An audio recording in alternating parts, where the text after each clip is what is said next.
Block on a guillotine.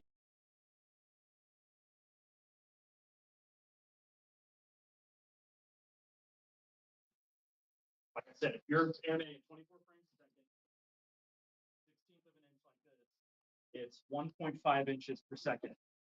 So you can just draw however long you want the animation to be. Let's say 7 inches. So it's what, 3.5 seconds long, or yeah, 3.5 seconds long, or whatever. You can plot out everything. I want an eye blink right here. I want it to last half an inch, and you can convert that to time. Yeah. And the cool thing about that is you can sync it up to music. You can sync it up to voice. I can show you guys. I've done an animation where I recorded a voiceover and built a Stratacut block to sync up to it. And then the possibilities, like It's a space-time relationship, like distance equals time. exactly. So long as you can control how thick the slices are, Exactly. you know exactly where you are in the block. David had like that the other day, a storyboard where you like had the lips in clay on the storyboard for time. Yeah. It's really hard to plan if you're doing it by hand though. Because you plan it and then you start slicing it and it doesn't match up because your slices are all over the place, right? I think we're almost to black white. We did the only lip sync part of Big Time. I built a rig for him that we could control, so it had a worm gear like this does. The other ones didn't have to precisely match anything other than the amount of time they were supposed to fill in the video. Mm-hmm. So they could be a little looser with that. He would cut those by hand.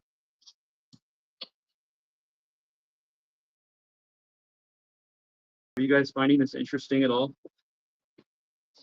I don't want to assume you're not, but I'm an anxious, self-conscious person by nature. So I think some of you can probably relate to that. It's not like I'm some bummed out. Yeah, Just quiet. make a happy smile, a happy face. A happy. What was the pattern called again? Mukume game. A happy Makumi game pattern over here.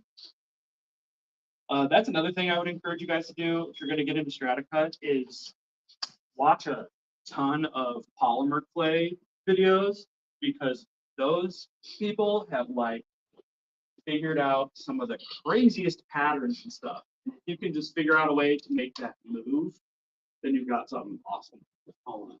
Polymer to oven make clay. So like Sculpey is like Some more like hard smoke. Yeah, and that community's been doing that forever. They figured out all types of crazy patterns. They like canes with like the Neoforce. faces and shapes in them and stuff, and all you have to do is figure out how to make it move, right? Mm-hmm. So I've always found a lot of inspiration from them. And I would encourage you to look into that. Into this. And watch all of David Daniels' tutorials on YouTube, which And there all the are ones dozens of hours of. and all the new ones that will be coming as a result of this. All right, so his mouth is starting to open, so I'm gonna fade this light frame by frame, and then I'm gonna turn on the black light. See him? I gave him nice little pretty eyelashes. But you can see that the face is not matching up, which is kind of disappointing. It was just moved over by like millimeter. All right, so I usually go, I'm fading a light in animation. I'll go a few clicks each frame. Yeah, it's starting to dim. May need to go faster than that actually, because I don't want it to last very.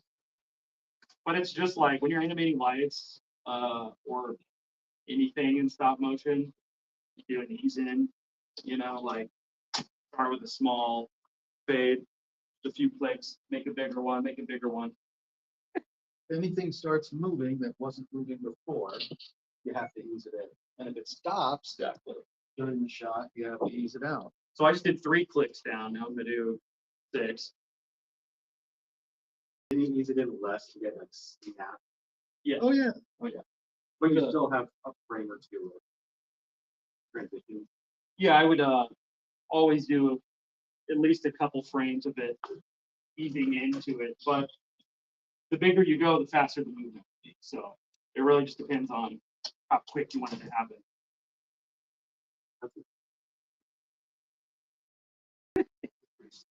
It was kind of funny. Yeah.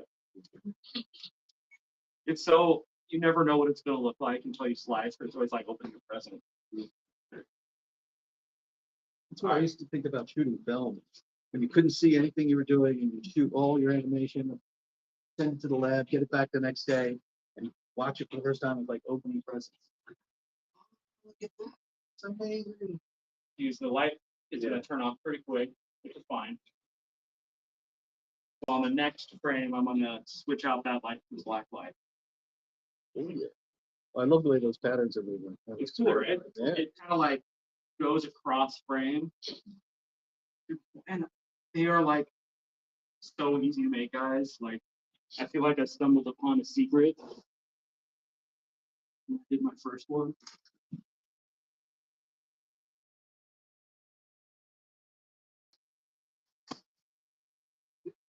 I like that, didn't I? Yeah, Kind of smishing it. yeah, they are a little bigger in some places, but we make them fit. All right, there goes that light.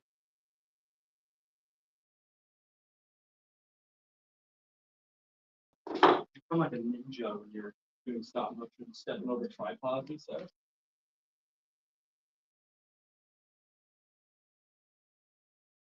You do have to be careful because bumping them will cause you problems. Yeah, that's like your worst nightmare is moving the camera. I've done it many times.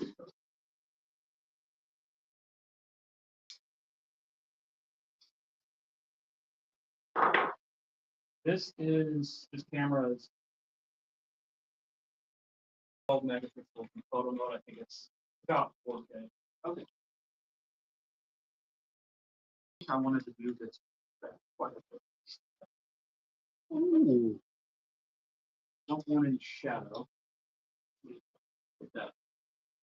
Now I want to put the pattern look like this. I love how the white Look at the way goes they- negative almost.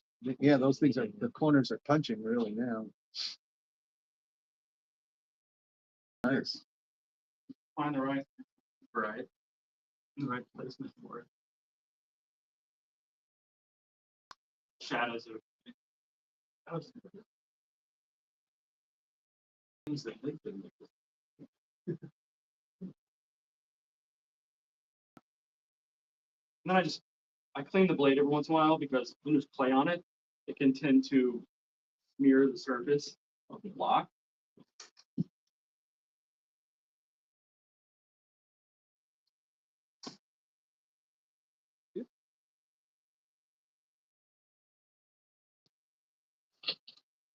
Let's see what it looks like in movement. This is the first time I've ever done a black light thing. I don't know why I choose to do things for the first time in front of people, but no idea is too crazy. Like, it's always worth a try, even though it takes freaking hours to. It's pretty disappointing when you spend hours on block and it doesn't. That's rare at Stratacut. Honestly, it's like hard to mess up. Like, even though the doesn't line up perfectly and stuff, it to me still looks super cool. I don't think you're the only one that knows what went wrong. Everybody else looks at it and goes like, Exactly. oh, that is so cool. That light fade looks pretty cool. Yeah. How happy he is. I don't know why I say he. He's genderless. I want to assume the block's gender. But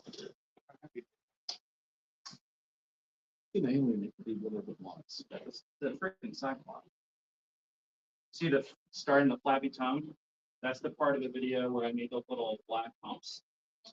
And so it's going up and down, and as you're slicing, you get that movement of like flappy tongue. Just to add a little more character.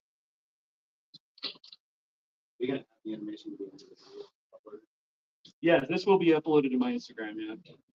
And actually, I was gonna ask you guys a favor too at the end of this. If I could, like, you guys don't mind being on camera, Yeah. whoever does.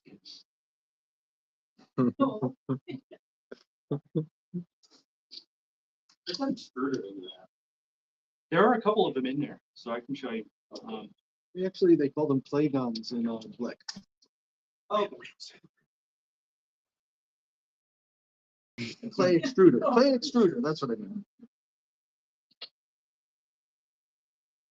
Basically, a hypodermic Yeah, that's what I got. for clay. I was worried, I was gonna bring mine, and I was like, I don't want the TSA to find this in my. Yeah, I was pretty nervous to come here, guys. I had like clay and tools and weird stuff, and I thought for sure they were gonna stop me and be like, "You got it." Like, we gotta do this.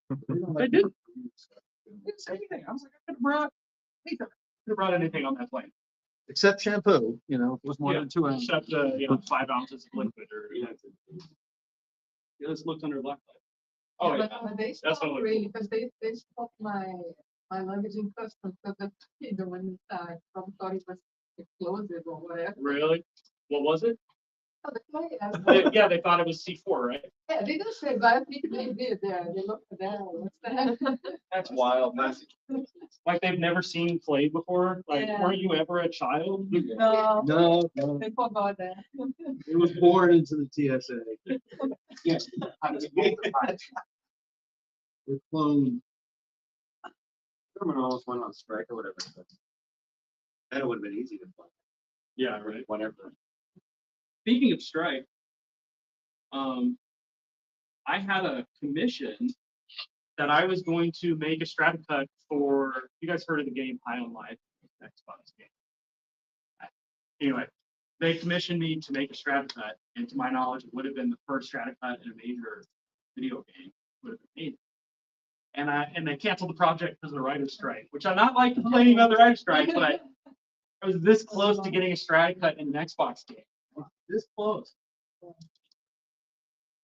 I was so like excited to tell David and just like make him proud, He probably thinks about it like that. He does feel like my Strata dad. Stratagad. I think that's, So this will anytime when you guys take these home under a black light, it'll look cool. let me tell that to David. I'm just gonna start calling them that. I like it. It's an endearing term. You guys didn't know. Well, I don't have my controller, so I don't know how to do it manually, but turn it into short play, so I don't have to. That's our dude. Hit the space bar, it'll just play with it. That's fine. Yeah, I wanted to short play, just play the last like 10 frames. Yes. Is it at the Oh, bottom? yeah, you're right.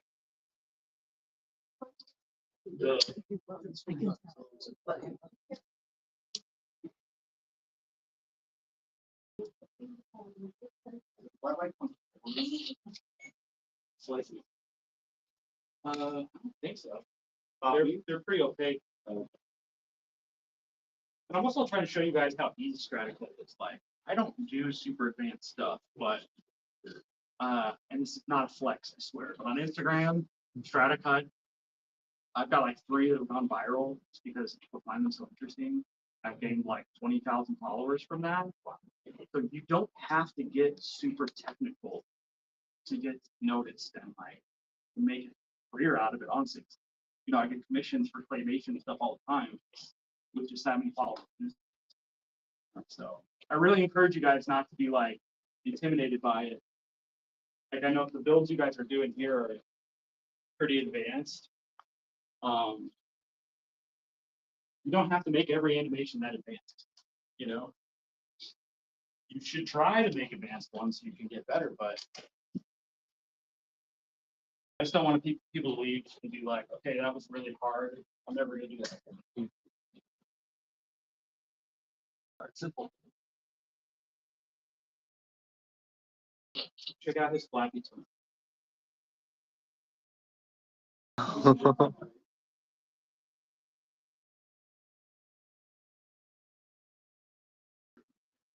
Okay, I'm happy with it. Thank you. Happy with the slappy. The black light looks cool. And I bet there's like I just used clay that I already had at home. I bet if you went out and looked, you could find some crazy black light clay and like glow in the dark clay. And I think Van Anker does make actually day glow at least. Clay colors. Different play team stuff, I think. anybody have any questions about any of this so far? Okay. I guess I'm being really clear about it. My first time teaching. Maybe I should be one day I'll have Bob's job. Well, I'm not gonna do it forever. I'm really envious that you guys have a stop motion department here because at my school, I went to Columbia College in Chicago. There's not, they have like 2D animation and film classes and stuff, but nothing like stop motion. Did any of the other schools in Chicago have stop motion? Probably, Or like more heavy duty? maybe. But I feel like they're not that like built out. Yeah. Like I think what Bob's got going on here is pretty unique and cool. You guys should definitely take full advantage of it. Oh, look at that. Well, a lot of them are from my class here today. So. What's the other class that came in? Were any of you guys from her class? The other faculty? Maybe Carolyn's class, Carolyn Bogan Nelson, or Daniel Ash. I'm not sure who was signed up today from my students. Purchases, that's me. We're almost through the block. The other thing is this GT makes it so quick. Getting ahead of me. Did much nicer slices than we did yesterday too. Then I've kind of talked about like precision slicing. We can go in more into that if you want. I know again it's niche. We've talked about staging. This is an example right here. You know, I consider lighting sort of staging. Endless possibilities you can do with that. Think outside the block. That's what I'm saying today.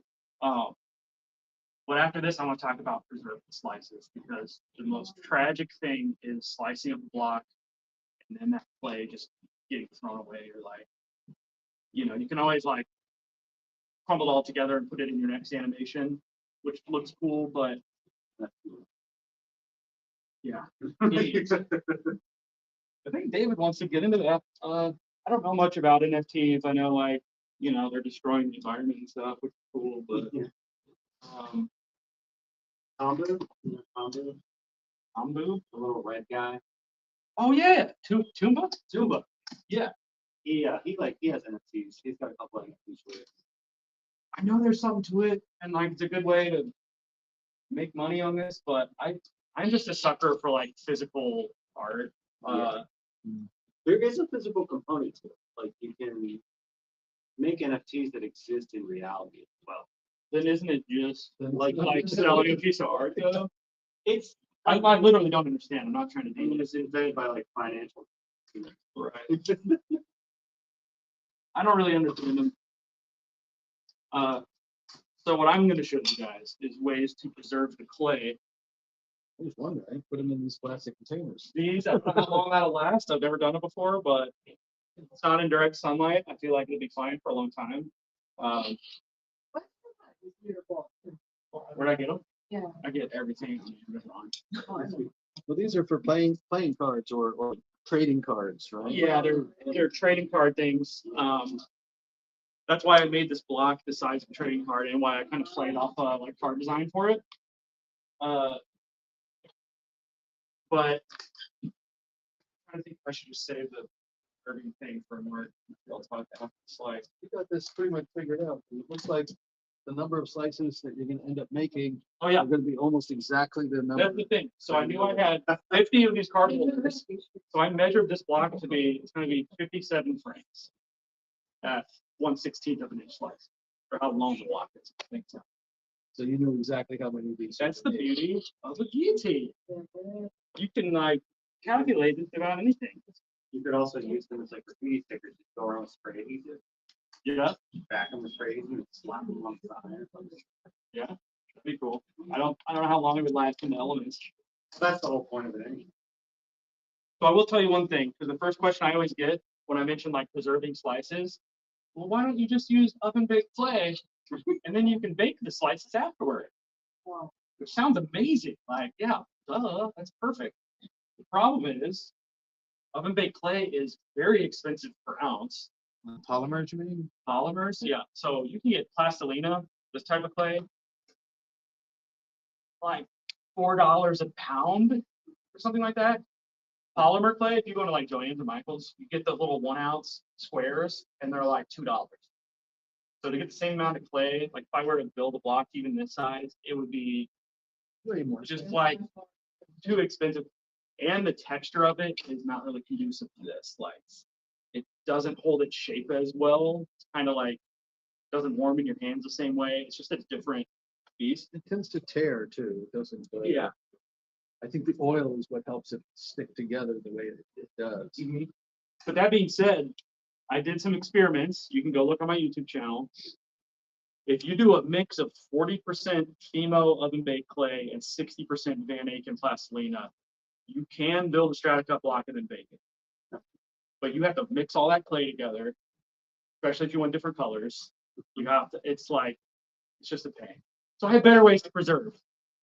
That's surprising because I would think the oil base would still just melt. You know, even if It's it's mixed weird. with the polymer.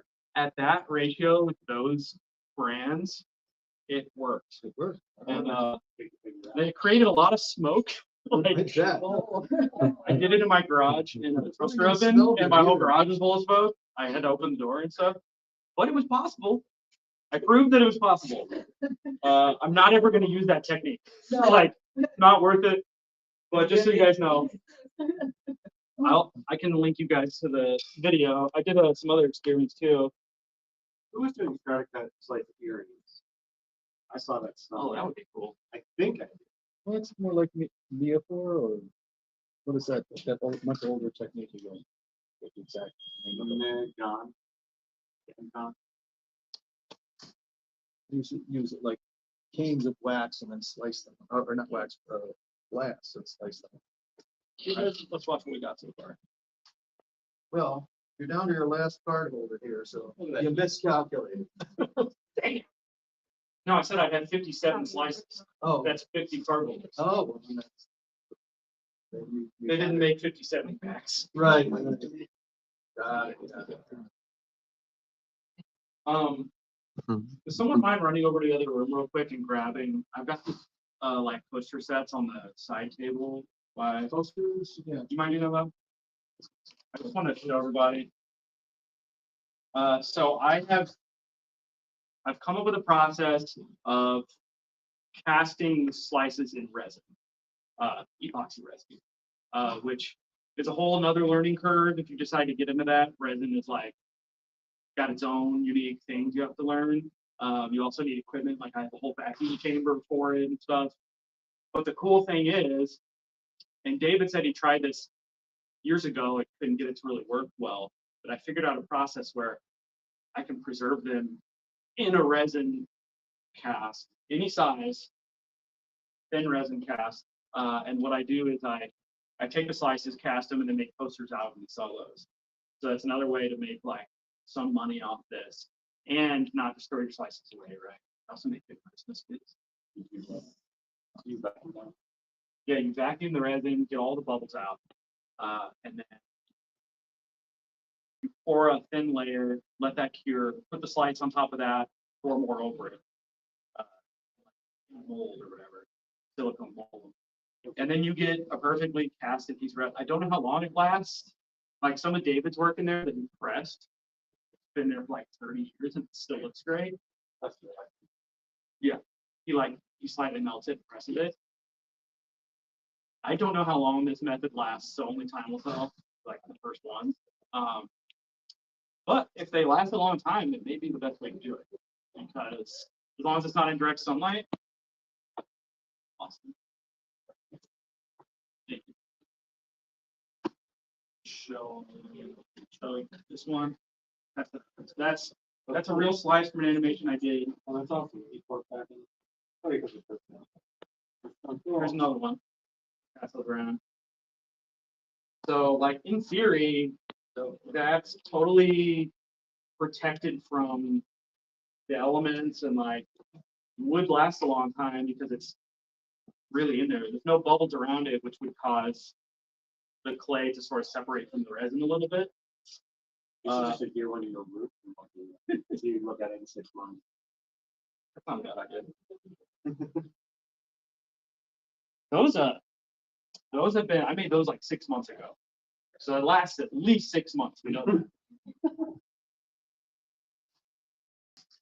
Also, if anybody wants a set of those, I do have them for sale to try to make some of my travel money back. This one. Oh, nice. You have it supported? Yep, we're on frame 51, so that makes sense. Support what? Yeah, so I've got some clay back there to squish against the back to support it. That's what David was talking about. If I didn't do that, this would just fall over right now. Right. I hope I added enough. Did you also not add enough and have like a effect from the last few pieces getting sliced weird? Yeah, it doesn't look very cool though, Okay. to me. I have done that. It's really just a pain because it'll like fall over and you have like this.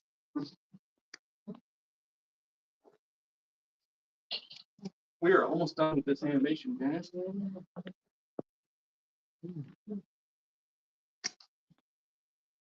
Now I'm gonna ask that favor of you, because I will be making this into a viral Instagram reel. This animation here has like 8 million views on Instagram, like 750,000 likes. Like it's people are really interested in this stuff. Yeah, so that one's a little more expensive. Yeah. How many places was that animation? That one I think was probably around 150, 200 sites. It's pretty long. It's on my Instagram. You can go watch it. That's the one I did the lip sync for. So the face that just says like hello. One of the hardest thing you've ever looked at first time. I think. Honestly, probably that. That was the first lip sync I did, so I had to do a lot of math and like measuring, and I was amazed when it worked. I was like, whoa. And then I started syncing stuff to music after that. So like, that's frontier to me. I'm a musician, so I'm a drummer. Any other musicians here? Yeah. What do you play? Oh, we do. What do you play though? Study bass, upright bass. I've built synthesizers, basically synthesizers. You're like a real musician. So. I'm a self-taught drummer. But I've been playing since I was 13. That's cool. Yeah, I know. My friend's a self-taught drummer. He took me for Tangerine Dream next month in DC. Really? Yeah, man. Yeah, Scott takes a lot of while. For being he's very braggadocious about that. All right, now we're getting to the hard slice because the back edge of this is curved. So we're gonna see how it's moving forward. Sometimes what I'll do in these cases is do the last few frames by hand. I don't think we have a knife in here. I'm just gonna go for it. Oh man. Oh no. Put something behind it to just keep it upright. Good. Ruined. Just kidding. Need to get you a hand knife? You could. It'd be awesome. I'm sorry I got you running around. What's your Instagram? Animations. Game Nation. I keep writing it. It's on the back of these. Because for my day job, I'm actually in marketing, so I had to got my QR codes on the back of those. Joy. Oh, there it is. Oh, you know what? Should let you guys pick the slice. One and There you go. Oh, yeah, I got a ton. Got a ton. You got a ton? Yeah, that's. Oh, that's ton piece. Might have to glue these together. Yeah, of course. That's the, yeah, that's the one I like. That's my old ENT version 1. Okay. That's the thing about the gym. That's dope. Yeah. That's the one I got a gym into. Yeah. Go to. Click on this one. You go. Oh, yeah. 828. Thank you.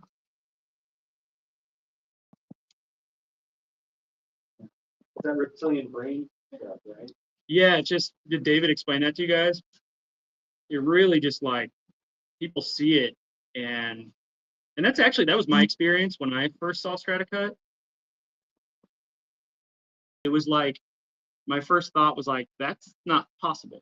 Oh, that one's over there.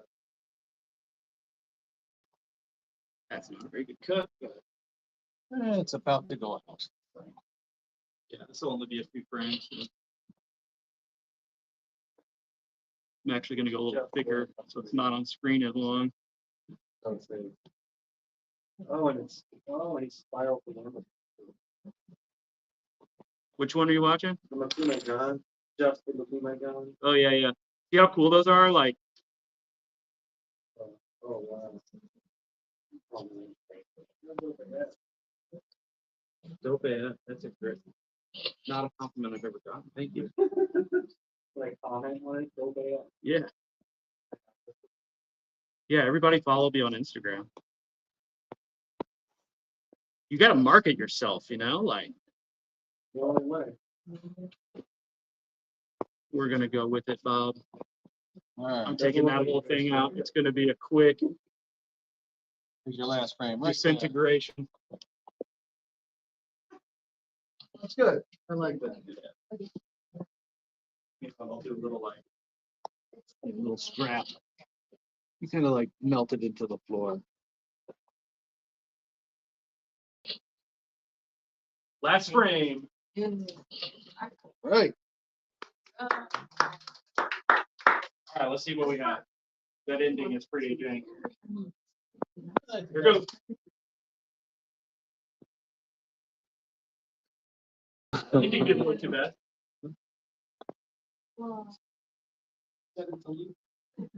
You guys think the face red, like the smile and Yeah. It has good emotion too. Like, you know what I mean? yeah, just like eye. Almost. Now, when I put the two halves together, heat gunned it and smashed them together, this is the first time I've actually used that method. It does look better than my last time I like put two halves together. There's still a couple cracks you can see between the two halves. As the two pieces went together. Yeah, and it's the face isn't perfectly lined up with itself, but I'm one step further in figuring that out now, so that's how you learn. Cool. Yeah, you can. Okay. All right, so will you guys do me a huge favor? I have to wait for me for that. So, we're good. Yeah, I gave all them one already. Oh, they already got We one? gotta do the other one. All right, so this is for the other one.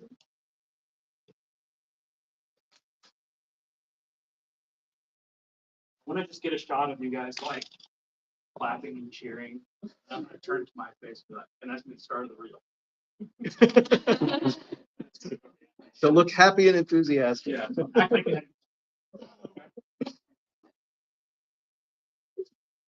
We should get everyone. Is that like a fire hazard? You think? Well, I think the 12 students to a room is based on the fact that they only have 12 computers in each room. I think the numbers can change in other cases. Recent comparison, isn't it? I know, which is why I can have 13 students in one of my classes and nobody else can. I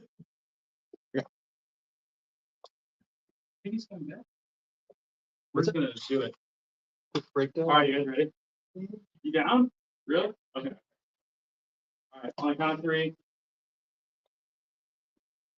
Can you I fire should that do one? vertical because it's going to Instagram or a video.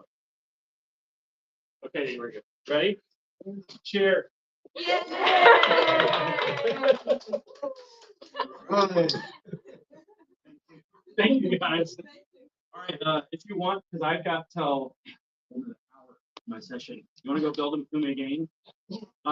We need rollers. You know how many are in there? There's like 3. Okay, yeah, David's doing his own thing in there now. Like Is he? this wasn't even on the screen in there. So he's like, well, you know what? We're gonna continue along and building. So they're doing their own thing. We could do our own thing in here for the rest of your session. If you Okay, want. we'll probably we gotta go steal a couple rollers and some play then. You guys want to do that? And here, let's bring these as gifts to those other folks. Yeah.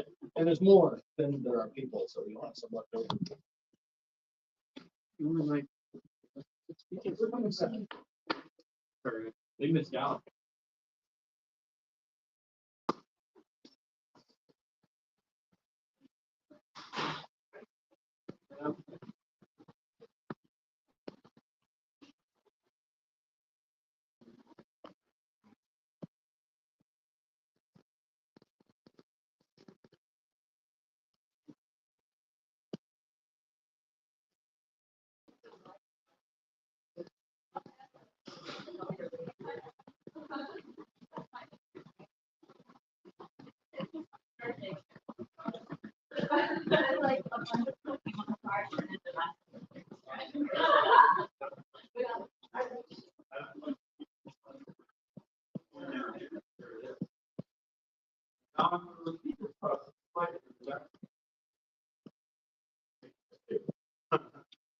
Join us. I'm gonna finish this quick demo and then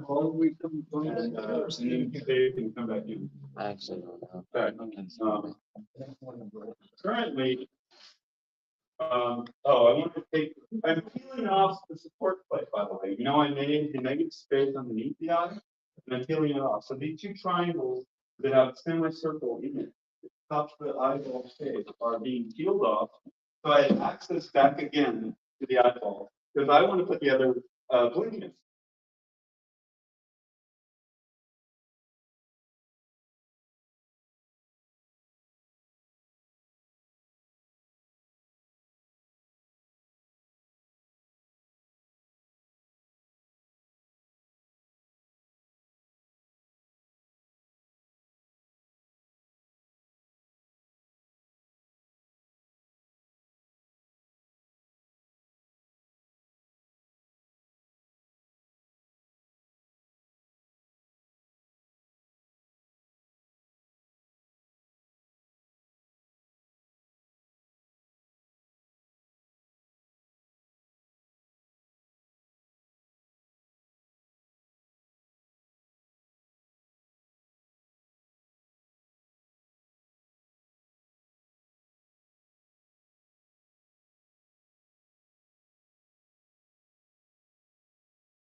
last one.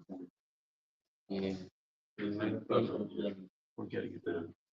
Laptop. Well, I think it's whatever is on the stream, get the audio. Put the iPad in, or it's not like getting on. But we got the final. Okay, so can you hear me now? Yeah. Awesome. Yay! Welcome. First of all, welcome back. Sorry that there was an audio misunderstanding for some reason, technology. I've been doing a lot of things. I don't know how much you missed.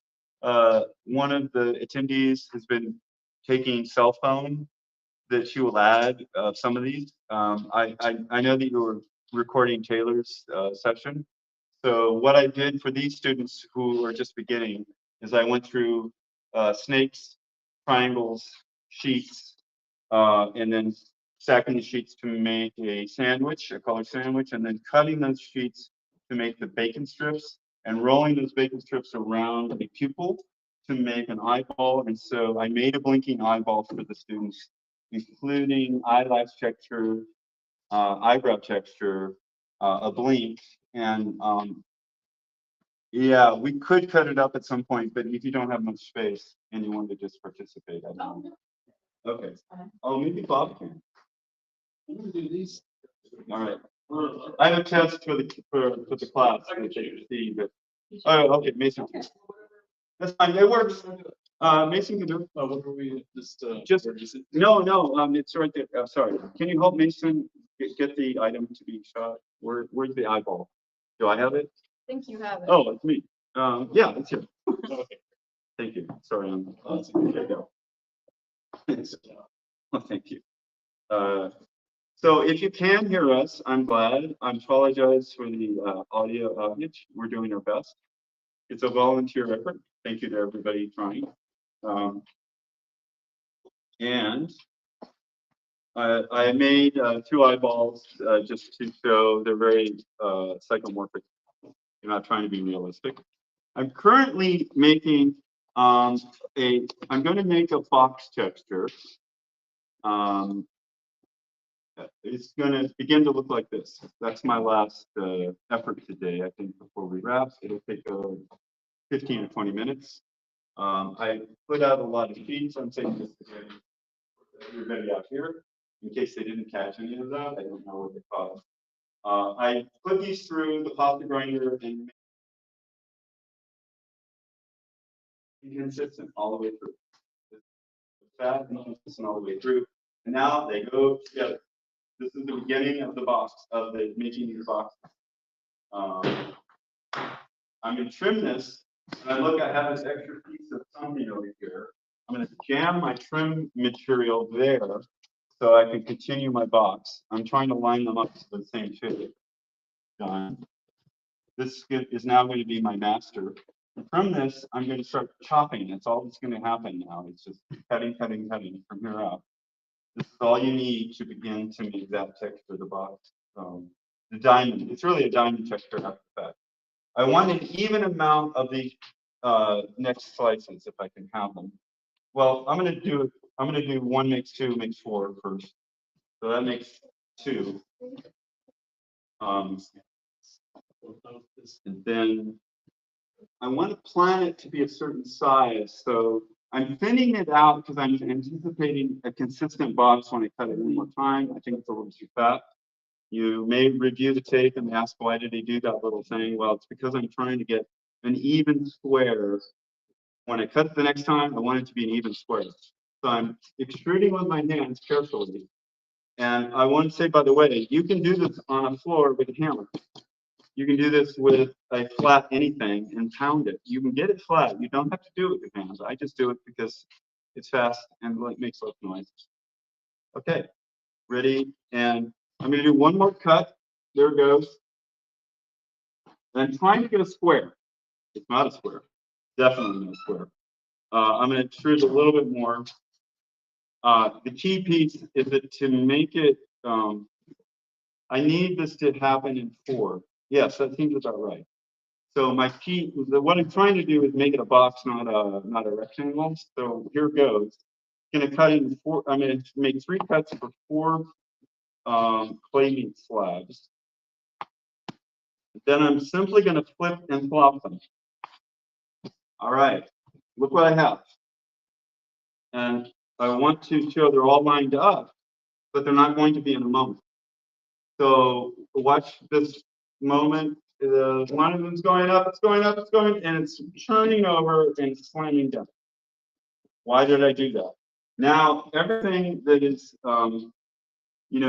pink on, everything is lining up. So what is pink on the bottom is magenta on the top and vice versa. I'm trying to make a grid opposite happen here. I'm going to do this one more time where this is opposite of what's below it. And then I'm lifting it up and I'm turning it over and then slapping it down. And now I have the beginning of a very sloppy grid box, which I'll show you like this. Now, it doesn't look like this yet because we have a few more steps to do, but this is the basic material to get you to the primary step. I'm sorry, you need to get this far in order to go to the next step. Then we're going to do reboxing.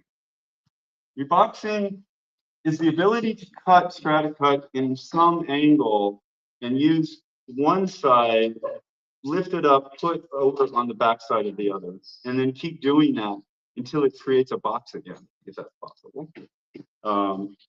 You could do it straight like this and rebox it. It's not a very good idea. I'm trying to get angular diamond shapes out of it. So I'm going to do it on 2 axes. There's not only an angle this way, there's an angle that way. I'm actually going in at a very strange, non-traditional angle, 45 here. You see the 45? I don't think everybody's looking. Take a look at the 45 of this knife. It's going to go down at a 45-degree angle. It is a very oblique angle. It is not an ordinary angle. You will not remember this when you walk away. So pay attention. Here it goes. It is a 45 and a 45. It is a dual angle cut. Now you're starting to see the diamonds, right? I'm going to rebox it by putting what's the result I want? I want it to end up.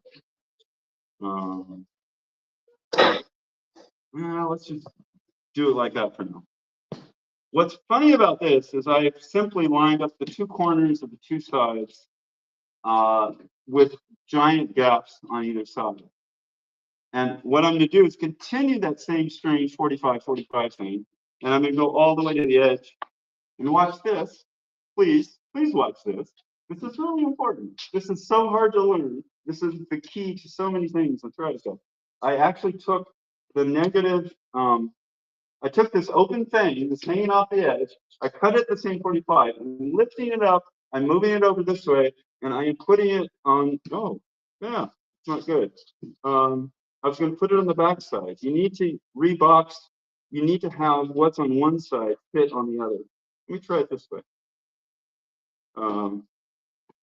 Yeah, it's not well made enough and it's falling apart. It's supposed to become the same shape all the way through, and I have failed that. So there it was. I tried to get your attention, and I really didn't have my act together on my end. Ultimately, it's supposed to go kind of like that. It's supposed to look like a trapezoid that has continuous animation all the way through. How do I get it back to be a box?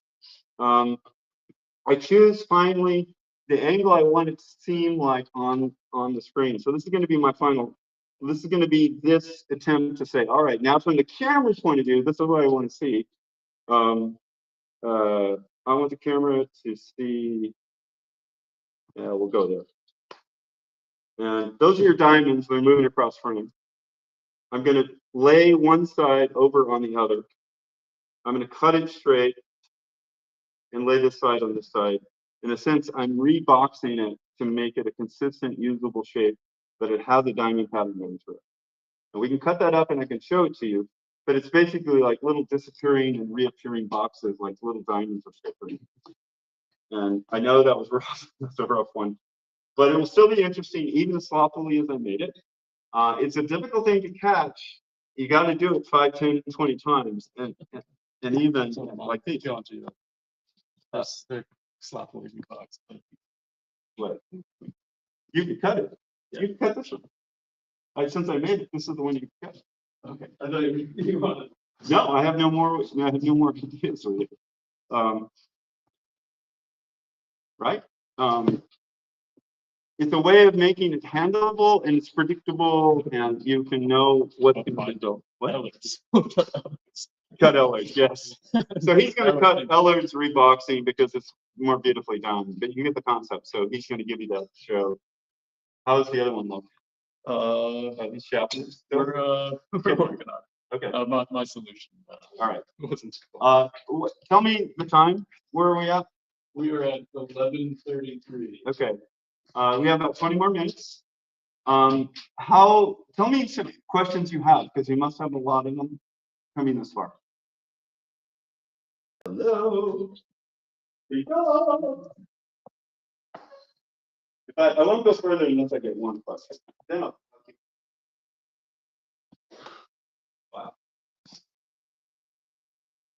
I tried to draw you up into it. I want to, there's so many easy things to make in Stratacut. I'll give you some other primary questions to ask yourself when you do this. If I have a cone, tell me the geometry. If I make a cone, what is the geometry in Stratacut going to be? When I cut that cone up, tell me what the animation is coming out. Make the cone and start to cut it up. What? Like an Yes, very, very similar to that. It is I would say it's a single dot becoming a bar circle. Right? You see this cone? If I aim it towards the angle of the camera, and I made a better cone, it would be a better dot, and it's a wobbly dot. And it is a dot, right? That's how big it is. And it just keeps going and gets big. It is an explosion, if you will. One of the shapes, though, that is more interesting than this, that's very simple and consistent. But if I'm going to jam it down and make it just a hump, just a blob, right? See this? It's not very much at all. It's actually one of the most useful shapes you can have because it's more explosive. When she said explosion, she was correct, but I'm trying to make it more explosive. See that? If I take one of my sheets, lay it over it here, I can make an enormous amount of explosive animation. I'm going to draw it out for you on the whiteboard. What's going on and what I'm making, the humps. The camera is looking at it this way, and it is going to cut it up this way, right? Cut, cut, cut. The animation is really fast. It goes explosive. It goes from nothing to almost a lot. And as I keep cutting it, it slows down on the edges. It starts to taper. It doesn't go as fast at the edges. So that's what this is going to be. And I'm going to throw sheets of color and make it an example for you under the camera. As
piece.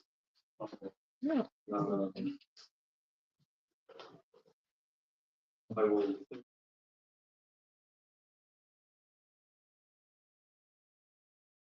You can make some, nobody made them. Nobody can hand them up to me.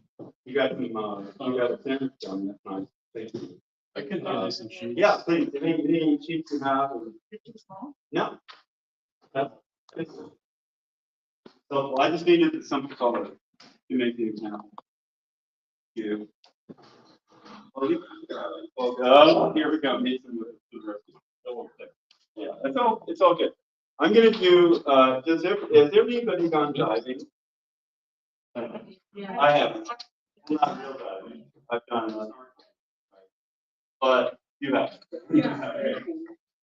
This is sort of like a diving flag. If you see the diving flag, it's pretty much just a diagonal going through a simple thing. So I'm going to make a diving flag out of a sheet. Why am I doing that? I simply want to put a single color. Watch the diagonal. Goes in. I'm going to put a single color in there. I'm going to lift it up. I don't. So this color is going to go down the middle. I'm going to put this in, and it's going to be the animation, if you will. So what I have now is a flat world version of a diagonal that only works on one axis, Z-axis. I'm going to straighten this up. Now, if I cut this from the camera point of view, what kind of animation is going on? If that's the camera, and if that's what's going on. So no, We got audio I now. have audio. Yeah. You shout that out so I know something. Oh, my bad, my bad. Yeah. I'm glad that this is up. So this is a 101 lesson. One last thing, it'll only take 3 more minutes. If we can keep the talking down to it really helps me. Whisper, please. Sweet. And the this diving thing is a line going sideways, right? And it's going sort of moderately slow. If I turned it around this way, it wouldn't happen. Oops.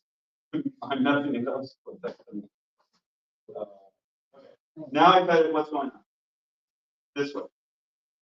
It's faster. Bingo. And it's going in the opposite side, right? Now, this is the magic moment. I'm going to do something very simple. It's the Tootsie Roll moment. So I'm simply curling it up on itself into a ball. And that line is still in there. It did not disappear. It's going to be a rotating line now, starting from the center, spinning out over time to the edge. Yeah? Straightforward. That makes sense. And there you are. That Tootsie Roll doesn't look like much, but when I cut it open, that is the line. It is actually at the outside. If I started on this side, it would be on the inside going out. You can do anything with that. You can make it, take that with your color sandwiches. Take this principle with the bacon, I mean. Take a color sandwich, chops and bacon. Okay, I'll build one. It's been a long day and a long week and we're busy in material. And I'm building one more color sandwich. Thank you for passing up some to you. This is a color sandwich. And I simply encourage you to start thinking broader about what's coming in your future attempt if you make one. That single line is really like that, right? So you can add a lot of lines in there. You imagine the diagonal, and it's in a, so don't stop. And that line then can go into geometry. For example, if I were to take 2 cones, I've actually built them, but I can't find them. If I make a cone, which remember was a dot becoming a circle at the very beginning of this stuff. And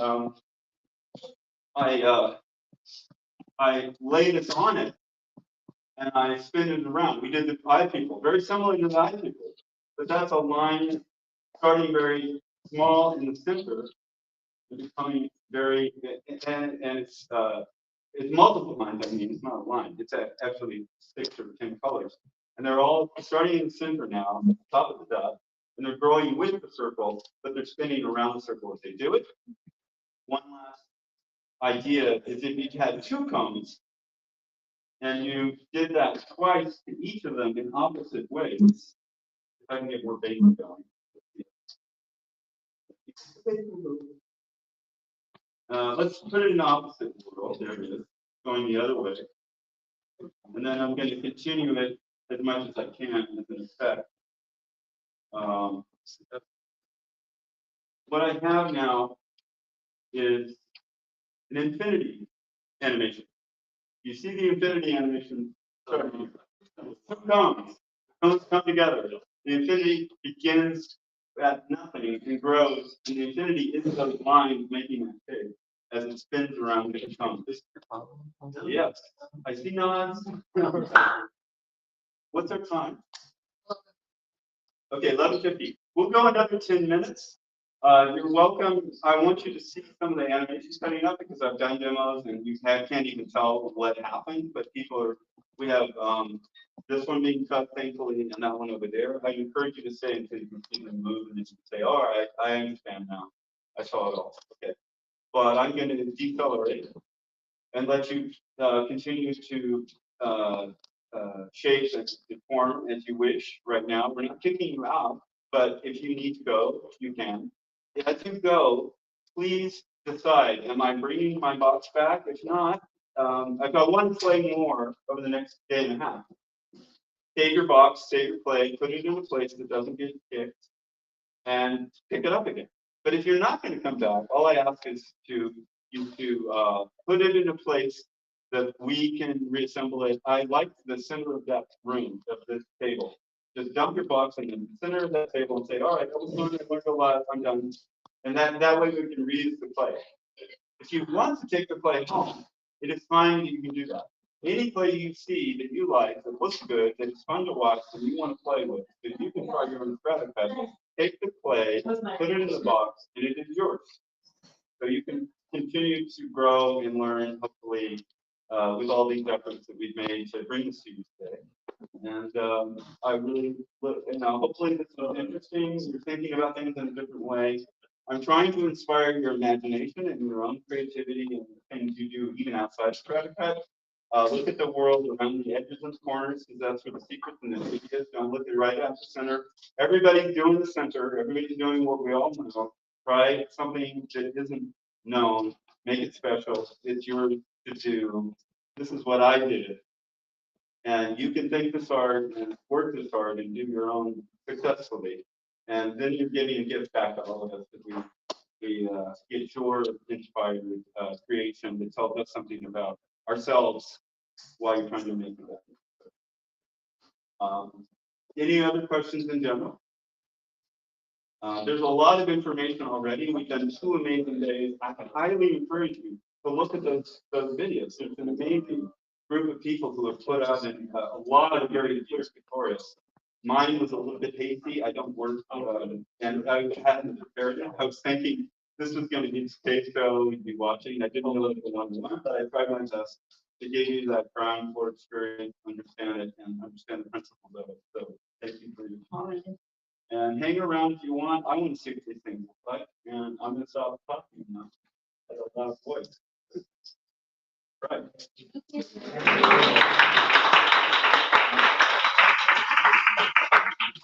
I need to hear that because a lot of times, as you can tell, it's a very strange, odd thing I presented, if you will, a language and shape over time programming. It's not the first, like, oh yeah, everybody knows that. And I feel sometimes alone, but this has been an experience to show all of these other talents who've taken it up and done a great job in their own way. They took some tutorials that are much worse than what you're seeing, by the way. Shot 15 years ago, one camera of me talking, low fidelity, not very good to look at, and they learned it. So they grew out of that because they pursued it. This is much better material, and this is a great teaching. I thought that was good. I was looking forward to hand being raised, but this is something scratching. All right. It's been great to have you, and enjoy the rest of the day. Come back and look at the tutorial and come back and join class. Take the play you like. if you have to take a little knife, just take a little, that little slicing knife too, if you want to take it. Courtesy of them. Yeah, courtesy of, Dominican International, thank you for supporting the material side of this, We'll come back. I don't, yeah, 20 after, I think we're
the cell phone a lot because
and out. I will adjust this. Can't believe we're down to David's cell phone. That's the only way out. And then you have to open it up, right? Okay, Yeah. there you go. Okay. I'll just, Or whatever says. Oh, you handle it for now. Until you're ready to rest. Oh, you should have left it there and then just handled it for now. okay, that's fine. Okay. I'll go handheld. Okay. All right, Tony, you ready, man? You can introduce. In about 2 minutes, I'll be done and Tay will start talking. And then you'll be here, but you won't be talking until Tay has said, hey, Tony. Hi. Okay? Yeah, it'll make sense. Okay. He's having a hard time hearing you.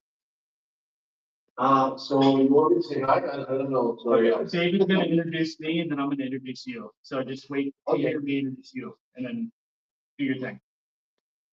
Okay, that's great. Great. So, Okay. Okay.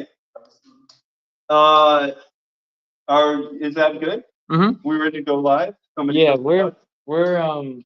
we're going now. We're going. Yeah, Is the we're- recording on? Yeah, And is it, we're sure it's recording and everything. it is recording and we got sound too. All right. Well, I want to say it is now session 10 of the Crazy Ambitious 16 sessions. We're on the third frickin' day. We're trying to keep it going. The marathon of Stratacut is happening. Everybody's learning. And now we have a very special guest here at lunch, one of the instrumental people who really drove the community that's grown up in the last few years. Tony Alarco, and great gentleman, great innovator. And I'm going to have Tay, who did the last demo, introduce him further with his own experiences. And then Tony is going to give you an excellent presentation, which he's been preparing to go where Stratacut's headed, to give you innovative ideas of the future. All right, take it away, Tay. So I first met Tony about a year ago, I think, Tony. Him and Valentine, right? Valentine, yeah. South Tony. They set up a stop-mo monsters competition where everyone could submit a Stratacut animation, but it had to be a monster. And the winner would, they would spread all over their social media and stuff. Eller Javine, who was here yesterday, actually won the competition. I think I got second place maybe, or honorable mention or something like that. But yeah, that was my first real exposure doing it. And after that, I really gained a passion for sharing them all over my socials. So thank you, Tony, for that. It's amazing. And yeah, I will just let you take it away, man, if you're ready to go. sure. Thanks. I was going to talk about these things. I'm really happy with it. But there was I think the best thing of having someone study was actually having you joining, being a new talent, starting thanks to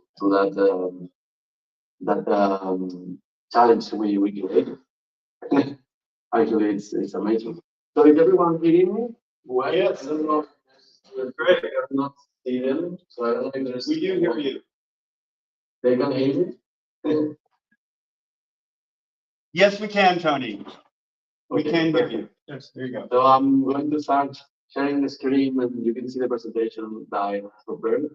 To explain a little bit, basically, this is going to be a little bit more theoretic than practical things about Stratacut. It's more about how we created this community, how this all started, and where I think Stratacut is going, where it's coming, and where I think it's going.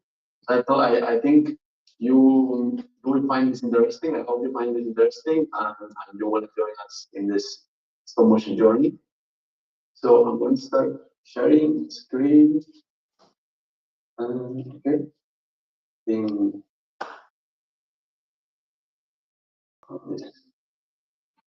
So can you now see? It's yeah, we can see it, Tony. Good. Something like this is spoiler. Wait. Good. Okay. I have one video I wanted to play before we start talking. Do you guys have it? Oh, Can you play it from your side? No, because if I play from my side, because of the internet connection, All right. the guys won't be able to see Did you moving send it from. as a link? Did you send the link to me in my email? Is that how it came? Yeah, well, anyway, it was just like an introduction. If you want, we can place it at the end. It doesn't really matter. It was like my Stratacut story, so people don't Oh, really yeah. know my work. Yeah, no, totally. Did you email it, Tony? I don't. Yes, You did. you have When? it on. Earlier? You have it on. Yeah, You have it on the email. yeah, email it one more time. Thank you. You know, I just, Yeah, except what? I think I accidentally. I think you can reopen it, probably. Yeah, it's bad to do technology when you're not. I'm sorry. Okay, We're good. we're back. Sorry about that, Tony. I lost you for a second. We didn't see that, we didn't find the link. I couldn't find the video in the Oh, email. do you want to send it in the chat and see it in chat? We could load it up there. so you have it here on the chat. Awesome. Yes, Give me for the. no, it's great. Okay, I'm gonna pull it up and play it now, Tony, Please. or try to. Vimeo is searching. Yeah, You have a lot of windows open. Yes, it is. I'm so sorry. Probably. Probably. Oh, get rid of the advertisements. Close your ears, close your eyes, and now here's the good stuff. Oh yeah, you're gonna show. This is so awesome. Watch this, everybody. Amazing. All right, we're gonna play it. You're good.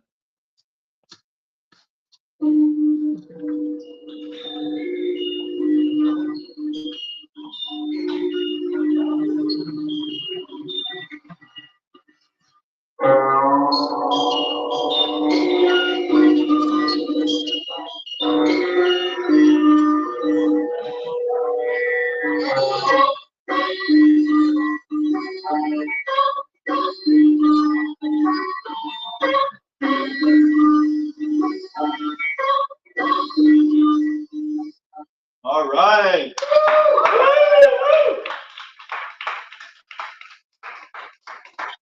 We just showed him the ball video. I'm trying to pull up your show reel. Oh shit, the ball building is great. I'm glad you got to see it. Try the ball. Well, it's fine if you guys want Yeah, keep to going. do that. Yeah, I'll just let that load in the background. If it loads, I'll play it. Mhm.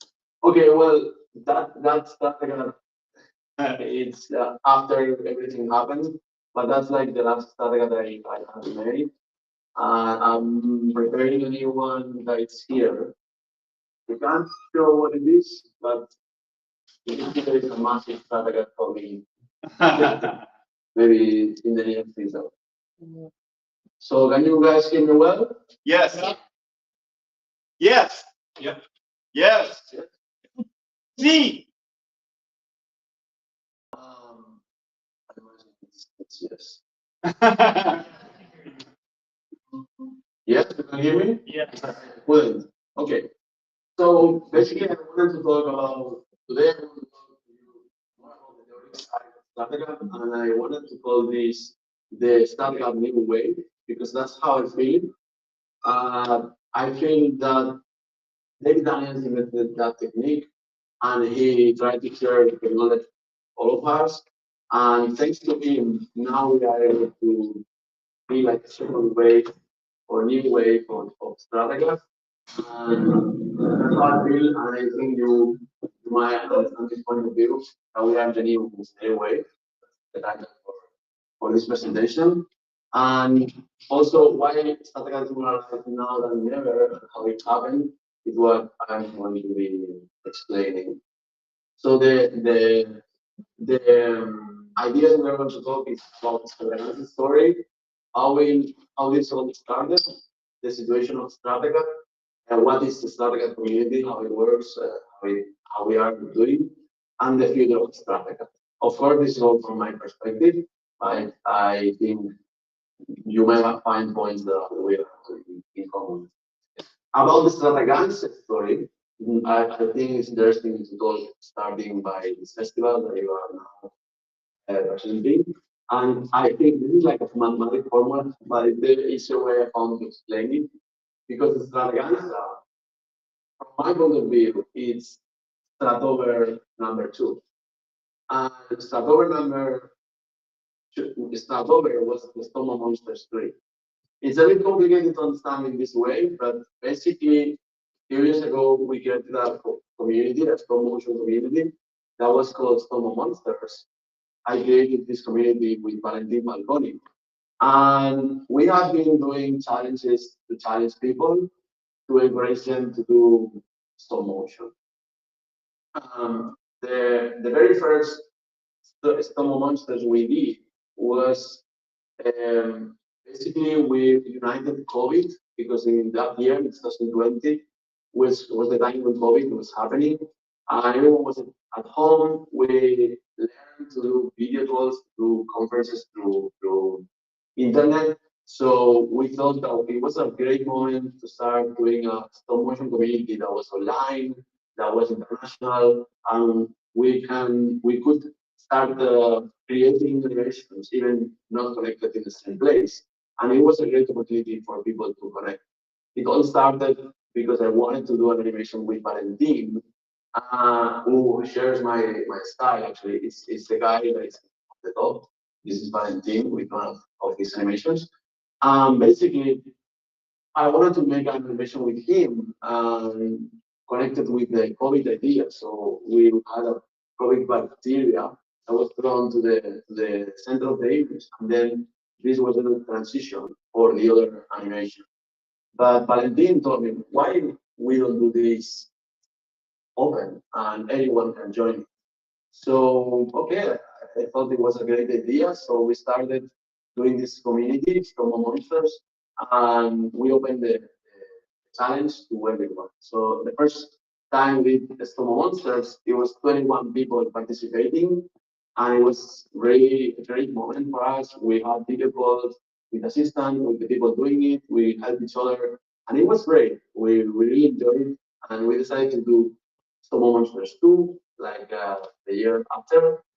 And it was as well cool. It wasn't related to COVID that time, but it was really interesting. And for this is the account we created for Stoma Monsters. So the second year, we decided that Stoma Monsters had to be like a community, not just me and Valentin doing the challenge, but he had to have his own Instagram account. So we created for the second edition. And for that third edition, Monsters 3, we wanted to do something different. But we didn't know exactly how we wanted to make it different. But the challenge was happening in August, September, October of 2020. So because of that, well, in that time, 2022, it was a moment when David Hannes opened his account. It was the moment when everyone was knowing about this. So we thought, why not doing Stratacut? And this was the first Stratacut that we did. The one on the, this one is the Stratacut Valentin made. This is the Stratacut I made. It was like my second Stratacut. And we did the first animation to encourage people to join. So at the end, 21 people has joined the Stratacut challenge.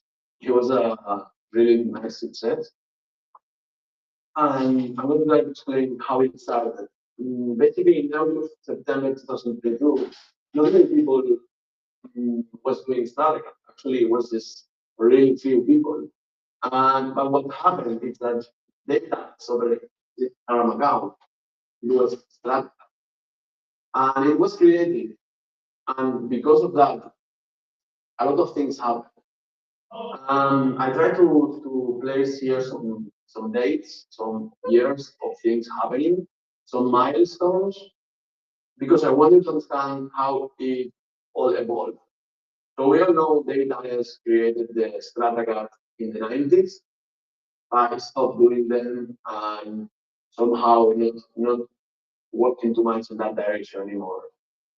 And then in 2012 is when he publishes tutorials on YouTube. At the same year, more or less the same year, Lee Hardcastle made his first Stratacut for a TV commercial that was this TV. So he did his first commercial. And for many years, that was the only famous, we can say, person who did a Stratacut. Lee Hardcastle did one in 2011, thanks to David Daniels' tutorials, but not many people knew about David Daniels' tutorials because they were in the website, on his website, stratacut.com, and people, I mean, I didn't know of them because it was really difficult to find it. And if you search for Stratacut and you don't know what it is, it was really difficult to find out.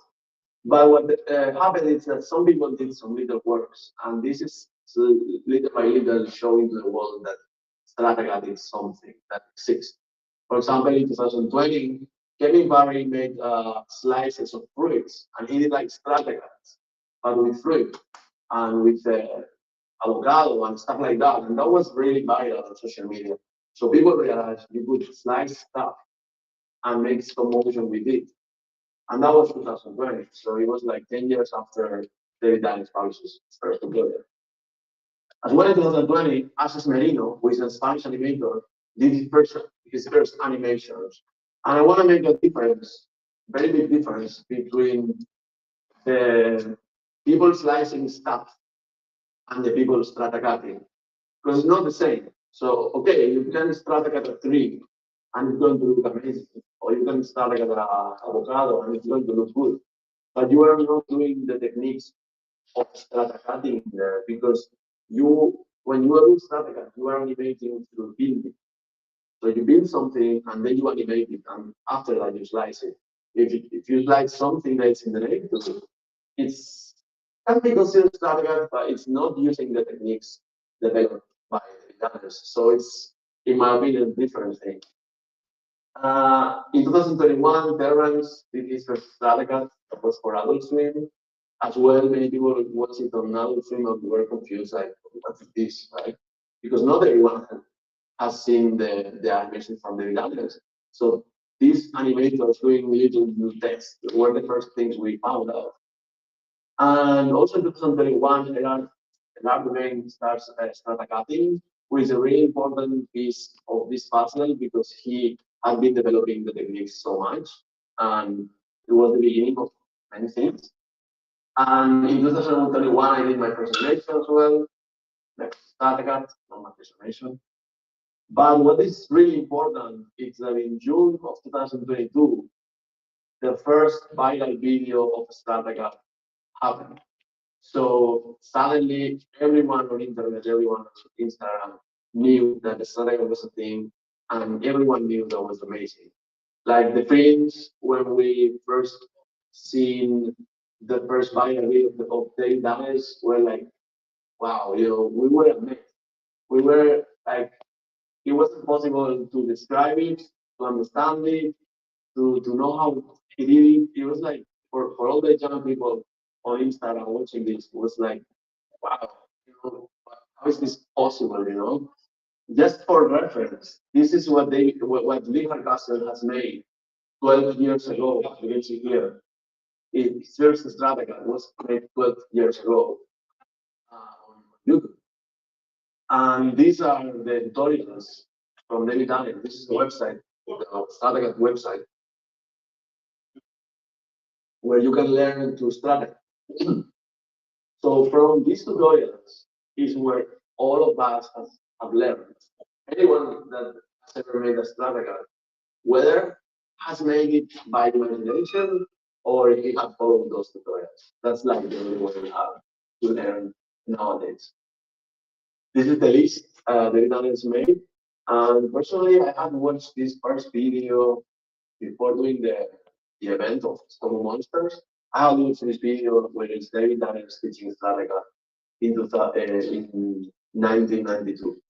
which is really impressive, really amazing, but it's also very pixeled.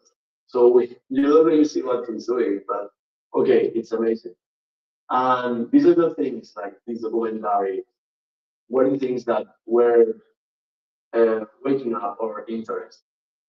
In this picture, you can see some Stratacuts which are made without knowing techniques of Stratacut, and yeah, well, basically without knowing techniques, because this is the cake, and it doesn't really have techniques of explosions or anything related to the techniques of David dynamics.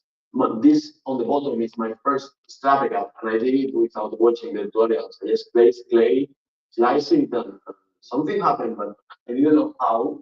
And this is one of the reviews from Terrence, who also said the same. Like, he tried to experiment, but he didn't learn the techniques yet.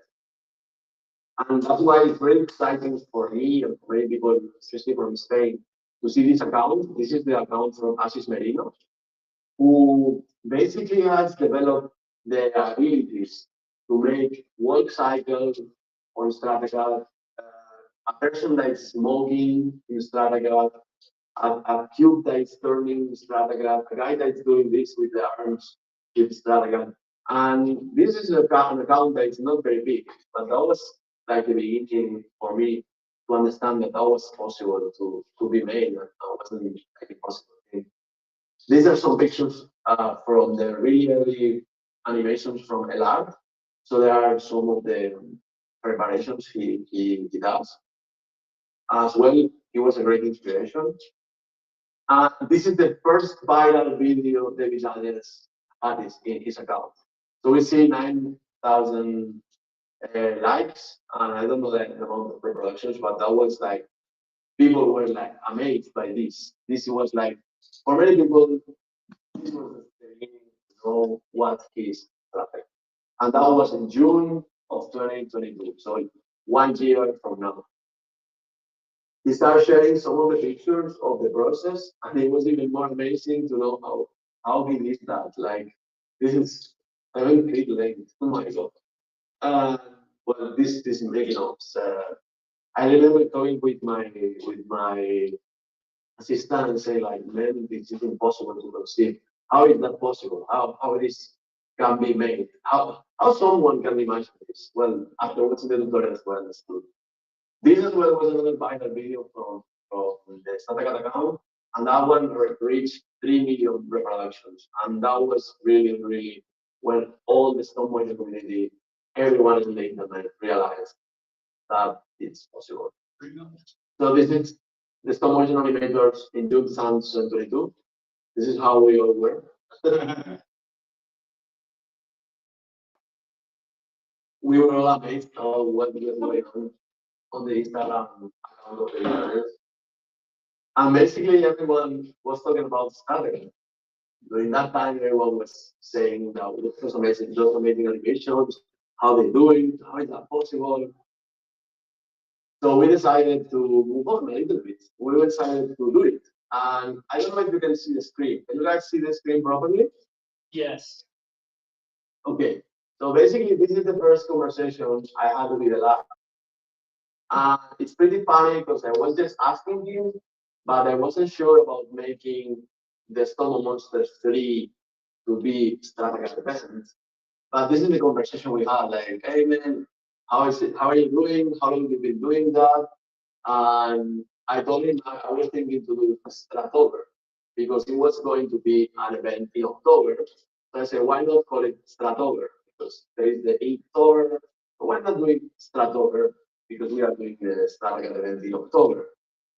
And he said, like, there are not many people doing Stratacut, but I might help you find the people that is doing it. Yeah, he says here, can I compose a list of few people and I would recommend and save along for you to like? And I say, yeah, okay, great. But the truth here is that I didn't expect him to make the list. So I was thinking, yeah, do the list of people doing Stratacut, sure, but I wasn't believing him, you know. And the point is that he did the list. I mean, he sent me a list with 10 people doing Stratacut. And after that, I felt like compromised. And I was like, okay, then we are doing the event. Before that, um, I wasn't going to do strategy. I was just asking, known people, etc. But he sent me the list. He told me like all these people is doing strategy, all these people is doing. There were 1, 2, 3, 4, 5, 6, 7, 8, 9, 10, 12 people. So okay, thanks to that, I decided to contact everyone and say, okay, guys, we are doing Stratacut event. We are doing Stratover. This third Stomo Monster is going to be Stratover. And because we are Stomo Monsters, we had to do monsters in Stratacut. And these are some of the monsters that people did. This one on the top is from Francis Merino, who is the Spanish animator I told you is learning from a few years ago. This one on the bottom is from Elard, which is a dragon. He won the event. And this one on top, right, it's from Taylor, and it was his first Stratacut ever. And since that point, he started making those. Well, that was probably the best thing of the Stratover. But the interesting thing is after we did that, we all start getting viral videos. Those are videos from LR. Those are all videos from LR. This is the one on the left is the dragon we did for Stomo Monsters. But the one on the middle is the making of. And that making of got 33.8 million reproductions on Instagram, which is a lot. I mean, if you are in social media, 33 million, it's like everyone has seen that. It's really difficult for someone not to see a video that has 33 million views. That's quite a lot. And I can tell Pilar was getting 100,000 followers after this. And similar thing happened today. He started making Stratacuts for the first time with the Stratacut event we did, but then he got millions of views. Like this animation has 8.8 million views, and that gives you a lot of energy to keep doing what you're doing, of course, and also can give you commissions, can give you work if you keep doing it. In the Stomo Monsters 3, the Stratover, we also did interviews. We realized that it was better to help people learn of the technique and have some events every week. So we did the Stratover like 1 month after we announced it, but during that month, we have been doing one interview every week. So we interviewed David Daniels, we interviewed Lee Castle, we interviewed Alex Merino, and we interviewed Pilar. So all those interviews can be found on my in YouTube channel, where you can see the interviews and what we chat about Stratacut, how they do Stratacuts. Those interviews are some information you might like. So and it's 1 year after. So I think it's fair to call it as well Stratover, but because it was organized by David Daniels, we wanted to change Strataganza, so now it's Strataganza, but they are like same thing. For me, I don't know for other people, but for me it's very similar. Can you guys hear me well? It's everything going well? Yes, we can. You can? Okay. It's very quiet, so I don't know if people it's interesting for you guys. I hope it is. So, okay, that's our situation of Stratacut. Where are we? Are we growing? Is it a good time? And why is it? So I think we are in a situation where many of us have started to see that there is a vision going to Stratacut.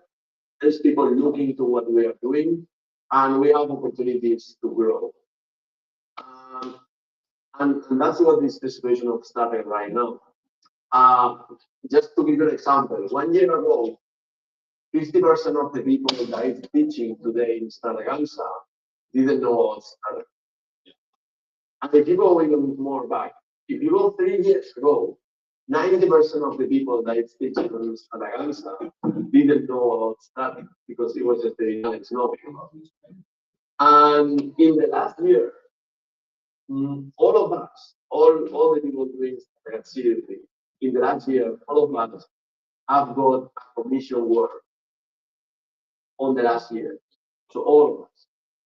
And many of the people that we are here now as well had a video on Instagram that has more than 1 million views. So is it a good moment for Stratacut? Yes, I think it is. Because we got attention from some people.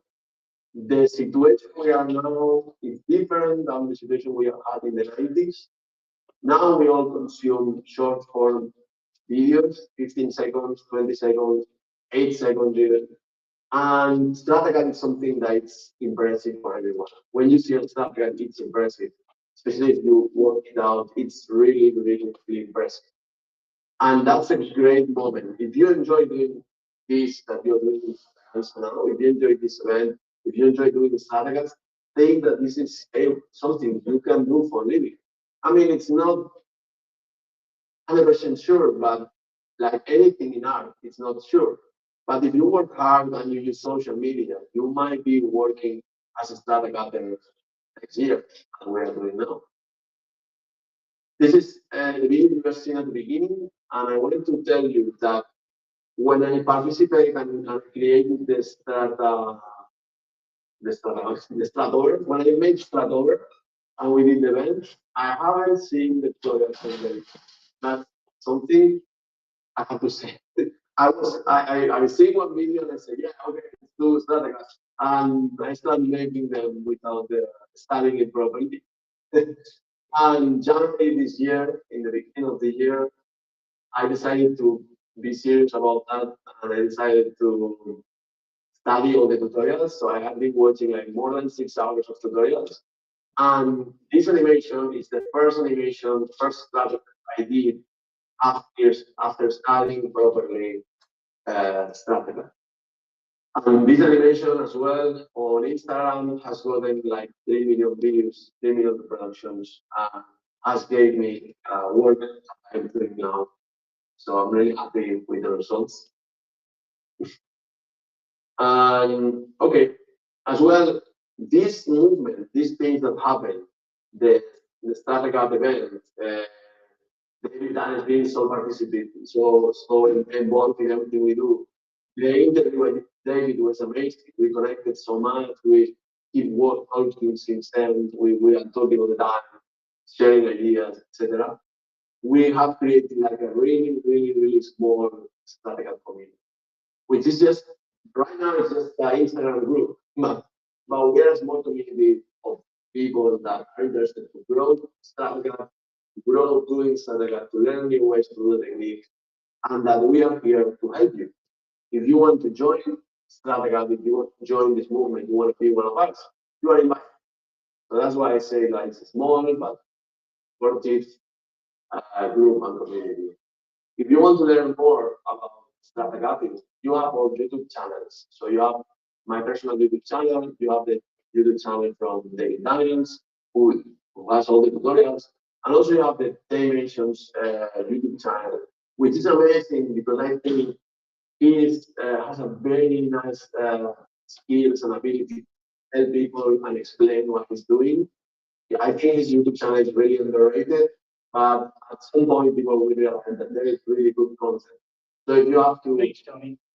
do any YouTube channel of the Dimensions, because it's amazing how he do videos, how he explains. I mean, it's really doing a great job. We have to encourage him keep doing lots of things. As well, we have Instagram, so all that have Instagram there or Instagram accounts.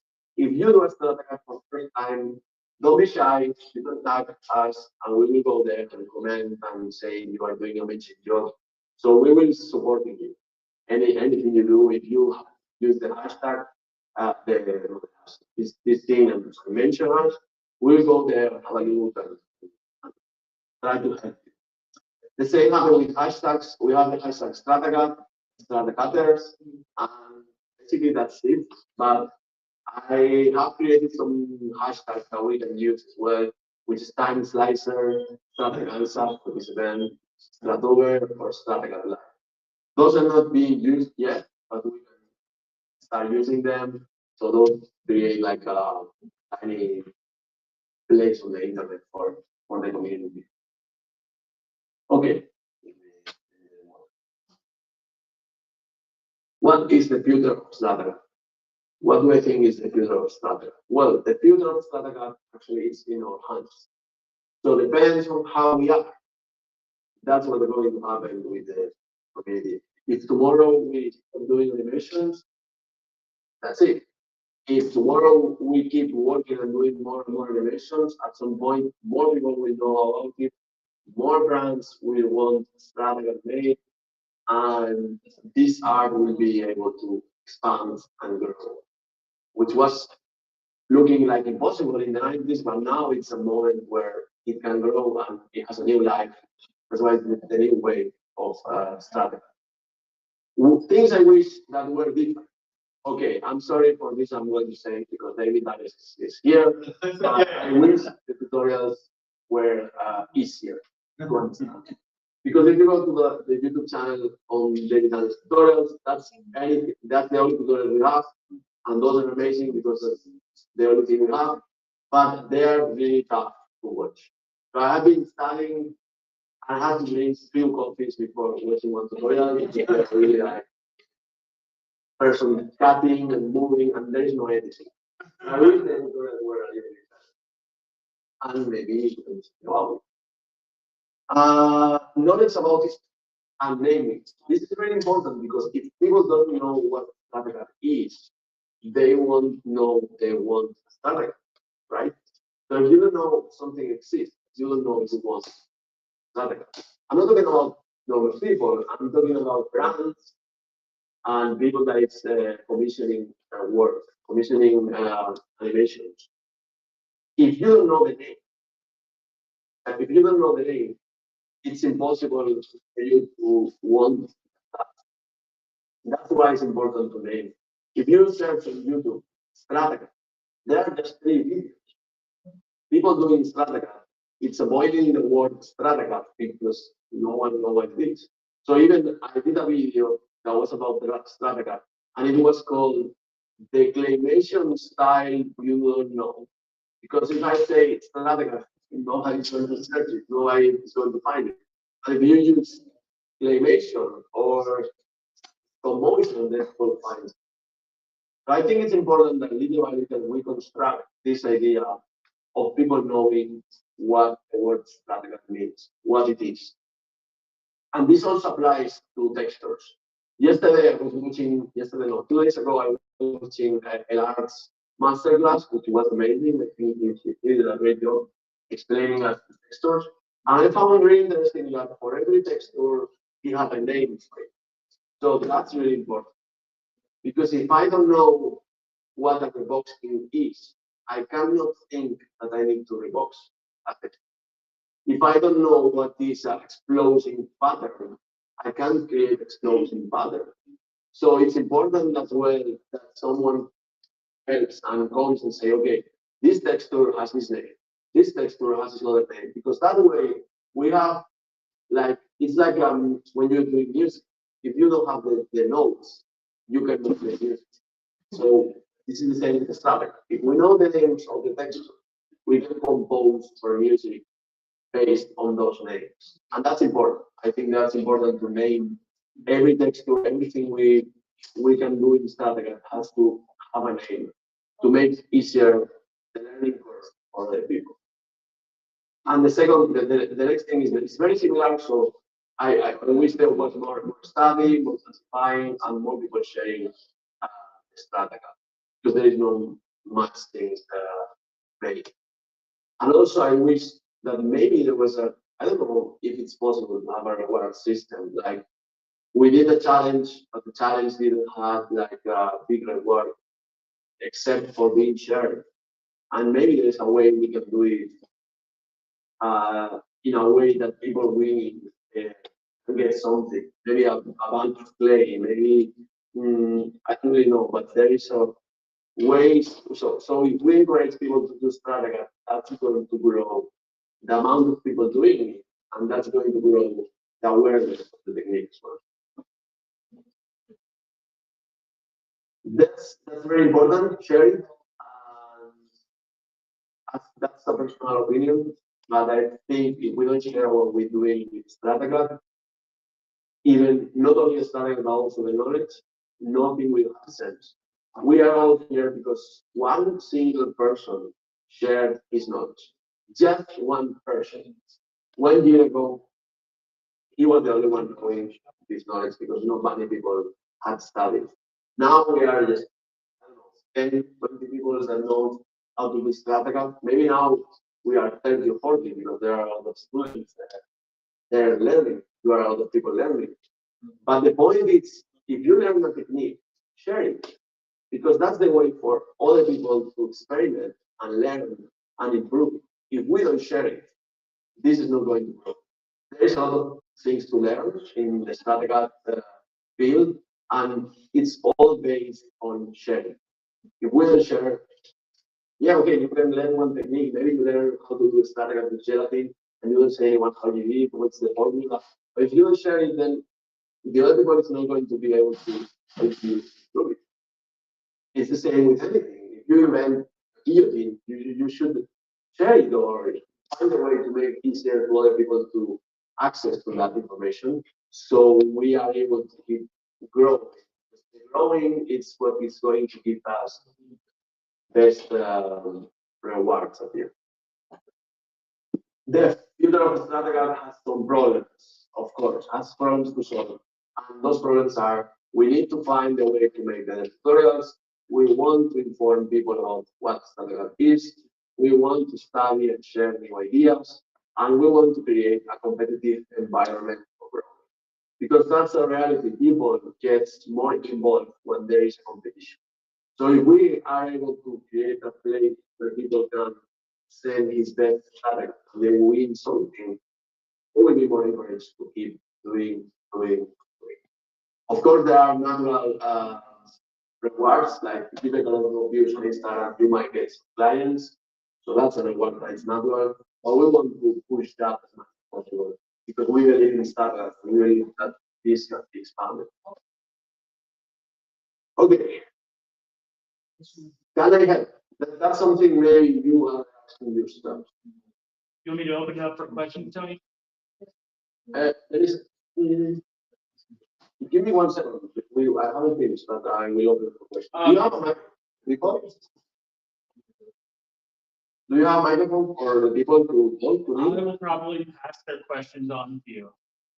Okay, that's great. Okay, maybe you guys are thinking if you can help. What can you do for helping this movement to happen, this new way to be strong and be a strong reality? Yes, you can. How can you help? That's very simple. It's really simple. There are 2 ways you can help to do this thing a reality. And they are very simple and logical. One is with time investment, and the other one is with economic investment. That's the 2 ways you can do to make Stratacut grow. Whether you invest your time or you invest your money, you know, and both ways are nice. Both ways are good for making this growing. Even if we don't have a system yet to solve the economic investment, we want to create it. Okay, these are some ideas of how you can help grow the Stratacut with time investment and with economic investment. How can you help with time investment? For example, you can create tutorials. If you are not good talking or making tutorials, you can edit someone else's tutorials. Maybe you are an editor and you want to support the movement, you can edit someone else's tutorials. You can make informative videos about what's Stratacut. Maybe just a video saying, oh guys, I realized that there was this technique of play and that's amazing. In this type of video as well, it's really helpful for people in discovering the movement. You can help studying new ways to Stratacut and sharing those with the community. You can help create a competitive environment. You can participate in Stratacut challenges. You can help organizing Stratacut challenges or events like Strataganza. Strataganza has been helped for many people that has helped to make it happen. and we are very helpful. I don't know personally who has helped, but I'm sure so many people have done the dance, and I want to take the time to thank to these people because I'm sure there is a person behind the cameras, there is a person helping this event happening, and these people, it's really, really helping, and it's really important what they are doing. So thanks. If you, well, I want to say thanks to all of you. Also, if you are not able to make animations or videos or editing or helping on challenges, what you can do is you can share posts or YouTube videos related to Stratacut. That's something really easy you can do. It's absolutely free. Just share it with a friend and say like, hey, look what I just discovered. This is Stratacut. Nice to meet you.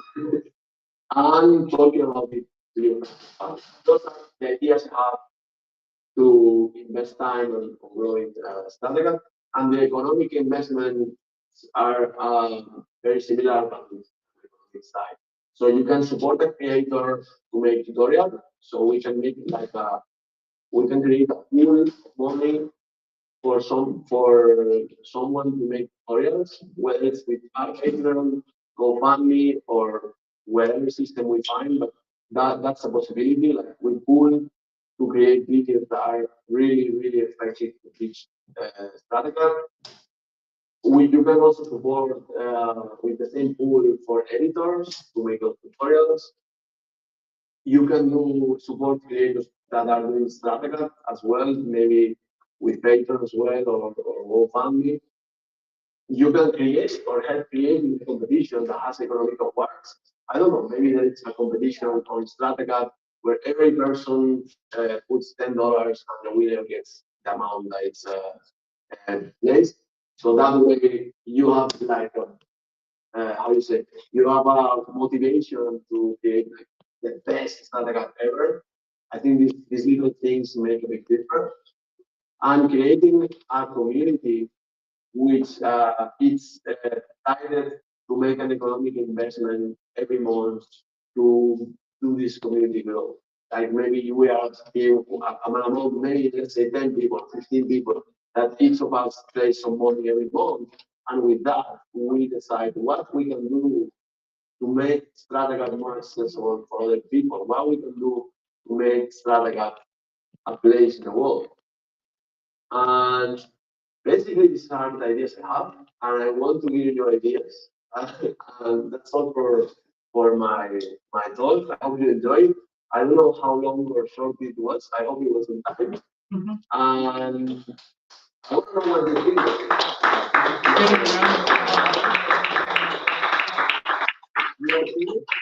The clapping for you, Tony. The clapping, okay, thank you. Okay. I'm going to show you. I'm going to try to see what because. Can you point to the people? Because I have a second screen now when you see what I'm seeing. You're watching the trick. Okay, wait, I will put the YouTube, but I want to see the people that is there. Because I like this to be a little bit more human. Just before we go to the questions, here you find my Instagram account. There is an link tree, sorry, for the link tree. You go inside this link tree, this window will pop up. And this arrow is wrong. It's not that place. It's on the bottom. But there's a newsletter. So I have created a newsletter where you can join this newsletter, and there will be a place. That newsletter is going to be a place for us to start getting these of those videos, like creating a community for doing new tutorials or finding the ways to community solve. I don't know. These ideas we can share it on the newsletter. So I encourage you to join the newsletter. And thanks for being part of the Stratacut story.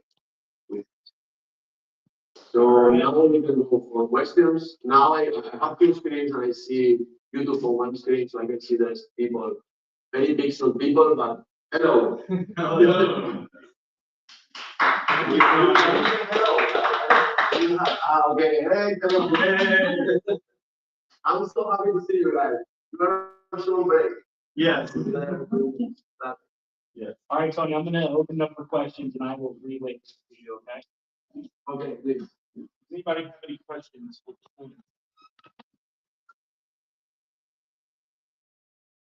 Not Siri, Tony. Someone's phone Siri went off when I said that. Oh, So they were laughing. right, questions. That's everyone. No questions? Yeah? Yeah. I wanted to ask if you think some people make short films with Stratacut, or it would help to send them to festivals. I would think so, would make the technique more known, because at least in the UK where I studied, I taught in the university, none of the lecturers knew it, so it's a bit obscure. Maybe if we incentivize people to do short films and send to festivals, that could help. The question is, do you think that film students making short films would help the exposure for Stratacut? Yes. It will. I think it will help, but we have to be realistic in some points. The advantage we have in social media in that format is 8, 15, 20 seconds. And that's a format that works very well with Stratacut, because if you want to create let's say you want to create a 5 seconds Stratacut, it's going to be this guy. So that's 5 seconds. Yeah. Okay? It's a click. 5 seconds.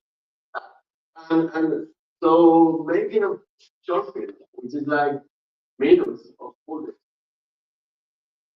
it's going to be very complicated. I mean, you can do it, and it's great because it will go to festivals, and we need to break that barrier. But I want to know if it's that easy for people to make it. I wish one day we are able to teach enough people to do Stratacut to be able to make a short film with all the people that we talk. So my plan in the long term is teaching more people so more people can know Stratacut, how to do it. And at some point be able to make short films with 10 animators, 10 Stratacutters. But I don't know if we have them. We have like 2 Stratacut animators in Spain, 4 in the United States, 1 in Peru, 1 in I don't know which country, and it's like very complicated to get funds to make this short film, right? I think it's wait a second. I think it's complicated, but it's interesting. And of course, we have to find ways to do it. I recommend to start with the social media because it's faster. But at some point, going to festivals and doing short films, it's going to be the most amazing way, of course. But we are facing something like logging bits. You know, logging bits was a stop motion film that was hand painted with oil paintings. So we are facing the same problem with the Strata, I think. If everyone takes 20 seconds, we can make a 2-minute Yeah. movie. There are some, I've actually entered a film festival where they do micro shorts. So they're like 10 seconds to a minute. And you can still win awards and everything. I actually won the People's Choice Award at that one, but there are short film festivals that do very short films. That's really interesting. That's a point I haven't thought. It's true. But 1 minute short film is possible. And I don't know if you guys see it, but last year there's a short film that went to festivals, which is called Of Wood. And basically, it's a guy who takes a piece of wood, a piece of tree, and he's carving all the time, and the animation is happening while he carves the wood. He has won so many festivals with his short film. Is that a BF photo on Instagram? That guy? You know? I'm not sure who it is. Oh, No, it's not the one that's cutting the film and that's it. It was like sculpting really. any more questions? Tony? What do you think is the future for Stratacut? Tony, the question is, what do you think is the future for Stratacut? That you didn't cover in your presentation. It wasn't because of my presentation. Well, I think I don't know if it was Stratacut, but I know what I wish it was. I wish there is more people doing more informative material so people can learn to Stratacut and can learn what it is. I wish to see Stratacut, for example, I'm from Spain, so I wish to see Stratacut in the Spanish TV. I wish to see Stratacut in the American TV that you are from America, the US. So I wish that people who is not animators starts to realize that that's a thing. And I wish we all are able to keep doing this beautiful art for a long time. Yeah. I know maybe, for example, he did Stratacut for 10 years and then he stopped because he thought it was not possible for the market or it was very expensive. And nowadays we are in a time where everything goes really fast as well. But we found a place where Stratacut is so powerful, which is social media and maybe short films as well. And I think it is a really good moment for it. It's a moment where everybody is going for digital, everyone is going for technological things, and we are the weirdos that are playing with clay and making something so handmade. And that's still real and impressive. So I think people knows that and appreciates that, and that's powering us to keep doing this for a really long time. I'm not sure if I will be able to retire doing Stratacut. Who knows? Dreaming is free, so I will dream. We will get retired after a long life, like in place. Well said, man. I have questions. Yeah, I don't think we can hear you over there. No. Oh, Should I come over or? I can ask it for you if you want. I was gonna jump in just. Yeah. To be less translate. Hi, Tony, can you hear me? Yes, I can hear Awesome. you. Thank you so much for putting the effort into thinking of all this, for your great contribution to gathering an ad hoc group willing to blaze a trail. I really appreciate what you described. I want to say in response to the future, I tend to go into thinking of Stratacut as a complementary piece to stop motion. Like the piece we showed from you is a bit of stop motion and a bit of Stratacut. And there's a lot of mileage in that, I believe, in the sense of you don't need to necessarily have it be pure 4 or 5 seconds. You can have it be little bursts of energy. So make a movie with stop motion characters, perhaps. Can you hear me okay, by the way? I know it's bad. Yeah. Okay, good. That have little ray guns, like the little characters pull out their ray guns out of their pocket in 3D, and then the Stratacut loaf grows, and then it cuts itself off as a ray, as a beaming ray of animation. You use the texture as a kind of hyperactive little element that gooses the stop motion for these very strange, uncanny moments. I think you can accomplish a 2-minute film with a story and have actually Stratacut be a part of it by that kind of technique. It won't be, you don't have to be that good at the harder stuff, but the patterning and the power of the textures can be incorporated that way. That was one future I saw. I'll continue to talk. I've been trying to explain how the capture of all your frames from different angles using a robot arm will improve stop motion and Stratacut, because you will have you know photogrammetry. Most people know what photogrammetry is. It's a series of cameras that are put in an array, and it reconstructs a three-dimensional image with the texture on it. You agree that that's a commonly now understood technology? Yes. Now, what is actually happening at this moment? I'm working with a company that is doing neural radiance fields. So this is an artificial intelligence version of photogrammetry.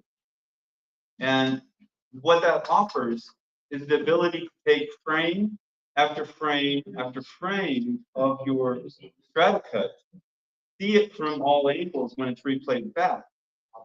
And the power of what that medium will become is transferable, it's digital, it's scalable, which is not what clay or single slices are. They are more tactile. And that provides a great opportunity for the dimensional cinema, the dimensional sharing of animated stop motion and animated Stratacuts that will become amazing. You know, I just think that that's going to be 100 times more interest because the textures are very real. The quality of the result is incredibly realistic. And so I think in the future, because I'm working with that technology as a product now, not as theory, not as a research paper, not as an idea in AI, I'm working with the actual product. It's still at the cutting edge, it's still the bleeding edge, but in 2 years, that will be more common than I'm describing now, and will be one of the most powerful ways to convey over the digital asset world that we live in, a really fundamental sculptural approach that's exciting to watch, can be rewatched. And then if I were to go 5 years further, you'll be able to have an animated knife. You'll be able to have an invisible knife that changes the shape as it flows through the block. You can program it to say, I want you to be a circle or a ball or any shape you wish. I want you to be a corrugated ripple going through your block. And that will be, you can re-see your Stratacut from all angles in different knife cuts. So you make it once, you let the neural radiance field capture it, and then it is a cohesively understood A to Z, 1 to 200 frame understanding of your block. And then in 5 years, and I'm saying this will come, but not maybe in 2, the ability then to further use an invisible knife that is changing shape in front of you, and you can cut it from different angles and with different shapes. That's my holy grail. I've explained why I think there's an explosion coming in this very strange, archaic, or not well understood. We don't understand. Many people don't understand what this is, but that will be really, really effective. That's my hope. I will let you go. Okay. Yeah. Where's the question? Do you agree, or do you see that, or do you think that's possible? I think it's possible, but I don't agree. That's why I love you, by the way. I'm going to explain why. Right. And that leads me to very interesting point here. What I've seen in the last year, and I believe it's really interesting, is that you invented Stratacut, and I was talking about this with a friend the other day. You invented Stratacut, and you have an distribution. And everyone has seen your distribution and Stratacut as a whole. Okay. But Stratacut also has to be connected to your distribution. And the interesting thing now is that new creators are taking the technique of Stratacut and they are doing his own art distribution. Mm-hmm. And this is going to lead us to new styles, new ways to do it, yeah, and new points of view. And that's what I found really interesting of what we are living now, this new way. Mm-hmm. Because the style of David Daniels is not the style of Stratacut, and we are separating those things. Right. I know you as a person appreciate technology, like technology, you want to go in the first line, but there's people who doesn't.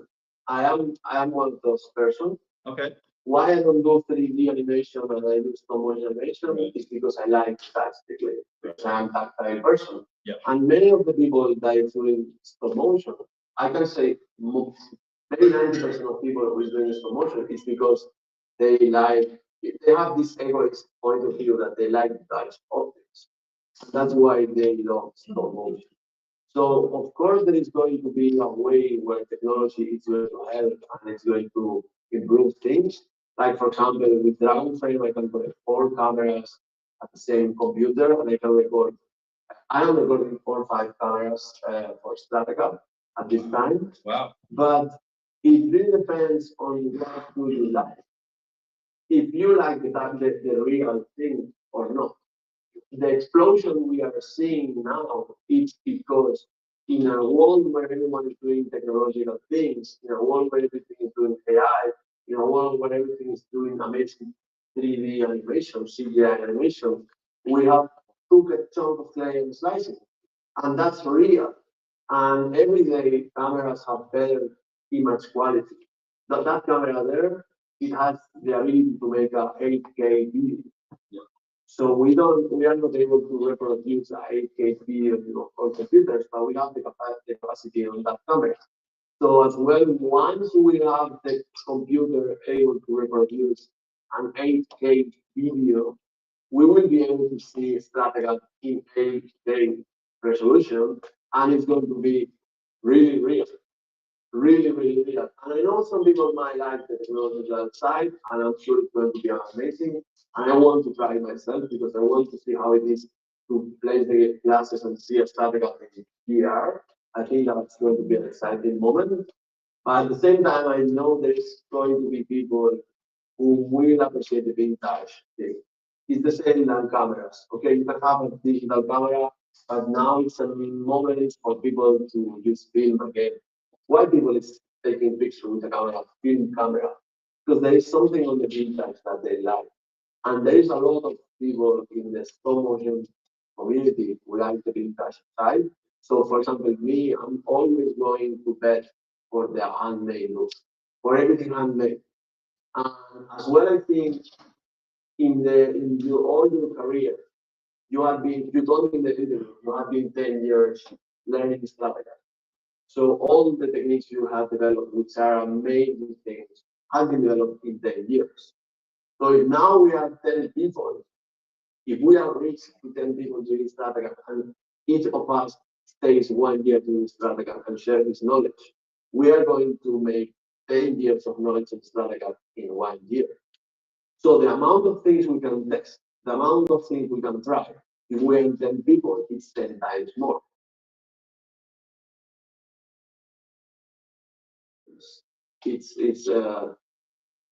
Do you have any problem?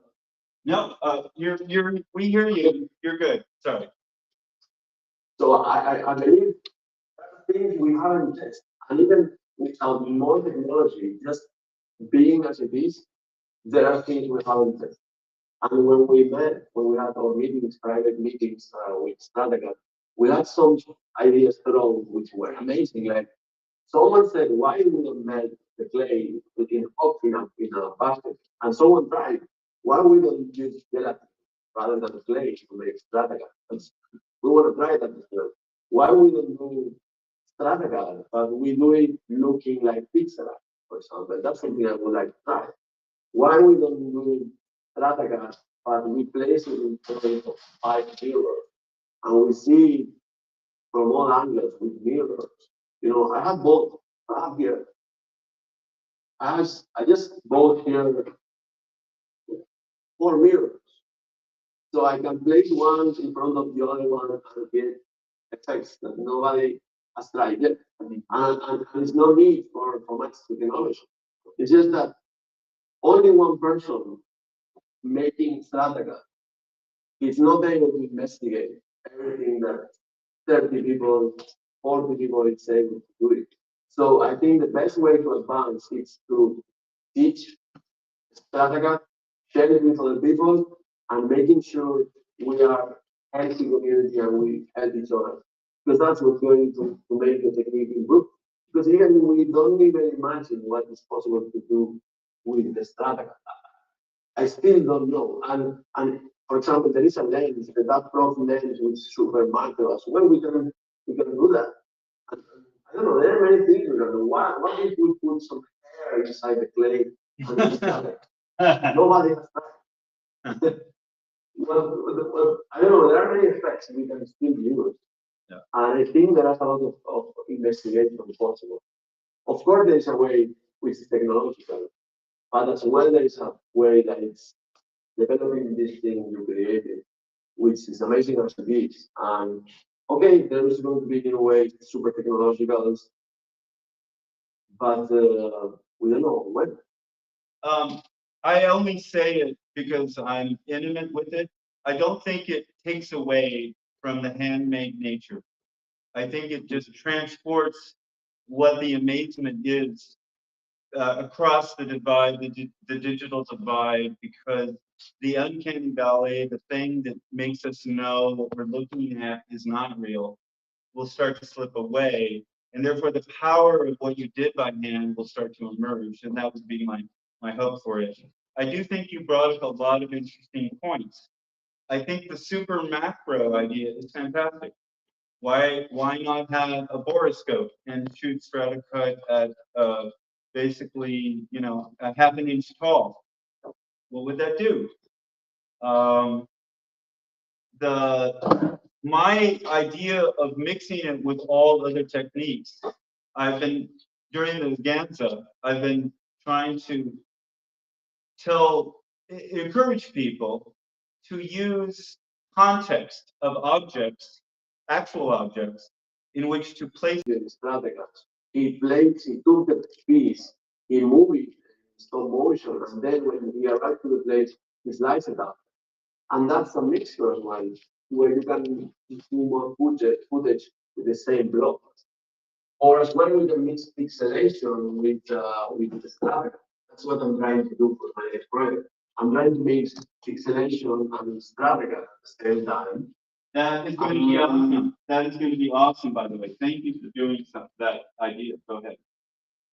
And yeah, I try to sell a Stratacut to every customer that comes. Actually, to everyone, I say, yeah, Stratacut is the best. I have to convince everyone. I cannot say what it's going to be, but I can say it's a break for each folks. It's So I'm amazing. really happy for this. Yeah, it's amazing. Ellard showed me some of the work he did for a client he cannot show everyone. It's a very large client. It's perfect. It's a hip brand that needed this amazing neon electric crazy gonzo, all things moving at all times kind of. His sections are great. I have done one as well. I was on the road and I actually was shooting Stratacut. I was making it in national parks. I was making it in campgrounds. I was making it in the motels. I have not posted the footage of making it, and I cannot show the actual Stratacut, but it's a really, really effective, and it's a national brand and a client, and you're doing the same thing. So I'm only telegraphing the enthusiasm that we feel and the success that we're in some small way gaining. And the exposure of that will go to higher brands that you'll see in the next few months as they come out. Exactly, that's the point. That now it's becoming like a brand, like a way, like more brands are knowing about it, more people, and at some point it's going to be more like, why do you have one of these videos and the other people has it? So that's the power of what we are doing, because people it's noticing that it's possible, and that's why as well I want to encourage the teaching side, because more we teach, more people are going to bring new ideas, and we don't know. For example, now you just have been talking, and I had one idea. Do you know what is the, I don't know if you got it the same, the black light? Do you got it this? We're laughing, Tony, because Tate just did a black light Stratacut literally 1 hour ago in his session. It's amazing. Yeah, but yes, go ahead. Okay, yeah, I was going to say this is an idea no one That's right. Okay, that's right. Not anymore. Until today. Day 3 of the Ganza, October 5th. Is it 5th? Yeah. Yeah. Yeah, day 3. And we have in the building, Diego, We have a black light strategy. Black light strategy. I did want to thank you for Stratober, and I'm happy to call it Strataganza Stratober. I understand Stratober 2. Stratober 2. It lands on the same month. This is my birthday month, so I'm very happy about that as well. Happy birthday. But anyway, I wanted to tell you that it's all the same, and it's a very, let's make it the month we try to all get together if we can. We'll call it something else next time. Keep making new friend names, or we'll repeat them. I don't know. Yeah, sure. I'm thinking to make a T-shirt for like Stratacut, like something, like professional Stratacut and send one for each other. Question. Nathan has a question. Shoot him a question. Oh, go ahead. How can we make That's this good. Stratacut T-shirt? Well, I was thinking about this, like, because we can't animate a T-shirt. We can make it, but what could we express the animation of Stratacut? Okay, I have an answer, and I'm going to tell Tony the question. Mason said, "I love the T-shirt. It's going to have a still image of Stratacut on it. Like I guess my hat has a still image of Stratacut. We can't see it, but how do you make it come alive?" And I'm going to give him the answer. Ultimately, AR Stratacut. Basically, the Stratacut is a marker. It is a unique marker. It will connect and trigger. And so if you're wearing that and you point it, it will be the marker that explodes the Stratacut out of your chest. Oh wait, I have to say, if we could do a Stratacut that has a like an Aztec code built into it, like the phone QR code. QR code, yes, right, exactly. So you could also, Isn't there one called- Probably. That's yeah. he said a QR code, that the Stratacut itself is a QR code triggering the next thing. Okay, go ahead. That's amazing idea. We have only about 5 more minutes. And thank you so much for the work you've done, not only in the real community, to gather so many, to create interest, but you care deeply as, for some reason, I can't believe it, all of the people who've adopted trying to take up their own version. I agree that what's so satisfying to me is I am seeing expressions of Stratacut I always sort of dreamed might happen, and they're coming out and they're not me. It's a crazy feeling. It makes me cry because it's true, you're all becoming yourselves, and the medium is not just one guy, it is a genre. That's like a really interesting fundamental step. And thinking in time shapes over time, thinking in that way, where you're trying to find the time flow as it's moving through the blockage geometry, becomes a way of thinking. You actually begin to see how the shapes are doing this. So that's a new language in my mind. It's not maybe verbal. It's not a verbal language, but it's a structural thing you do with your hands. So thank you for teaching. Thank you for wanting to teach. Thank you for I believe you teach us a new way to think, and each of us thinks in a different way, but you teach us how to think on a time block, how to think what's going to happen, and that's something you told us, and I'm really thankful for this. And I appreciate your comments about the quality of the early tutorials. Hey, I watched those like 100 times, man. So. And it gets a gate threshold for your commitment. If you're actually interested, you're going to hang in there. Most people won't. The thing is, they're amazing base, but my wish is to be able to remake. Yes. So what I want to do, I made my calculations, and I think with 1 or 2 months of work only dedicated to this, I could make the tutorials again without taking the same essence you're teaching, but we're doing with a style closer to the one that Taylor is doing in his videos. Yes. It's more like YouTuber style videos which are easier to consume. Right. So that's something I would like to do. I will be free from January, so that might be possible this January.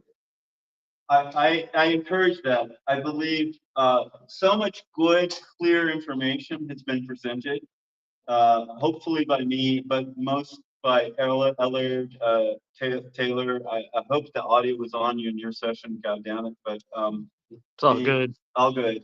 By Terrence, and I'm blanking out. Of course, Ellard, and Mason. I want to do this. My youngest son is 27, and he says, I'll set up the cameras. I'll make it look like it's lit right. And of course, I do high-end commercial work for a living outside of Stratacut, or did until I stopped, and now I'm doing this. So I understand presentation.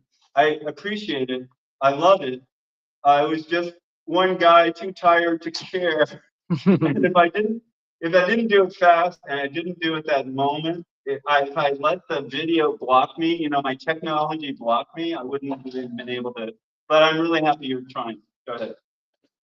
I believe you did it the right way it was possible. Yeah. I'm going to tell you why. Because you didn't know if people will be interested to watch the video. Yeah. So there was no reason to make the video in a high quality and with editing, complex editing, because you didn't know if people was going to be interested. And investing that amount of time wasn't a good investment. Right. But the way you did it is great, because if you're interested, you can learn. It's just that you have to have an interest, and that's it.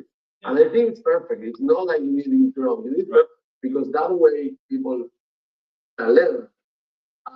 And if you try to make like very good editing, etc., maybe it was very tiring at that time, and maybe you didn't do the tutorials never. So I think it's better to do it that way, because that way it's a good start. I think the same of the Strataganza. There is some people that came to Strataganza and have been teaching his techniques for first time in Strataganza. So that's the better thing they could do. It doesn't make any sense you explain all the techniques in a very complex, elaborative nursery video. It's good as it is this way, because if you want to learn, you have Strataganza to learn, or you have the tutorial to learn. And then once some people has learned it, then okay, we can make tutorials that are easier to digest for newer people. But still, the tutorials you did, they will still be in use for a long time, for sure. And to your effort to create a kind of parallel processor of multiple Stratacutters who are sharing techniques, your idea that each person can contribute and understand from the next, it's really gratifying. It's also will speed up new innovation and or thought, which I think is true. And at the end of this, I just have to. The thing I love is the amazing amount of generosity you have shown, that Ted has shown, that Terrence has shown, that Mason has shown, and all the other people who were going to be here but could not make it, who wanted to share. Like Steffi Yee couldn't make it, and Jordy, but you were giving it away in a sense. We're all giving it away right now. Why? Because we know our own personal voice will not be squashed by the other voices that sort of show up to do this, right? Our own personal voice will still be there. Our own complex understanding will increase, so the quality of our own understanding will continue to grow. And hopefully I am right that you can still be a hands-on, tactile, primary creator, and that there are digital means that will be so dimensional you can transport it. That to me is an enormous, if that happens, that's an enormous benefit of income to those who are making the effort, because their personal expression will be valuable in a way way beyond a two-dimensional screen, a flat screen. So I hope I'm right, I could be wrong. I appreciate you calling me out that I'm too optimistic, maybe. And I do love all things. I am an equal opportunity appreciator of both the handmade and the fascinating new world. I think they go together. Here we are talking from Spain to Pratt, and I live in Portland, and I somehow got this here, and we all coordinated, and as a volunteer effort, we've been able to pull it together. So thank you so much for your time and the clear explanation. And I'm really excited by the mirrors you described. The kaleidoscope idea. Who was going to do that? You. Awesome. And I'm then going to drive. I'm going to try. I know. So I applaud you. Thank you so much for your time today. Thank you for joining. I know this is technically pretty awkward because you don't have a sense of the room, but everybody's staring, fascinated, nodding. They all appreciate and understand what you said, and they all thank you greatly. So, I'm going to let the applause be loud so you can hear it, okay?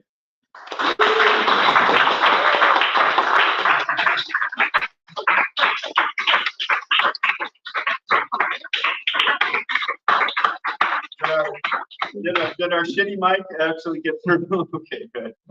All right, well, I'm going to say goodbye. If you have any last thoughts, go ahead.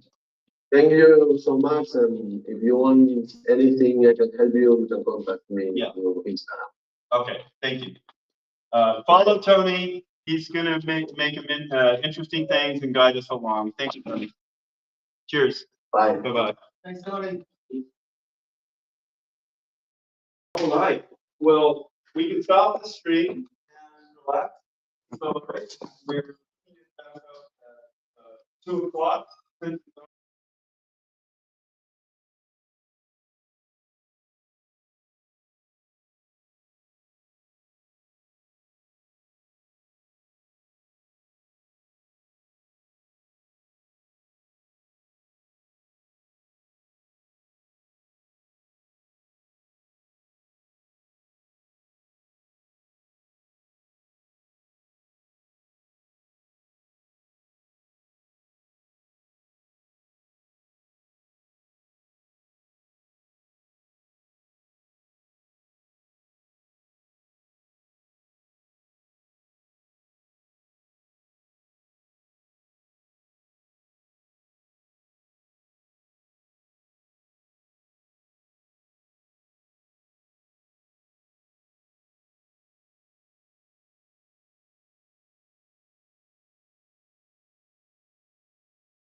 Got it?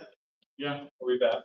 Okay, so this is my, hello, So I just wanted to briefly, sorry, Nathan's gonna do an impromptu. an impromptu lecture or technique question. And I want to, it's going to last about 30 minutes and then I will do more rotations after that. So we're back to the third session, let's see, 9, 10, 11. 11, yeah. We're on 11. We're getting to 16. Clicking them off. Thank you, Mason. Sure. All right. I'm showing some videos. The quickest way we found to this is just going to my Instagram. So I'm going to be clicking through these. But this is what I'm going to be talking about. And it's basically the idea is when you're testing out your Stratacut patterns or new techniques, sometimes you'll be cutting through a block and you'll see that maybe you've kind of, well, your intention has not come through, the pattern isn't working. If you've done, like, the most common thing that happens to me is like I'll be practicing like reboxing the checkerboard pattern, like I showed, and my checkers are just static, or it's just a checkerboard, like moving to the side slowly. So at that point, rather than like, being like, well, I gotta get through the whole block anyway, because, I'm committed to it. I like to instead rotate the block, cut from a different angle, rotate it, tilt it. What I'm gonna try to do here is like just put together a lot of really quickly match together a block, and then cut it.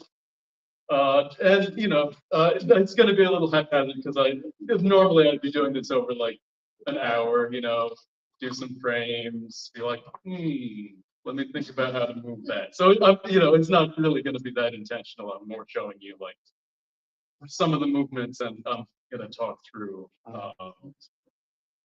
why I would do things. It's going to be a little bit of a simulation, although there may be a animated version afterwards. I got a little GoPro, and I want to mention I couldn't find a tripod, so I made a little clay tripod, which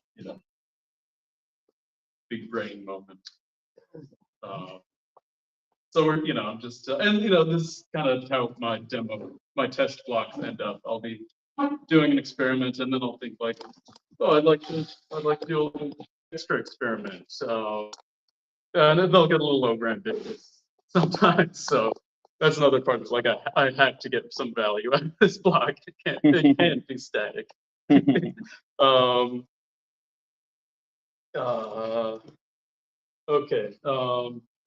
Let's see. So. Okay. Sorry.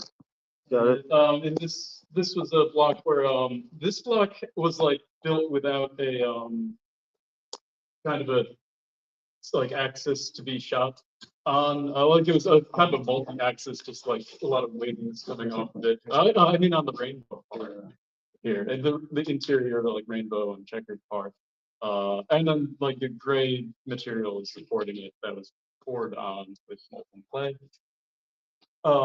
So I'm kind of like finding that rainbow shape again within the block, and then looking for more interesting angles to cut it from. I like to animate all the transitions. You see the hand coming in. That's done with what some call pixelation, which I find really confusing because I'm about pixelization. But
Wait. Just chill.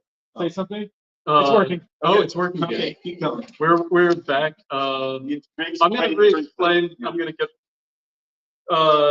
Did we have no audio from the beginning? I should re-explain. We don't know.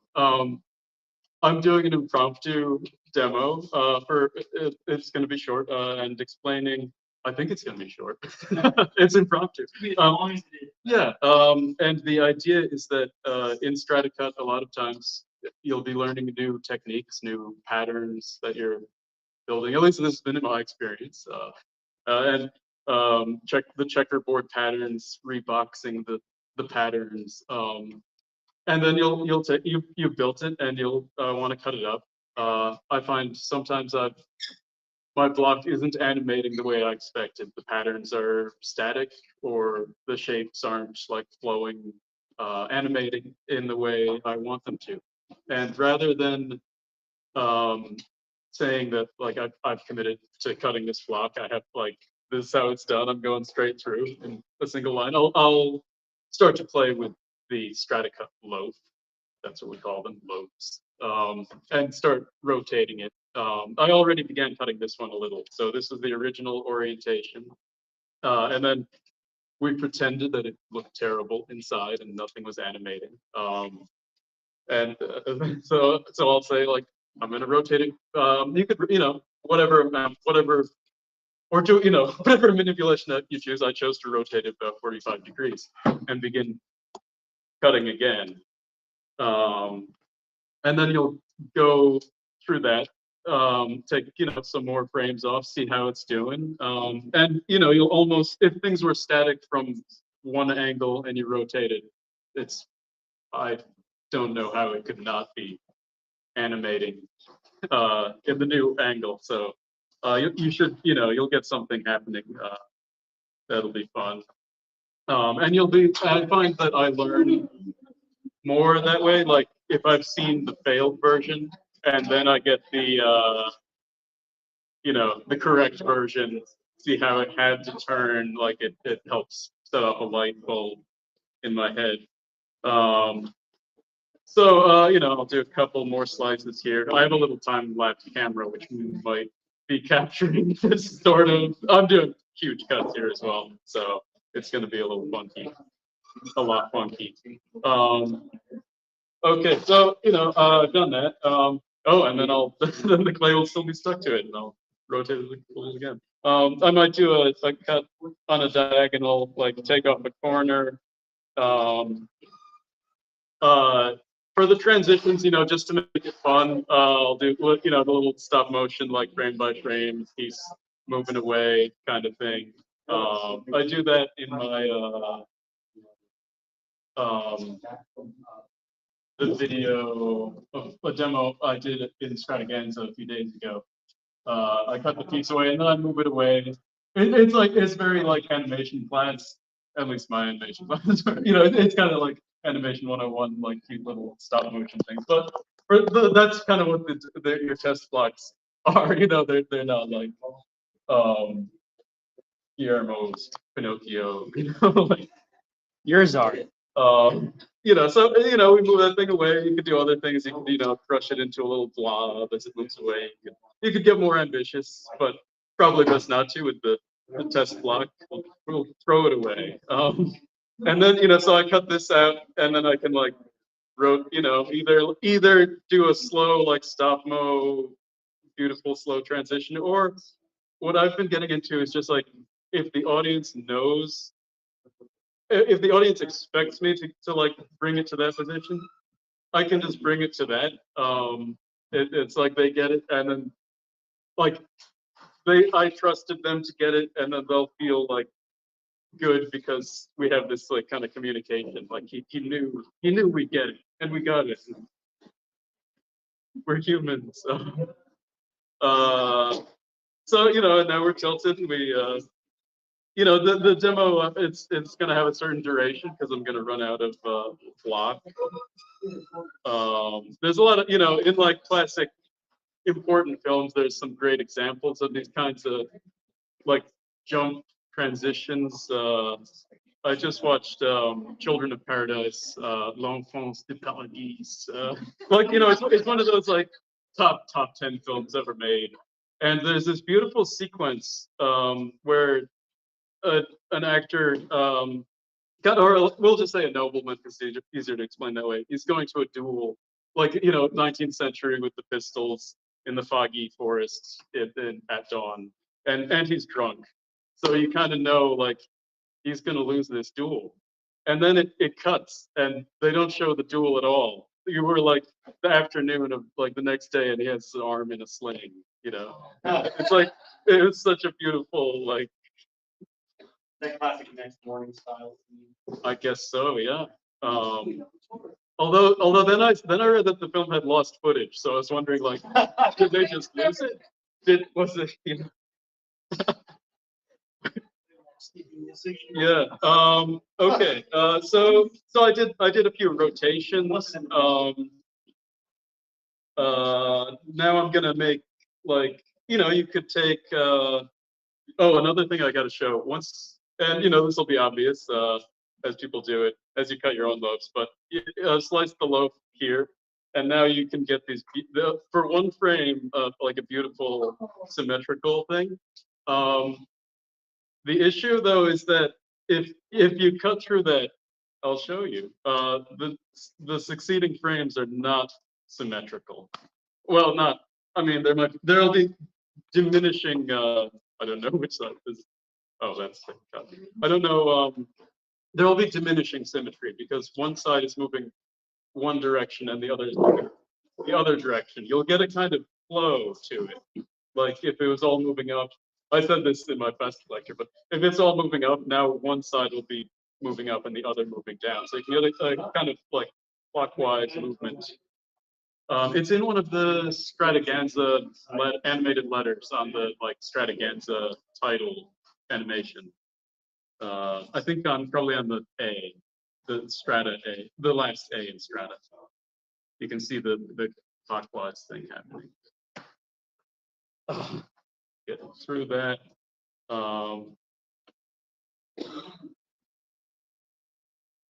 Gonna get a couple more frames here.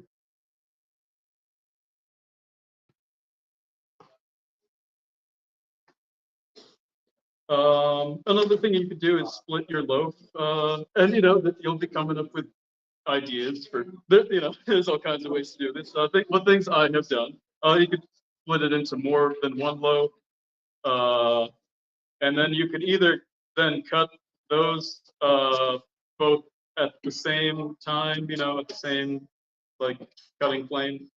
Or you could have like one at one rotation and the other at a different rotation. And this is all just gonna like let you see your pattern work from kind of every angle.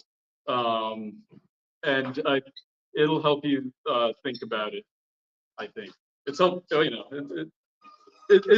I find it useful to see all the like stuff after, I gotta see it to understand it, you know. Especially with some of the complicated pattern stuff. Let's see, is there any other way to manipulate these blocks? I just took the biggest slice ever. You could take a huge slice out of your block, and you know, you could animate one on like 3s and the other on, you know, 8s. Probably, you know, I couldn't probably do much better, much higher numbers than that. If we had Taste Guillotine. Taste Guillotine is over there. That's why I'm pointing this knife over there. But someday, you know, Taste Guillotine for strata cutting can be in everyone's studio after we watch the tutorial. What? I do. I can't bring back Chicago with me. Oh, okay. Yeah, I'm gonna talk to Tay after this. About that. Yeah. So I think that's pretty much the idea. I'm gonna show. Let's see. Can we move the camera? Yeah. I'm gonna go through the example things again on my Instagram. Sorry.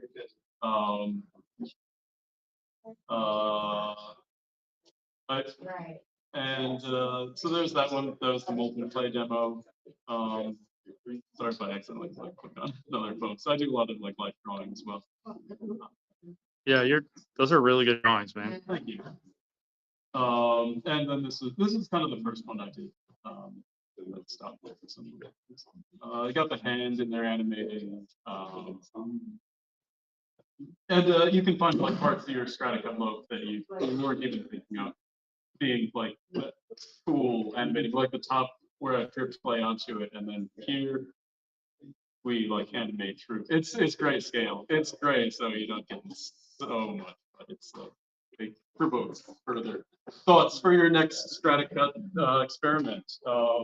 That's pretty much it. The only other thing, since I feel like it kept like jumping ahead to the next Instagram story here, which was my 3D scan of yesterday's Stratacut table. So I just wanted to show off the scan so you could kind of see how good the phone, like iPhone or smartphone scanners are. We'll see if it's loading.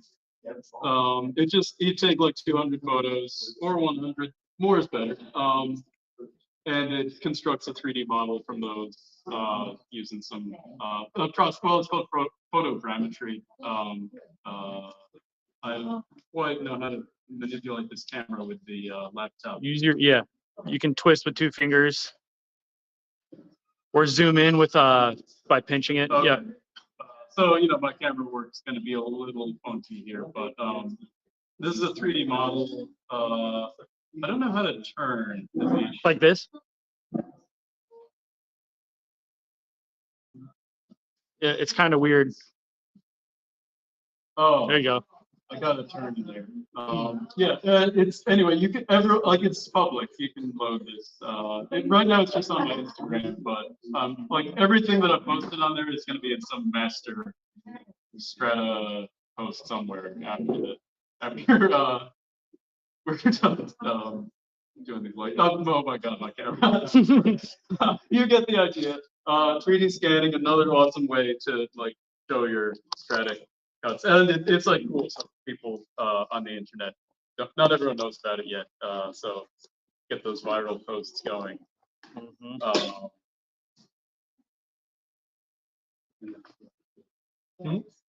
Did someone? Oh no.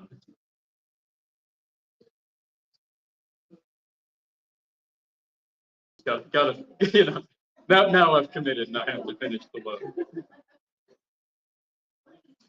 Okay. Don't panic. Fixed it, Dennis. Okay, I think that's all I've got. But it's been great talking to you about this concept. Hope it'll give you some ideas when you're cutting up your Stratacut experiment. Thank you.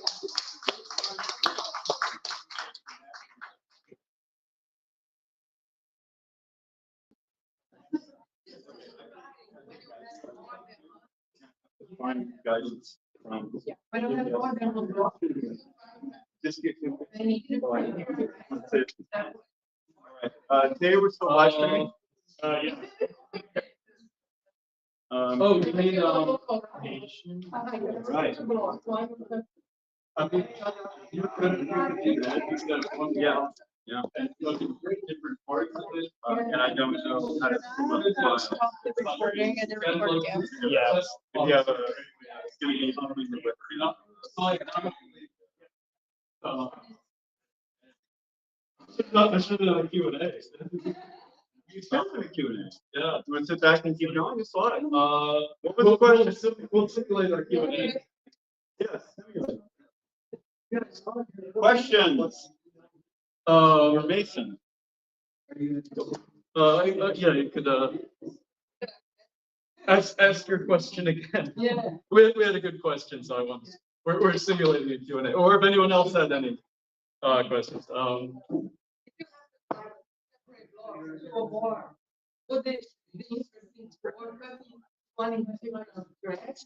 Yeah. The question was, if you had two Stratacut blocks, would it be interesting to cut them at different angles, different directions? And the answer is yes, it would be cool. And then it got my mind firing. Like I wanted to say that like you here we've been learning a lot about practicing sculpting your time sculpture, your Stratacut looks, and then cutting up your test blocks is a great time to practice your slicing. Your slicing like technique, and also like ideas for new ways to slice. Like that's the whole frontier along with the sculpting itself.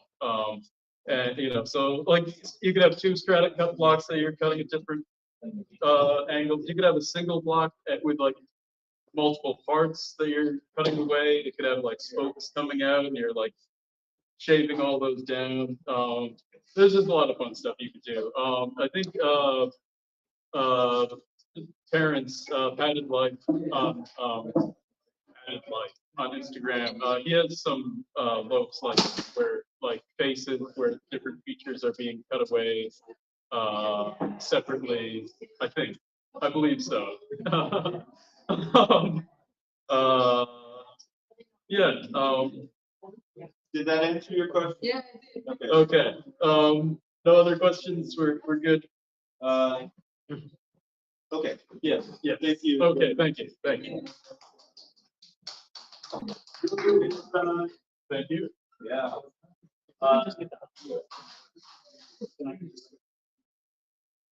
Okay. To the live stream, we're going to try to fix the technical audio issues a little better and get the webcam up on this monitor so it's a better two-shot. I'm going to step in and try to explain a lot of things I've been doing, and maybe a little bit hodgepodgey, but I was doing rotations last night, and I had a lot of you here, at least some of you, and do you want me to continue with those?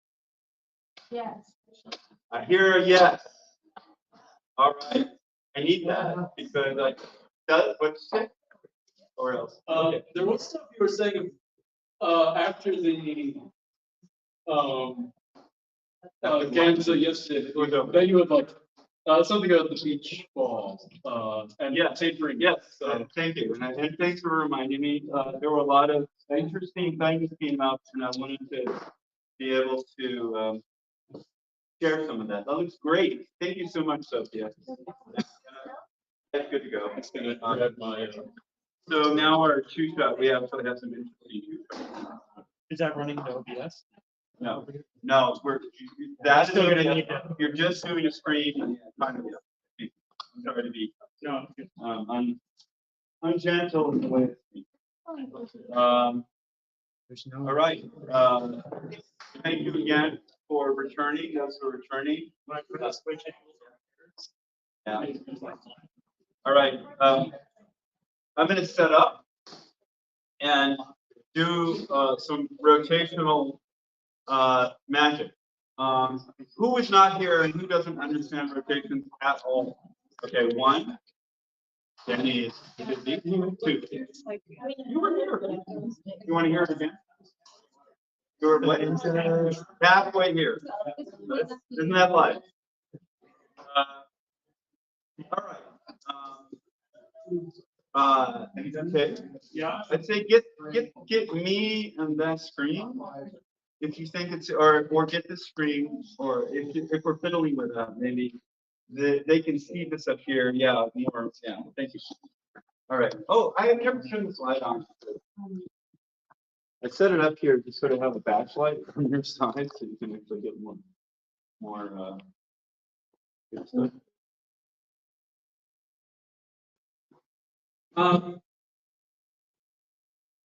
Curved rotations are very hard. I'm going to briefly explain this for those who have not heard it, but I'm not going to spend a lot of time. There are several people in here.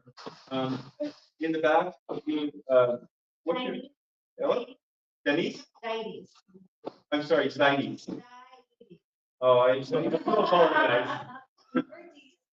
What do you say? D. D. Yeah. All right, D, thank you. And I shared that letter. I like D. D, amazingly, made the right shape. From all that tutorial yesterday, she actually, these are her shapes I'm going to play with right now. So you know that I just made these. These are rotations. She did it in a little bit, not wrong, but what she's making here is an oval. If you point that to the camera, if you see that up there, you see that I'm actually kind of going to be cutting an oval, not a circle, just to give you that interesting slight difference. But what I want you to look at is at the very top of the these pieces, they don't quite join at the top, right? You'll notice that when you make your, I could go backwards for YouTube. I'm going to give you one quick little tutorial on curves. And for the gentleman who wasn't quite just waiting, but he was there. I was away. Wasn't fully away. All right. So choose what size you want to make your rotating ball. Make what I would call a curved abstract surface. I don't have a way to show that without a drawing. And this camera needs to probably see this if I do it. I'm gonna need the main cell phone camera to, does it point that? This one? Yeah.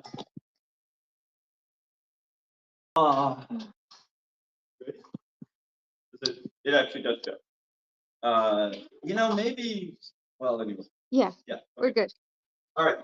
I'm going to make a cup shape with this curved spaceship. It's very simple, but I want to really idealize shape like that. If you look at it, I'll give you the 3 axes of it. You look at it this way, and it's like a spaceship. That helps. I don't know. You can see that on the screen. You look at it this way, and it needs to be an oval with a fair amount of stretch. And then, which other direction? Well, let's focus on those two. The key piece is that I want this to be ideal. Now you're working in clay, you're working with your hands. You pinch things, you divot them, you push them in. Don't. Now I know that's not easy to do. I recognize sculpting is hard when you first start, but eventually I can try to teach you a few tricks as to how to sculpt in a way. Is that I don't know if they get both views or how to switch, but anyway. It needs to be live because it's not live. Oh no. I guess what I'm trying to get is both of those things. Or have someone there who's actually, the best thing someone can do is, take a hold of that camera and either get the view when I'm actually trying to do this, or the view of that trying to do that. I got you, David. You do. Okay. All right, let's light this rocket. Ready? Yep. Now you have the top view. I'm going to go back and show you how to make this spaceship. It is like a clam. Food and shape. So think of it as a clam, but a really idealized clam. A clam that came from outer space. And so they didn't know how to put any extra lines in it. They made a vector shape. They made a mathematical with the arc of the. Does this sound familiar? Oh my God, you really were in another world. Okay. I made that up. Okay. That's new. I meant the idea of the shape. You saw that shape kind of. Oh wow. All right.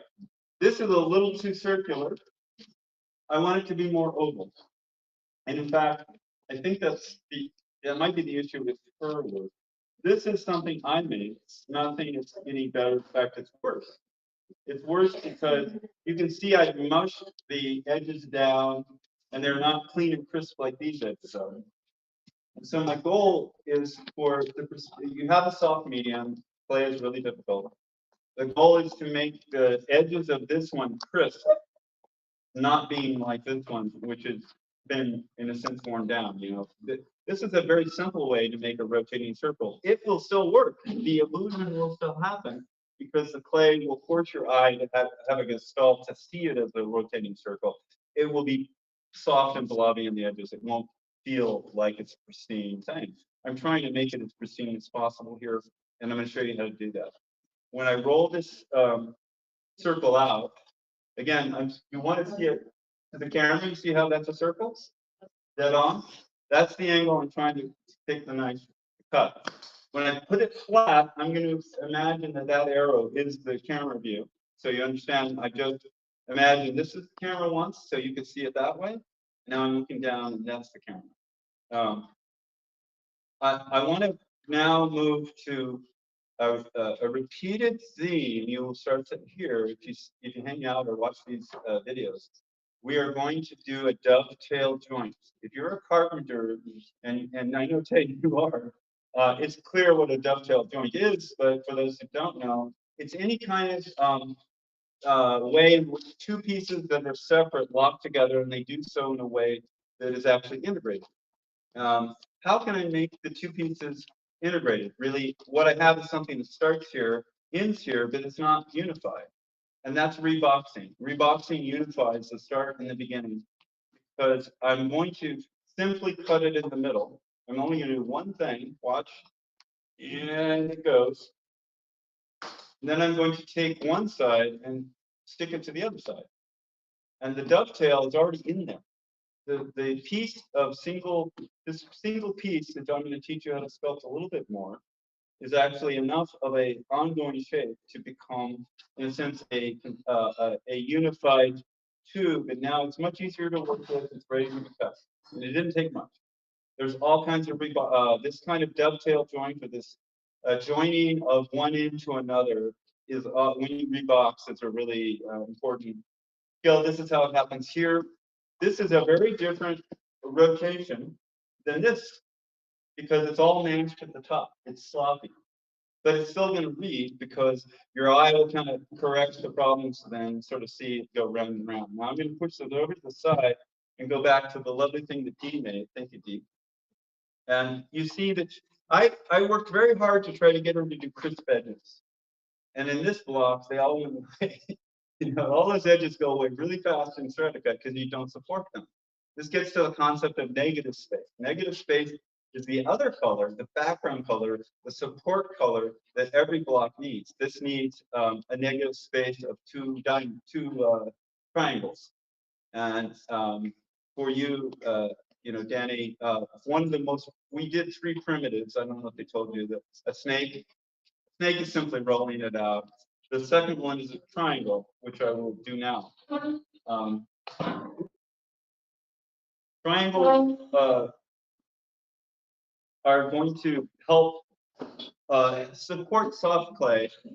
I want this circle not to disappear. I want it to be supported, so it helps it. When I cut it, if I were to cut it now, it would blob down on both sides. It would actually, and then triangles are just simply pinching with your 2 fingers toward the surface of the table and stretching it out so it sort of fits like this. Yeah. So now it has a little corridor, a little support, a little snug blanket on both sides. So when I cut it this time, there's a bit of mass to support the circle that I want to keep the illusion for. Okay. This is not pretty. This is not good. To finish it out, I would try to, what's going to happen here is it's going to get very flat. If I would had more time, I would thin this out and try to make, what is it? I want to put a little more clay here to make sure that the corners are clean enough to hold the circle at the bottom. The triangles are not sort of long. So I'm simply smearing in a little more sport clay to keep it well supported. There. Now that's actually ready to shoot. Didn't take much. One thing about shooting that I think everybody often forgets, and I forget to say very much, is that no block is ready to shoot, at least on a guillotine sideways, until you put a back on it, a support backing. Most of you understand why? Can I hear the answer? Why would I put a support back on it? The last. Oh. You know the answer. Yeah, I'm I trying wasn't to gonna get say that. anything. Sorry. Okay. Maybe you didn't get It's too exciting. It's too exciting. Yes, it would just stop. And in that idea, don't stop there. Everything you're going to build will collapse. Everything, because it's soft. You're making geometry that you can move, but it can also move the other direction just as easily. So if you're not thinking about the negative space and the support clay, you're not thinking. You have to put that in there, or it'll come out like a blobby mush that isn't defined. This is a very simple exercise in that. But if I made more complicated shapes, they would also need to be supported in their own unique way with triangles and snakes and ropes and any kind of way that negatively carves the idea of what you want to support. And there it is. It's the way that, all right, I've got that across. This is we're going to cut up and we're going to do a demo. Now I'm going to do the complicated version of this rotation. And it's all about the top and the bottom. I still do the primary shape. Let me do that. I know I'm jumping around, but here it is. The primary shape is a sort of clam disc elongation thing. There. This is a close enough approximation. What people tend to do when they make this disc is they jump to step 2 immediately and they don't make the disc. They start warping. There's 2 other steps here. But if you don't get this disc correct, everything you're going to do is going to get worse and worse when you try to do the next step. I'm making a second one. You see how I pinch it. I will tell you why people do it wrong. This is how they do it wrong. They mostly pinch too much at the edges. They make an empanada. So this was invented yesterday, which is the empanada. That's the empanada sculpt, right? And it's a little bit like a galaxy, like a Saturn. Like Saturn has, a center and edges on it. How do I get rid of the empanada issue? Because it's a natural thing. When you're pressing your fingers into clay, you think, right?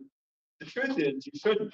Your fingers are negative space. They're like a negative little pinch. So I'm making a little wedge with my fingers here, and I'm actually just going to push the mass in. I'm not actually pinching it. I'm just trying to retreat it as clay mass back toward the center, and still keep that oval shape that I'm trying to create. So that's a technique that I tried to develop yesterday, and I mean, people got better at it. D got good enough to actually make something I'm going to show you, and I'm going to cut that up, and it wasn't me. So the empanada is not the right way. The vector shape. Think like a computer. Think like a complete abstraction device, and make it smooth, like a came from outer space. It's an alien. It's a little bit like a spaceship. That's what I called it. But it's an elongated spaceship. It is not a circle. It is not a UFO in a traditional 50s cartoon. My spaceship is Independence Day or something. Science. Crazy thing. Okay, did people understand the sculpting technique I just introduced there, which is use your fingers as pressure and shaping surface. Don't pinch down as you try to pull that up. And I'm moving the clay meat mass around. I'm not trying to add or subtract. I'm trying to actually learn how to have a little more, a little less. Another example is like if I do it and I think, oh, David wants it fat in the middle. Okay, I'll make it fat in the middle. And there I go. All right, it's kind of like that, right, David? No. A lot of people tap their fingers sideways. You see what I'm doing here? I see a lot of people doing this yesterday as they were, and I'm rolling it around, and you can see the edge I'm making. It's a flat edge. It's not the edge I want. It's a flat edge, and it's just natural. I don't know why they were, but there it is. Don't do that. It's not that it's bad in all cases, but in this one, I'm making my little wedge with my hand tool here, and it's just a little. It's just a little push. It's not actually. You may have to put a little body English, or I would call it finger English, maybe on this one. Where you do put the tiniest pressure on. But the regret I have is when I say that, I get empanadas back. Oh yeah, I can put pressure on. Oh no, it's another Saturn. It's another gravity well. All right, so now this is a little too fat. I know that I'm splitting hairs here, and you may not see the difference between the two. But I would say fat, and thin that out a little bit. And so I'm taking the center mass, because this is the opposite problem, and I'm pushing the center down a little, as you see, right? And then I'm just trying to feather that I'm mushing the mass of the thing a little bit out in all the directions. Right? And then I'm getting more of the shape I want, which is an idealistic curve with no indentations. It's like it's space technology. Aliens made that thing because it has no imperfections. That's the goal. Of course it will. It doesn't matter that it will. It's clay. It'll get the point across. All right, so that's the problem with this one is it's too round. I get a lot of that. You think when I say oval, it doesn't mean it. No, I mean it has to be an oval. So here I am, I'm pushing out at the center, and I am feathering toward the edges. Okay. Now, do you want me to pass this around so you can feel it? Okay, I'm going to pass it around. I have another technique that seemed to help people, and I want you to try it. It is something akin to drawing on the right side of the brain. I assume some of you have heard this book or this technique, where if you don't know how to draw, simply draw it upside down. So take a photo that's the right side up. Don't try to draw it looking at it from the right side. Turn it upside down, and all of a sudden, all of your instincts are now completely neutralized because you actually have to not complete the shape that you think it is. You actually have to respect in a instant, moment-to-moment way the shape as it really is. Anyway, I think that this is similar to that. What I did with some students here is not only did I teach them the anti-empanada trick to get the idealized shape, but I also said, here's my shape. Here's whatever you made. Good. It's a good start. Great. Close your eyes. Hold two shapes in front of you. I'm going to pass around two shapes. These are the shape I want. Once you make your shape, hold your shape in one hand, hold mine in another, close your eyes. The reason is if you close your eyes for 1 minute and you actually do this, like here I am blind, I'm Stevie Wonder, I'm doing it, okay, I can actually feel the difference. I start to use a different sense that I don't because I'm looking at it. My visual brain overrides what my fingertips are telling me. You got to bring the fingertips into this, or you're not going to learn it well enough to get the touch. So to get the touch, blind yourself, feel the two, say, oh yeah, I can kind of feel like that's different. And then go in and try to repair or fix based off of the anti-empanada aging and these other tricks. So I'm going to pass this around. Make your ovals. Now, do you see how oval that is? You know, that's pretty stretched out. That's what I want, not a circle. And I will, these are Sculpey, by the way, they're hardened. And you won't break them, just don't drop them. This one dropped and lost its edge, but I will pass that around. One thing is it's a double, after you get this shape, that's step one. If you start to do step two before you finish this, it will come wrong. You have to have it this way. People, when I told them, oh, now you make an S shape yesterday, they just started making an S shape. This went right to it. I explained this shape first, and then all I got were, you know, and I don't mean this badly, but it's a common mistake that they kind of got thin and they kind of showed up like that, right? Because they were trying to do the next step and the next, all in one step. Make sure you can get this first. Now I'm going to show you what you do with it when you move it. I'm making an S shape. You see that? I'm actually curving it one side and the other. One side is 50% going one direction. The other side is 50% going the other direction. And in the middle, you want symmetry. So I have made an S curve, of which I think it's better to show here because it's so hard to communicate what I'm saying. That the S curve in what I'm doing is roughly that. It's not a lot. You see that? That's the main S shape. It's because you have to have an imaginary barrel in your mind, knowing your piece is going to fit kind of like that with a bunch of other pieces. And they're all going to do this lovely thin at the edge, fatter in the middle, thin at the edge with an S curve. That's a general property of doing rotation. In this case, since it's a circular rotation, not a linear one, I actually have to dimple it. So when I say dimple, I don't mean a hard dimple. I mean just the tiniest bit of your thumb. Watch what I'm doing. Going in on one side, I'm cupping it with my fingers, and I'm flipping it over, and cupping it again on the other side with my fingers. And then I'm trying to make it an oval on the edge. I go back and look at it. And see, are you oval enough? Okay, I'll stretch you a little bit. And then you're pretty much ready. I know that's really hard to see, but it kind of looks like it's an edge. Sorry. It looks like a slight edge like this with a little bit of that and a little bit of this, right? From the side view, and there's a line kind of running through it. That's what the side view of this absolute edge, what that edge is doing there.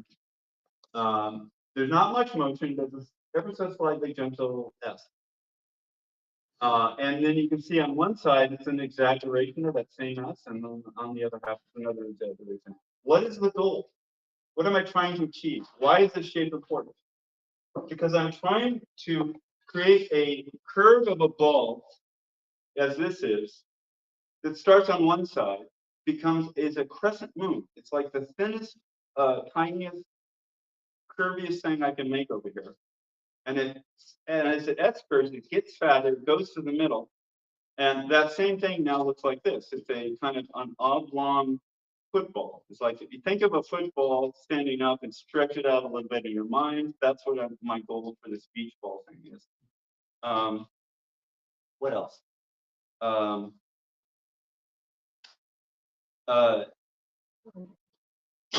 If it helps you to understand, I'm going to go ahead and cut this up. When you look down, I'm looking down the tube of this, right? You can see the tube, that's why I did it this way. I'm imagining this is what it will be. And earlier I did the dovetail doing, so I took what was free floating and joined it together for a flatness on both sides. In this case, I'm imagining I'm looking down the barrel of the circle here, right? You're looking down the barrel, and that's the way you do it, right? So you look at it and you say, that's a circle. That's going to be what you're trying to get as you cut it away. Is that a circle? Yes. Right there. That's the camera's cutting angle. I'm looking now what the blade will finally do when it's finally happening on it. I don't want to see this. I want to see that. And each one will support the other as it rotates from one side to the other. I'm going to cut this up so hopefully you can see. This is a little crescent moon shape on this side, right? A little crescent moon, very thin, it disappears into nothing. I keep cutting it, it becomes fatter and it becomes straighter. I cut it, it becomes fatter and it becomes straighter. It goes to the middle. It's migrating. It's actually moving across from one side to the other. And here is the very middle. And so that is the elongated football I would try to describe. The stretch symmetrical in the middle shape that starts pinched at the top, gets fat in a curved way, and pinched at the bottom. I'm going to keep cutting. And I'm going to get all the way, this is the, well, terrible name.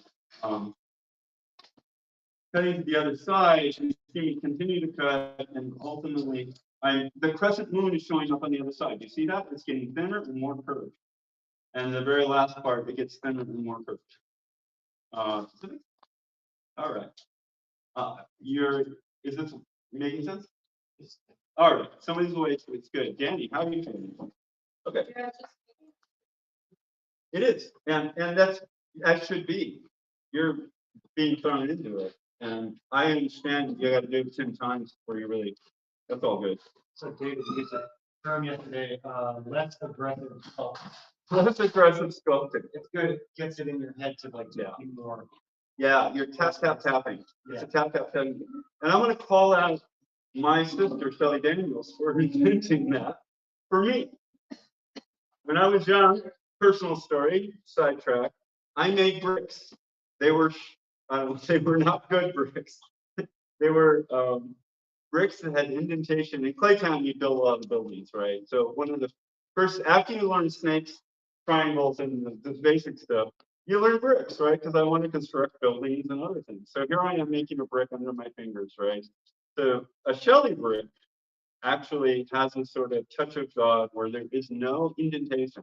It is literally a straight line with a tiniest bit of some kind of, leveling. Talk about gentle touch. She's never pushing. And so her bricks, and I'm not even doing a good one, but that's roughly what I'm trying to get here. Like that's almost a Shelley brick. She could do better. What you're seeing there is it's almost straight. There's no indentation. It's just all flat or curving down ever so slightly, just so gentle. How did I make my bricks? I made them like this. Just so you know, I'm just like you. That would be the brick I would have made because I did not have a gentle touch. I was 5 years old or 6 or 7 as I was learning them. And it's natural. It takes a long time. But yeah, I'm glad that helped. So I think you're pretty clear on the rotating circle, why it works. When this cuts up, it will be sufficient to give the illusion of a rotating ball, but it will not be as precise as it could be. So there is a second solution, which I will work with these pieces here to preserve the crispness of the edges you put in. This is kind of a tedious solution, but it's all I can think of to do. I want to call out Mason, who did the melting yesterday. One way you could solve this is by pouring melted clay over it. That would be the fastest, greatest way, and I would love it if I had melted clay and I would do it in a heartbeat. I do not have that at this moment, so I'm going to take longer, and it's going to be really fine work. It's not really very good visual. So there I am, pinching. This is just, I'm going to make up a lot of these little shapes. This is a triangle pinched very high, meaning it's like Transamerica building in San Francisco. It's a tall, thin triangle. It has a little bit of what I call orange slicing going on because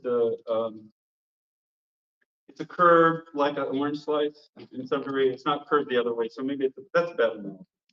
I'll say I'm going to have to make about 20 of these, by the way. They're not pretty, but they're sufficient. And ultimately, these little pieces are going to go down in between the top of each one of these shapes. There, it's a separator. It's another separator. I put it between the next two pieces. I only am trying to preserve, with negative space, in a most delicate way, the precision with which she tried to pinch that edge, which helps the descriptive crispness of the way the result is coming out. So I'm putting more of these little things in. It's really easy to flatten the edges. You could go in and repair them at this point. I'm not going to. I'm just trying to show you that is actually going to preserve the edge so you get a more precise version of what this was trying to do. But it is tedious. It's extra work. You could pour clay on it and it would instantly kind of like glue together and you'd fill those cracks in and it wouldn't take any time. I'm going to take that time because I think this is a good piece of work that Dee did under, it was a struggle to get there at the beginning. So it took you about an hour or a half hour to find the whole class? Yeah, that's great. I'm glad you kept that. And this is not the most exciting part. Doing fine handwork on a video screen it doesn't, it's not good cinema, but It's exciting. We like to see. well, those who, all right. I want to take this moment to the live stream crowd and just say, there are tickets available for tomorrow. Thank you, Pratt, for opening up for more public people in the Brooklyn area or local area who wish to attend. Go on to Eventbrite / Strataganza, sorry. And it's the magic word. It's FREE now. So you do not have to pay, but you do have to register. You cannot just show up.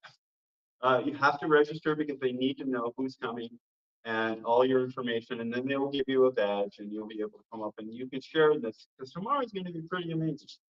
And you can also see and meet those of us who are here and see all the stuff that's happening in person. So if you've been watching the live stream and you're within 100 miles, make the effort. Click on event, go there.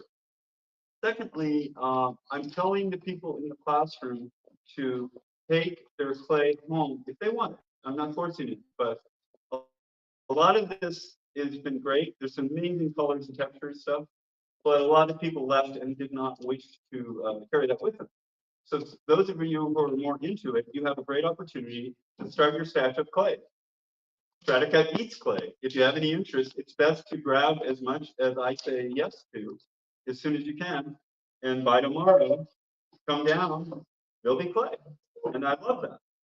Because going home and watching the videos quietly is going to be actually an enriching experience where all of this is thrown at you. Yes, you get to see it. Yes, it's immediate. I love that. But having the clay in front of you and having more than a few pounds is a really ideal way to dive in.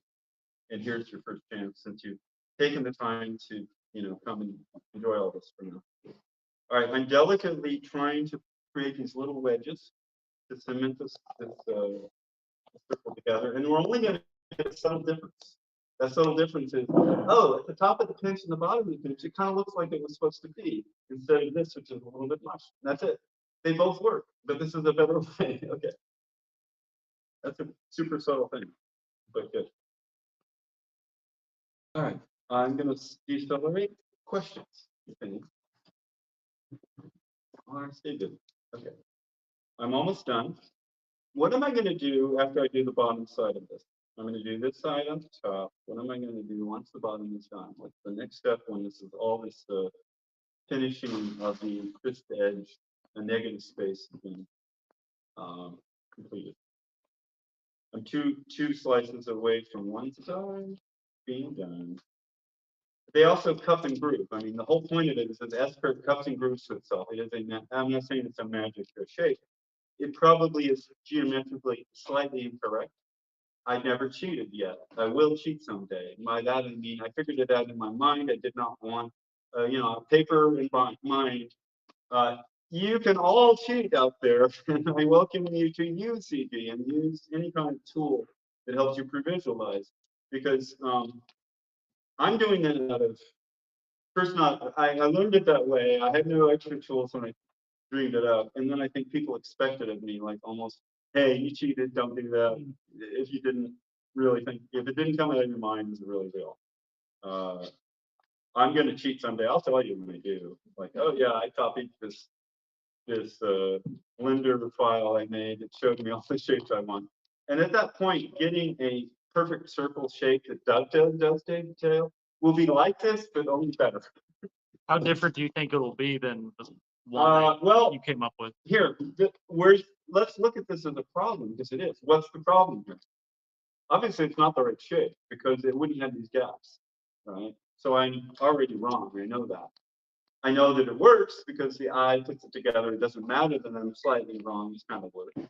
This helps it a little bit more. What would it be? Just harder. My suggestion is once you have that CAD/CAM shape, simply press your MakerBot mold machine, take that shape, make a mold, and Stratacut away. I mean, you just pour more into the mold and bring it out, and you can make a much better version than I could. Might even be able to 3D print one. Right, 3D print the box though, the primer, right? That's what I meant. That's when I said MakerBot. Yeah, 3D print it. I'm sorry, it's an older brand name, and now it's moved on to generic. You might be able to 3D print the clay into the Well, shape. and here we go. That's So- cheating. No, none of it's cheating. It's fun, it's time over space thinking, or shape over time thinking. That's all it is. And it gives you new revelations and all the different shapes and, whatever. The reason it's not, I don't know. I mean, as long as they're honest about it, they can say, oh, yeah, I felt it. Wow. So perfect. How did you do that? 3D printing quietly in the corner. All right, now you can see some of these tops have gotten mushed down already. Some of them haven't. I'm going to fix the ones that haven't first. So I'm giving each one a little protective negative space protector. The answer to my question is what I'm going to do after I do this is I'm going to cut it in the middle and it's going to dovetail together. Okay, between the front and the back, and I'll have a complete. You're gonna slice it up by hand or do it on the guillotine? Either way, I'm not picky. Mostly I want the example to resonate. The big thing is if it can happen quickly, then the class can see it quickly, and therefore it's a satisfaction thing. But I didn't expect to be doing this. I am improvising, but these are good things to know. I don't know if I told you this, Kay, but there was somebody last night, maybe it's you, who, I can't remember, but often I've asked or wanted myself to create a Stratacut that's 6 different shapes or pieces or 10. It's like broken apart. You take the puzzle pieces and you break them apart. And then I would stop motion them in one at a time, and they'd sort of whip. You'd see their tail come together, slap, slap, slap, slap, and then you cut it up. And I think it's a trick that works for me. I figured it out with the acid trip because I was cutting the brain away. I needed a way for there's 2 levels of soft clay. One is the brain, one's the skin and skull. And so I wrapped the brain in saran wrap and then continued to sculpt. And then as I cut it away, the saran wrap was enough of a barrier that it didn't optically really show, but it also left the knife cuts that would be there with a dull impression. They didn't really slice in to the saran wrap. They kept what was below it. And then you have to go in, it's tedious. That's what is stop motion sometimes, it's tedious. You have to go in with scissors or X-Acto, and you try to trim that edge every frame to take away the little crackle edges. I know. No. But what I know, no. But what it leads me to, hey, there's a saran wrap either there or there. Someone can find a roll of it. It's like on that ledge or on that ledge. Maybe over here then you can find it. Oh yeah, it's under there. Thank you. You're warning. Okay. I'm only just coming up with things that seem to be interesting that I didn't really get a chance to put on camera. I'm saying this yesterday. It was very brief. And I am going to finish it. So this is the side tutorial that's coming. You ultimately talk about it while I finish this little precision experiment in edging the I'm edging. Oh God. Edging the making it aside from crisp on the edges. No, Mom, it's that kind of edging. Now already, when you look at this, it's already flattened itself. Why? Because clay and gravity, and it's always going to slop you down. I'm going to go ahead and just see how I'm pinching it back up. I'm moving the clay mass back up into an oval. I'm trying to get an oval because this is the nature of it, not a circle, because she made the shape in a certain way, but it still works. I've got this on the back side, and this is going to be better, not perfect, but I have one more. 2 more. Yeah, I should finish it right. It probably won't change the outcome of the tutorial to add this. I'm going to cut it down the middle, and it's going to dovetail to the back, and then it's all going inside. Yeah, that'll be enough. I'm going to say goodbye. Here we go. Okay, done with our test. And the magic moment in most Stratacut textures, especially rotations, is okay, well, where do you want to cut it? Cut it anywhere in the middle. It could be here, here, or here, but it has to be where the meat of the thing in the center is.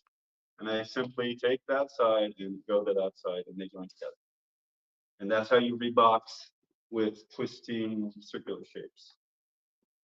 Some people were here last night and nodded, thinking I thought, oh yeah, they understand. They're nodding again. I love that because they understand it better. I have to put that little precision piece in now on the dovetail. And then I'm going to build support clay, much like I did this. I'm going to build a little triangle to support that from being, yay. Where am I? Okay. Thank you for being a great audience. I know it's a lot to take in, and I know it takes patience to hang with it. And I'm doing my best to rip through it and also, get you concepts, but also some hands.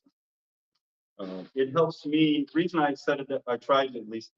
It helps me, and I think everybody who presents here, because it forces us to try to communicate. If we did this as a private video, it would be snappier and beautiful like they did and everything. But different things wouldn't come up. Like that whole empanada thing was yesterday. I realized, oh, wait a second, I can do this. These people don't get it. How do I describe this food group? They're sculpting. Now watch this triangle is really skinny and really tall, but it has a really sculpted. It's got a oh, is it? Oh, it's an mouse. I've been doing it every like 10 minutes.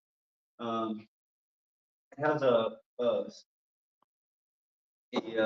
is it on the screen or screen to me? I can't tell. It's on the screen right now. Okay, leave it up there. No problem. This is an indentation circle because I'm trying to make the negative space. It goes to this. The other side of the oval here has to lay into that as an oval shape. And now I'm halfway through my negative space in order to support one side of it. So when I chop it, it's got support. I'm going to build one more triangle. I'm going to support it, and then we're going to be able to chop them up and tell the difference between the two. One interesting fact about this is you can tell. You ask yourself how many rotations am I going to see on the end result?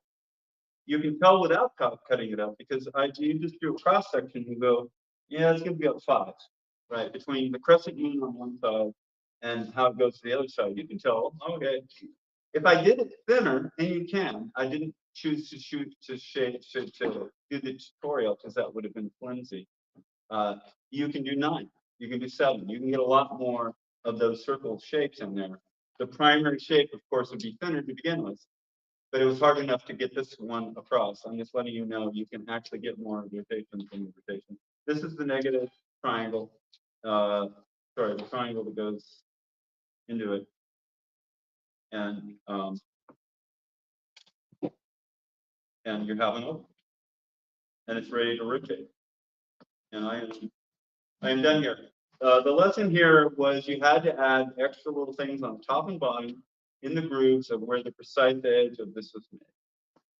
And those are ready to go on the down shooter now, if we want to throw them up. I don't know if we have anybody. I think Bob is out, and I don't think anybody else really is. I wouldn't feel confident about the screen now. This is more important. Do not cut this out until we're out of the live. And it isn't. I mean, come back, look at these. If you leave before the cutoff, please come back so you can tell mostly what I was talking about. There you go. All right. We had talked about rotating boxes yesterday. I'm going to pass some of these around. I want you to feel them, look at them, wonder about them. The point of a rotating box is simply to design and rotate any shape. To design any shape, anyway, you just simply carve out the shape you want. All right, I want the box to be like this here. And then I want it to be like this in the middle. This is a sort of trapezoid 3-dimensional box. And then it goes back around and it becomes this again. Does this make sense? These are keyframes. I'm keyframing my Stratacut, thinking ahead. I put 2 in between. It's going to be roughly that with a little bit of, it's going to be rotating around. So this face is coming this way, and then that face is receding here. Once it's full, it's starting to recede, so it's kind of like that.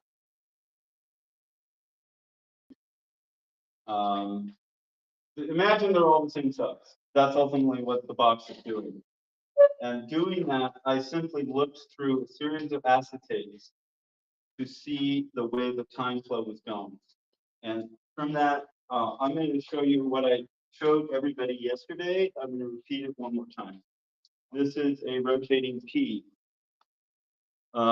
This for prep. I have done the exercise of sketching it out. You're welcome to come closer, by the way. You don't have to, but if you want, you can come closer. And understand that when I first started and I thought, oh, that's really hard, it's complicated, how do I visualize that?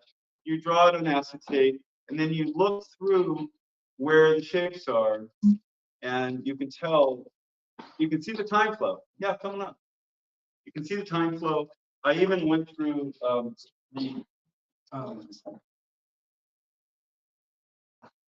the exercise of you seeing, okay, it's like that, right? Good. And then you're adding, oh, I'm gonna add this now. It's the next increment. That's gonna get added. So it looks like this now. I got it right, I think, yes, like that. And then this is the next increment. And then that's gonna get added. And so already, let's just do 3 for today. There it is. You're looking through and you're seeing the shapes are changing within that. That is time flow. If you can visualize that, you actually have a way to make any Stratacut you have in your mind. Any. You can do it by brute force with 2 super simple means. And I'm going to give you a trick that I've never shown. So this is a big one. I'm glad you got this far. You know, a lot of the reason I am excited is all I ever do in my life is generally do the first day that we did. I do the basics. So this is pretty advanced. But this is going to allow you to do anything. Take your acetates. I'm going to put it down here for now. And basically, I want to get darker colors. Does anybody have dark blue? Throw me a dark blue. One or Just throw it at him. a dark. Stay up. I don't want to keep working in light colors. Thank you. All right, great. I got the dark blue. Watch what I'm going to do. It's very fun. In a way, this is what Asus Marino, who does excellent work that Tony pointed out. He did the first rotating cube by somebody that I saw, and I go, oh, that's pretty good. But ultimately, he was in a sense cutting out cubes and stacking them on each other. And then, but that's not bad. That's a first step. That's what I'm going to do here in a slightly more complicated way. All right, this is the golden moment, Bob. Everybody can do Stratacut after the next 15 minutes. If they choose. What's up? I'm cutting up Terrence's Oh, big block from the stop motion room. yeah. If anybody Okay. wanted to join me, they could, but I don't want to take them away from This is the middle of this. yes. Okay. And I appreciate that. Yeah. All right. I'm going to continue. If you want to, of course, you can watch the cutting up and come back. All right. I am making that. It's a very clear and simple thing. All right, I did it. This is what Asus did. I'll go ahead and do this at the same time. Making the drop shadow. But lo and behold, hey, I want to make the center too. All right, I'll do that. I'll make that this color. I don't know why. And then what other colors do I have? I have oily red and I have good red. Good red. Throw me some red from the pile. It's good red. If you can. Good red. Oh, did you cut? All right, I'll take it. I'm good. I got it. Thank you for getting up and doing it. All right, now I'm gonna go ahead and make the P just red because I'm whatever. I'm not gonna go any farther. The P will be red. I'm not gonna do it now. What I'm gonna do is take number 2 from the pile, and I'm gonna lay it down, and I'm gonna repeat that. I'm going to lay down a little shape that shows you the drop shadows. Now, when you see this, you'll see the shape. This is becoming more trapezoidal on this edge, and it's elongating itself on the front leading edge. I'm just following what the thing told me. I'm going to go ahead and do blue where it mattered inside, and then light green on the center. These are very crude. Again, time flow, even this badly done, will sort of read when it's cut up. All right, that's number 2, number 3. And I will lay 3 down and I will do the same process. Now, the difference between Asus and this is that I want you to remove the acetate and make the time flow sculpt because you're building it right there. You just have to blend it in together. This is the third one. And we'll look at the time sculpt shape and evaluate it and come to an understanding of why it's what it's telling us and why. Okay, done. Okay, so that's number 3. So if I remove the acetate, ultimately this is what I'm doing. I'm gonna move this over. I'm gonna move this over here. And then say, okay, you go there. Good. You go here. Good. You go here. Yeah. You go here. All right. What you have is time flow. And it's physical. And you can simply complete the thing by smushing it together and respecting the time flow. It's not easy because you still have to look at what you're trying to accomplish, but you're halfway there.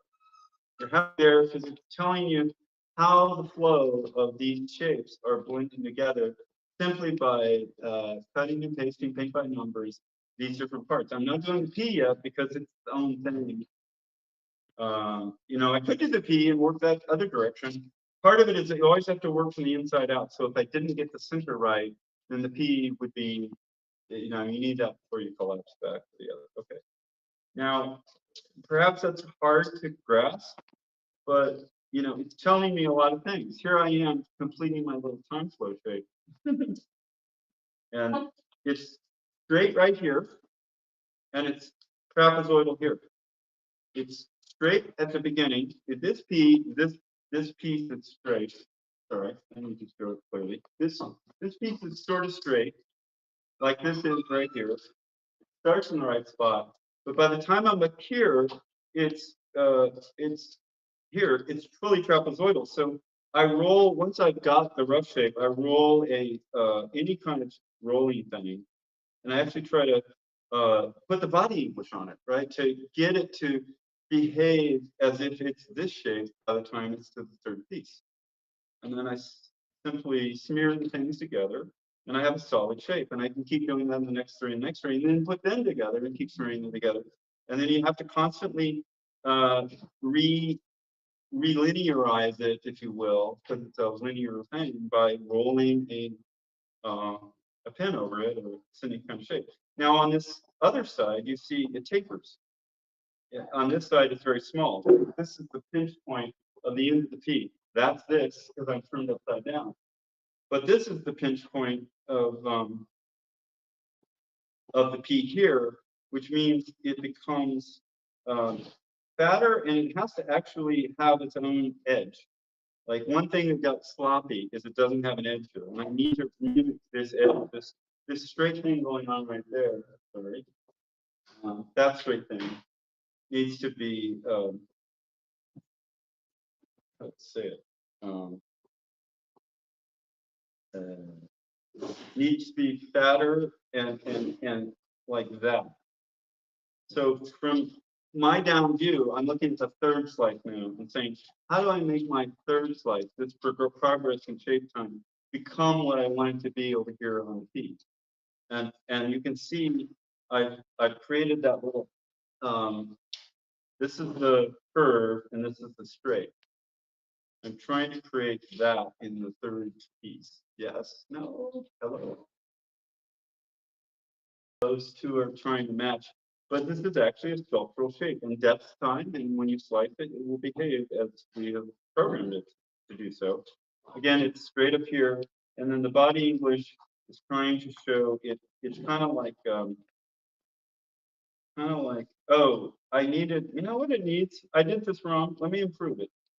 And this is why I respect the geometry. I'm not trying to tell it what to do. I'm looking at it, oh, you know. So it needs to be more of a swing door off of a pivot. So I've added a little fat here. I've added more mass, clay mass, and it's going to do this. But I want this thing to be over there. I don't want it to leave the post. You know, this edge here. It's got to stay connected to that edge because it's connected over here, which means I need to keep this little part straight up. And so there it is. That's what it's telling me. All right. Now, I know that's probably still way out there and everything, but I don't know. Should I pass that around? Is that like worth looking at more closely and what it's doing? Do you want the three things? And I'll look at it. I see it. okay, yeah, absolutely. So I'll give you 1, 2, 3, and the actual sculpt. And that is, you know, 20. That's like 15% of your animation on that piece. And then you just fill inside of it, or? I basically smear between the two. Hmm. See that? I just simply Yeah. smear to make it But solid. but the letter itself, Yes, it does. then you add that after? No, the letter unbuild, oh, the interior P part, yes. The reason you build it part by part, like a puzzle piece, is if you don't get one part right, the next part won't. Yeah. Choose your hardest battle. The reason I chose that battle was I needed to do the interior of the P first. It's like this P is like the lips we did the other day, where they show up, disappear, show up, disappear. It's like a dash dot dash, because the P does not show up. There's nothing there, right? It disappears. So I need that interior shape because then I build the P around it. If I don't have that interior shape, what am I building? A case? And it doesn't work because there's pressure and the cake collapses. You have to build the hardest part in the center, push that to where you want it in section, and then build the P around it and it all goes together. Yeah. Does anybody want to look at a rotating box? I found it out. It's pretty important. Okay, good. I'm glad to hear that. Now, when you handle it, because it's designed to be taken apart, this is not as secure as I would want as a skull, because it's not as secure as I would want in a skull. But I'm just saying, handle it from the bottom up. Like this is usually the top of the box. Handle it like that, and then when you look at it, don't cradle it. Just cradle it when you look at it. Thank you. Don't let it drop. It's not a stable object, but it is stable. More boxes. Yeah, if you don't. Yeah, thank you. One thing I want you to note about the box is the technique of taking a rolling object to get straight lines is still incredibly valid here. And I want you to know how that's done when you see this. You're going to literally 90 degrees to the edge of the box now. I'm rolling it over like that, and I'm actually starting at 90 degrees and ending at 90 degrees. Or the other direction, I'm going to 180 on a roll. Let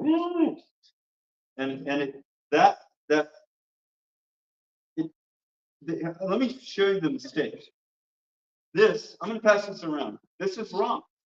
Why is it wrong? Because it's got all these, it's not straight. Somebody did the pinch and you push, and it sort of isn't there.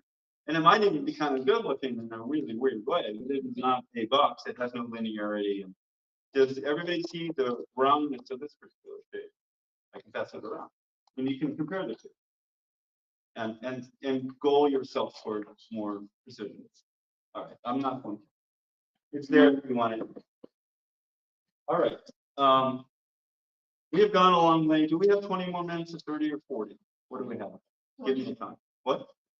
20? All right, I'm going to go really fast, and it's going to be crazy, and I hope I can do it. Since I'm doing the P, I want to show you how I do a real P. The real P, not the learning how to shape time visualize and then playing with a bunch of stacks and then smearing them together to find that shape. This is probably going to turn out badly. I haven't had a lot of time to finish this P, but ultimately that is the P. Now, it needs support. We shot a lot of, we've been shooting so much animation that we have a lot of junk play, or it's not really junk play, but extra pretty play that I can use now. This is repurposing. I can use now in adding the support clay, and this becomes just sort of like kinetic fireworks around it. I will now explain what's inside. This is the post. Let's get this back. You want to have the speed string clap, or did they get lost?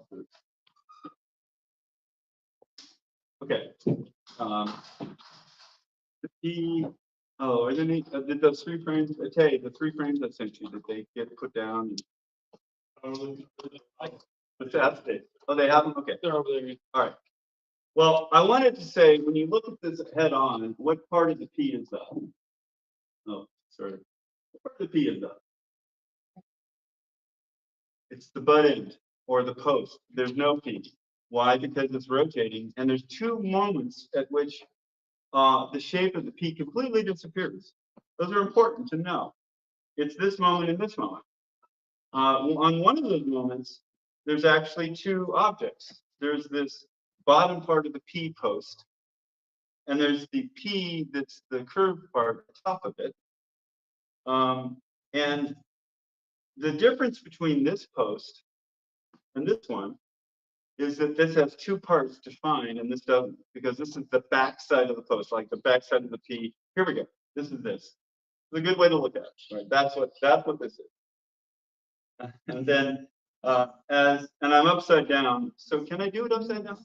It'll hold together better. So I'm going to do the P upside down. I know it's crazy. Here it is. So you can see the bulge of the P over here starting to emerge. It's literally going click, click, click, click, click, click, click, click. Oh no, I'm starting here. This should be 2 steps. I don't think it is. I think it's in, I don't know which side that's the 2. It looks like it should be this side. Ultimately, the question is this. I'm posing this to you and myself as well. When you look at this straight on, or I should, you look at that straight on, it's red and it's red, but it's important to differentiate the 2 because one side of this post is not the same as that side of the post. So somewhere in this block, I need to indicate that when I see it straight on, I've actually separated the upper part, upper and bottom part. I don't know if I've accomplished that because this is thrown together very hastily. But to repeat the theory, if you have an upside down P and you're looking at it now, I'm going to do it to the webcam as if the webcam is the camera. The P is like, yeah, this is fascinating. It goes like, Do you want me to bring the camera in? sure. I want them to understand too, but I know. live. Okay. The P, if this is the P frame and they're together, when I get to here, the P is like that. It's showing up. And when I get to here, the P is like that. It's showing up. Here, let me edge it a little more. And then it's going like that down until it gets to here. And then it comes back and goes to there. I'm going to try that one more time. I'll do it on the deck now. I'm going to go ahead and fill in the edges because this is an unsupportable P and it's better to look at it right side up. And I want to go ahead and look at it right side up. So I'm going to use the jump clay as negative space to try to improve the stability of my P. I want you to remember that I've already put in shapes. They disappeared. You know, that center thing I was so concerned about, I started in the middle because I had to. To build the P on the outside, you had to have a middle, otherwise it would flat. I'm simply adding support clay so I can see this from the top. It does remove the clarity of some of the what's going on, but there. Now, if I take my P and I do this like that, I don't know how it shows up. This is probably you can see it from your seat. Stand up if you can, and get in. Thank you. Sure. Okay. So in a sense, if I cut here, this is the back side of the P.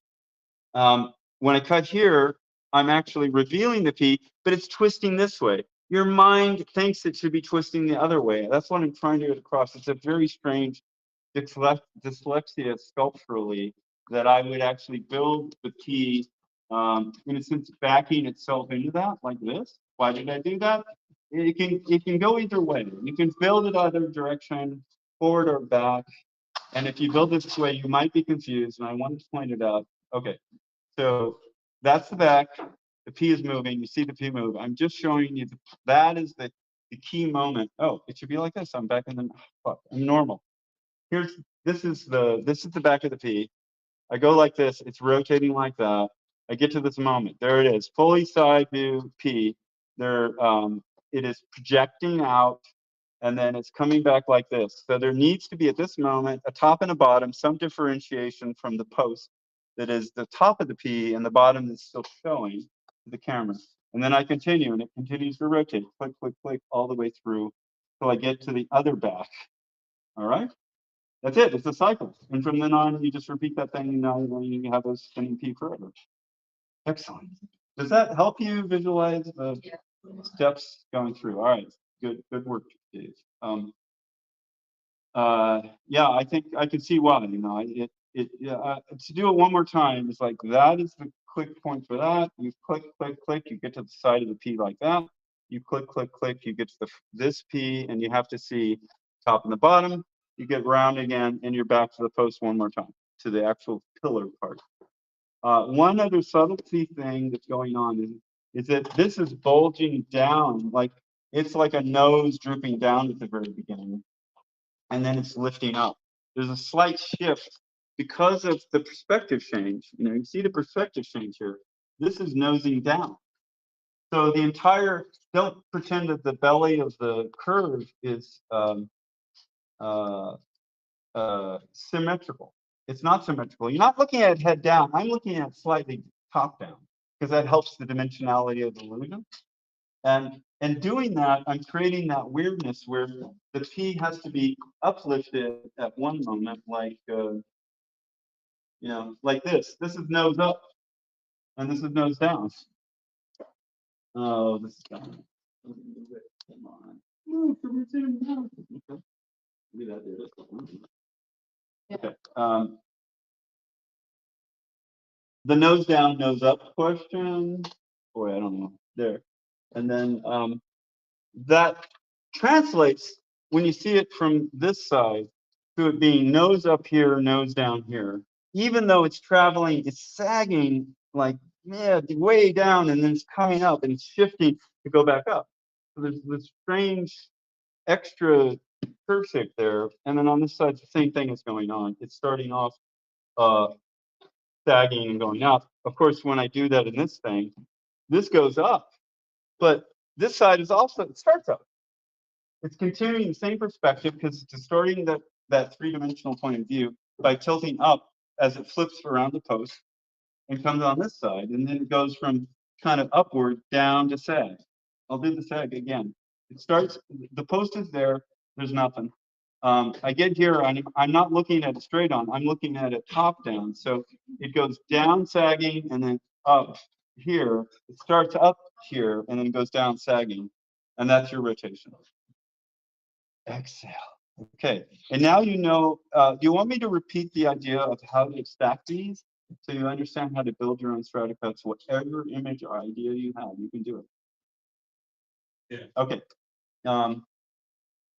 Then let's take a different section just to be more, and then after that, I'm going to pack this with clay, and it will go to the cutting machine later. Hopefully it'll work. I have a fear about it. I have to tell you that. I don't know that I got the perspective of that little interior piece correct. I might have done it backwards. I may look at that and go, oh, I gave you an example and it wasn't really hot sauce. It was weak sauce. Think about it. Exactly. It's so much more important than knowing the precise outcome and having it work that way. All right. My problem is I have to order these. I have 3, 16, 17, and 19. That's not very helpful. 19. I do have 18. Why did it get so mixed up? Good thing I numbered it. It's all. I'm just talking about it. Thanks for helping. Oh, don't worry about it. We're almost done with the demo. So if you look down from this camera now that it's active and you see the 3 P's, right? See those? Right? Okay, that's time flow. How am I going to reverse engineer retrofit my time flow to fit what we're showing? This was the shape we made before. It fit those other three. I will do a new shape. And I will try to fit these, so you get the practice in of considering. Okay, so first, this is where the post pinches, this is where the dimensionality of the edge is clearest.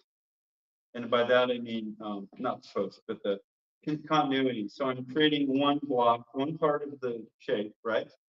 Now I'm going to do the straight part, but these are trapezoidal, that's not rectangle, trapezoidal. Okay. There. Now I'm going to do the interior of the P, just building out the drop shadow parts that seem to need, And on the interior of the P, I'm going to put some interior color there. And then I'm going to do the same thing on the next one and the next one. And then I'm going to stack them. And after I stack them, I'm only halfway there. I have to reconsider what I made, look at this, and try to make the precision that's in the rotation clearer, and not just assume because I stacked it, it's somehow going to work. It almost kind of will, but it's better to. All right, so this is the next. What would you call it? Is this stratigrotoscoping? I mean, what are we doing here? Stratoscoping? I don't, whatever you say, we're Stratigrotoscoping. bound to it. What is it? Rotoscoping, yeah. Oh, that's good. Okay. And don't be afraid. I mean, I feel like, why not cheat? And you're not cheating, you're learning. It's just like anything. We didn't, yeah. You practice writing, at least when handwriting meant anything. How you just practice typing. And you don't have to practice because you're automatically doing it at age 4 because your friends. Oh, you got to move the mouse. Oh, yeah. Yeah, thanks for that note. So it's a shape that's doing all the interior shapes. It's almost disappeared here. Not quite. I'm going to put a little sliver here because that helps you understand there actually was motion over time. Okay. And now the last key. And I'm going to stack these so you can see how they're supposed to go. And then I'm going to remove the acetates and join them together afterwards. So that's a little trapezoid ending. This is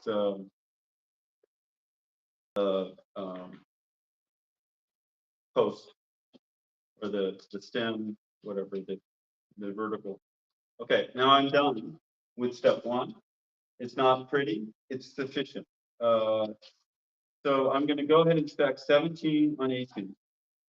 I mean, in a sense, this is what it is if you were to actually physically. I did this first with cardboard, by the way, not acetate, because I wanted to approximate the thickness in predictive way of where I wanted the keyframe of the event to happen, and then I tried to sculpt through the cardboard because I guess I could visualize that. I mean, I'm not saying anything, but this is a more clear way.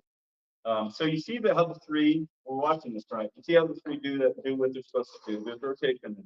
Right? Yep. I'm going to now take the acetate off. We're going to fly. We're going to go commando, no support. And I'm going to take this piece that's the top of the P and attach it to this part. Already, you can see the difference of the time flow from here to here. You can see how extended it is.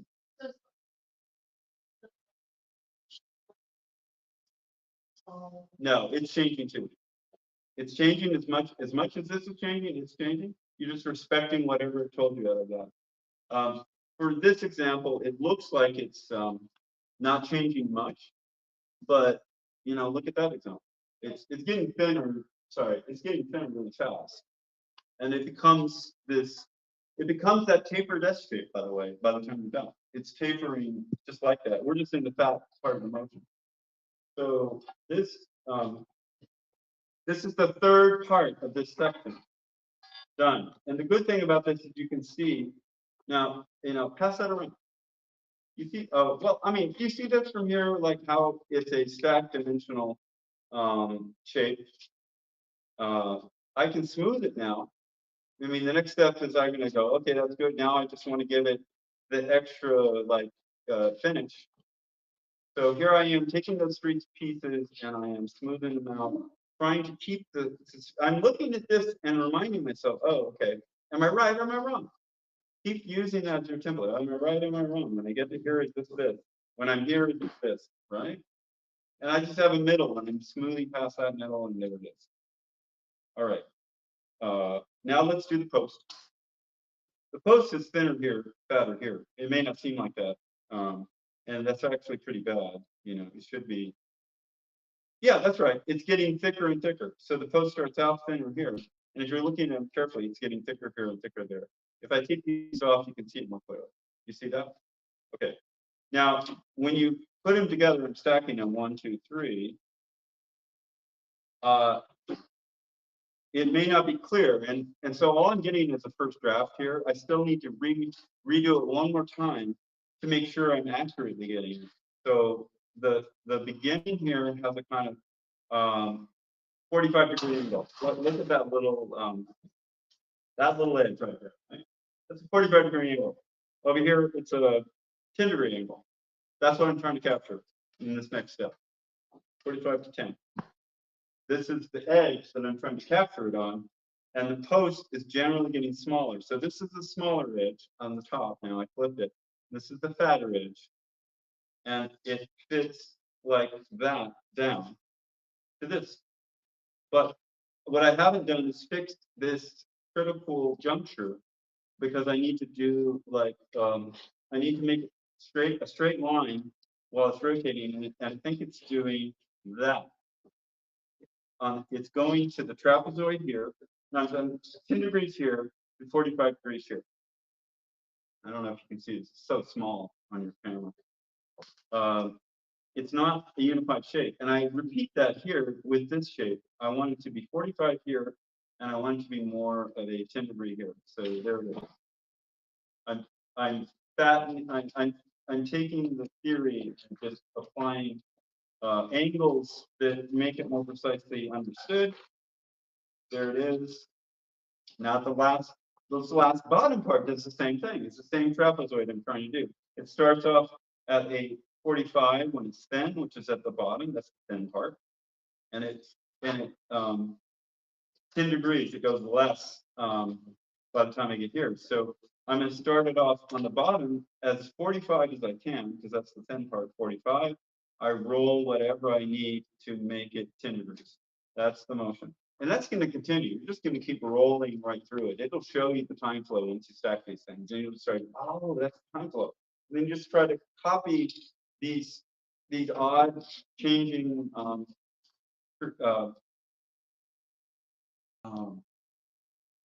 degrees of warp on the ends. I'm going to stack this last piece, 1, 2, 3.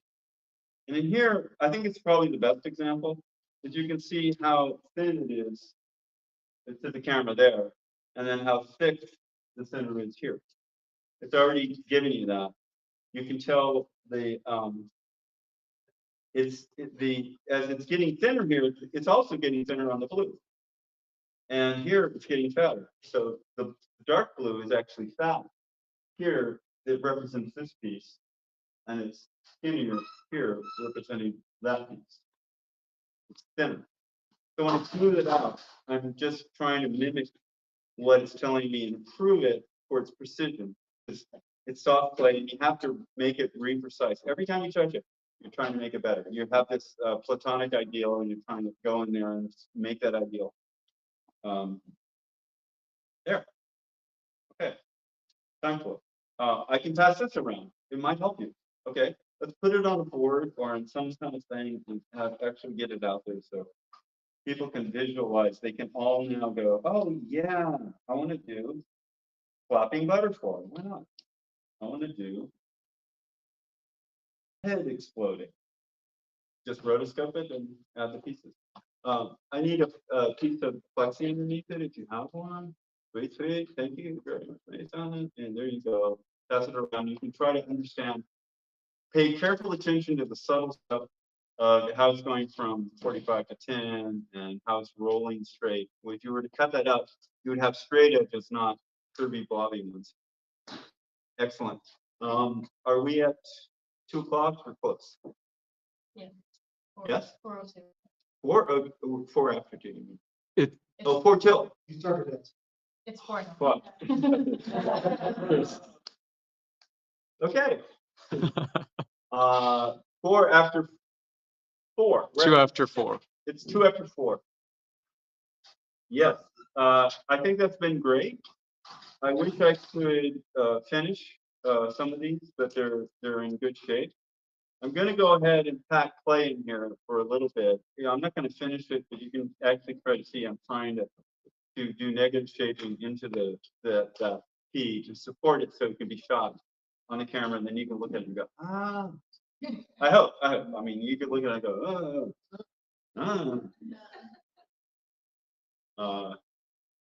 I imagine like some kind of Escher-like stuff being done someday, where it's just for Tesseract, it's all you designed to be flowing.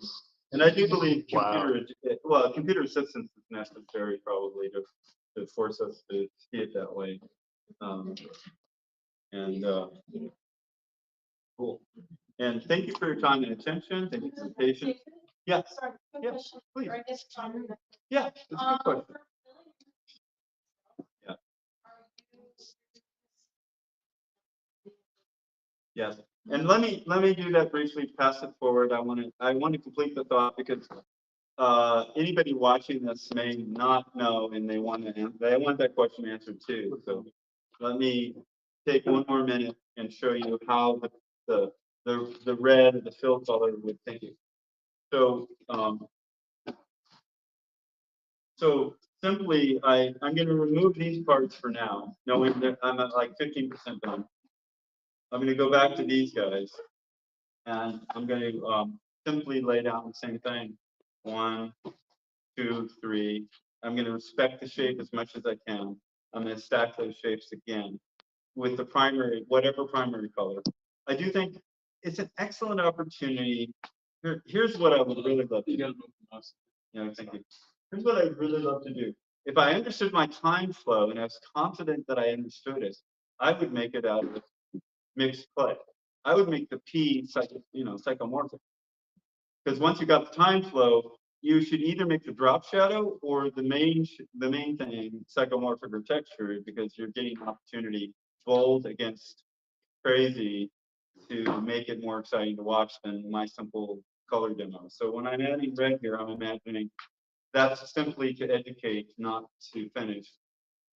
And you can make either choice. Like I could have done the P solid and made the drop shadow this way, but it's very hard when you're reverse engineering, as we are, to do the color play, because in a sense you're just stacking a bunch of chaos on itself, and it's going to be chattery. If you cut through it, it's going to be more chattery than you want. There's no flow left. So I learned the flow from this, and then I sculpt this to fit that flow. I see the shape. I take the block color out. I copy it, and I put the beautiful stuff in because it has the continuity of the texture going through it. So I'm not trying to stack a bunch of texture things that it's just going to look like not anything. Yeah. All right. Is that a good? Cool. All right. I hope that this made a lot of sense. It's some of it's a redo from yesterday, but you can never do it enough, I guess. And a lot of you are new, and some of you just needed that refresher. Most of you are awake. Some of you were a little elsewhere, but I'm glad you were here. And you got something out of it. All right. So that's the P, and then of course I would add this back after I built that stack. And if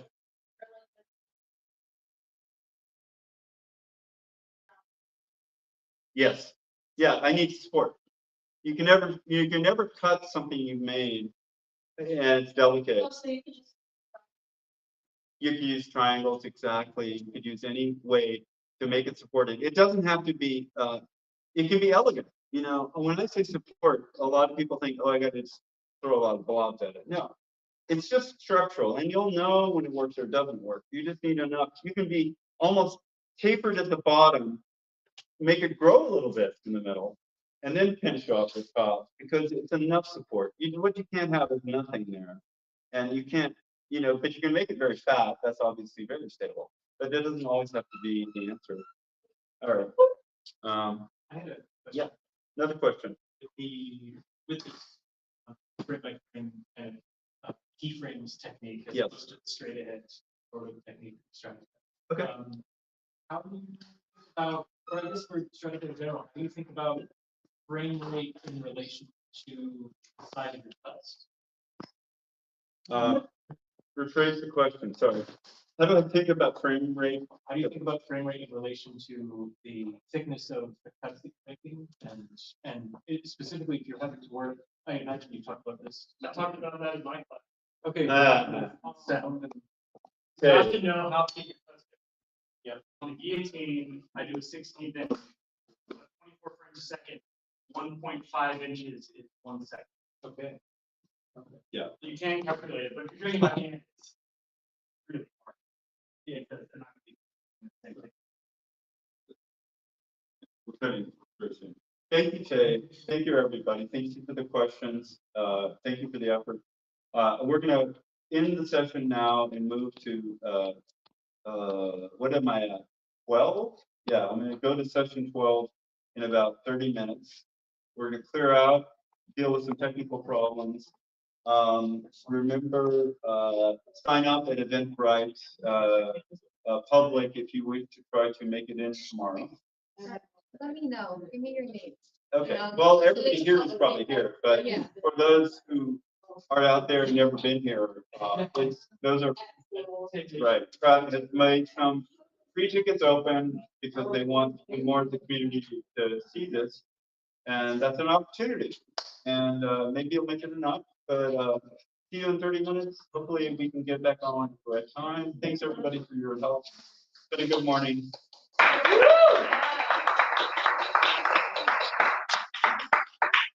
By the way, there are free frames for the over here.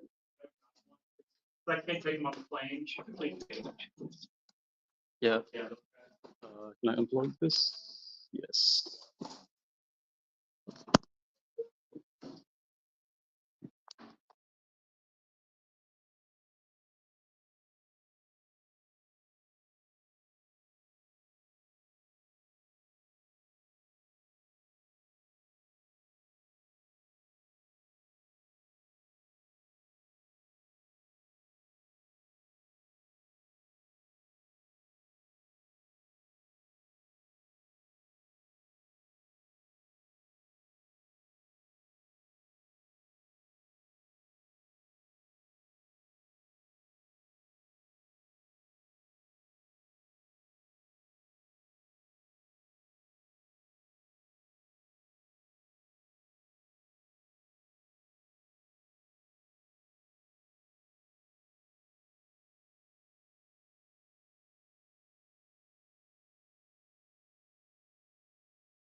practice. So, yeah, all right.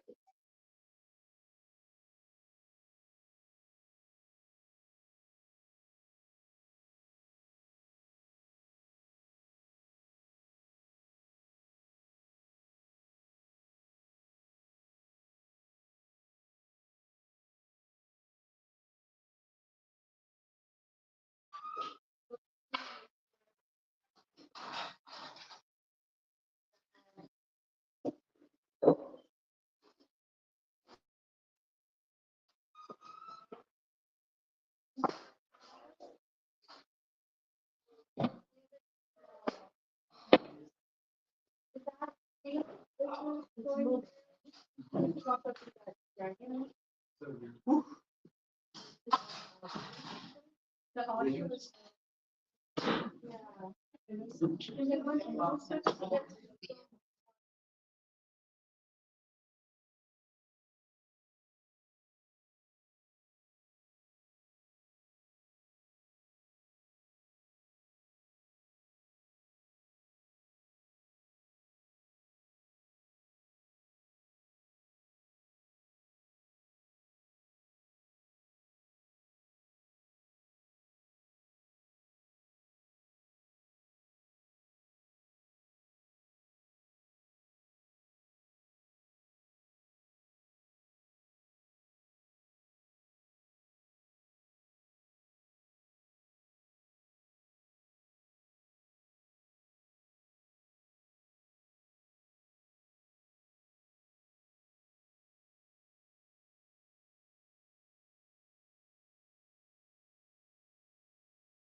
Matt? Oh, you did, good. You know what this is? Because I did buy a ticket for today and yesterday, and and when I got to the front desk, I wasn't on any lists.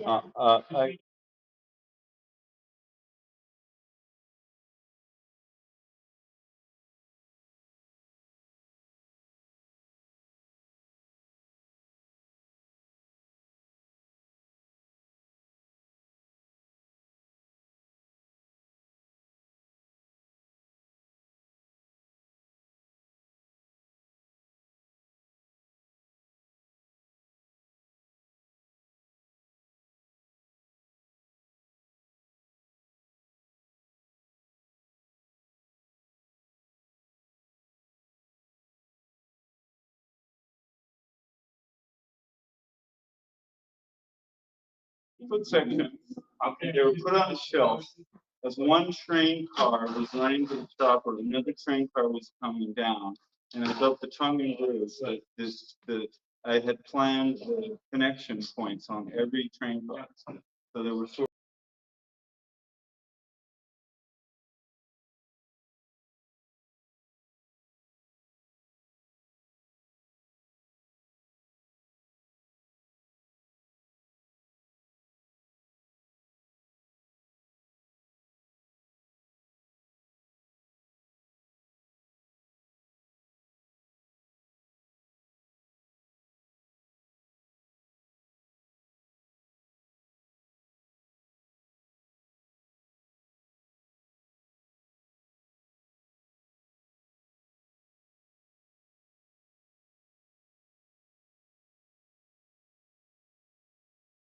So like, I got you posted here in like little, like, just like a little frame of it. yeah, right. So, yeah, these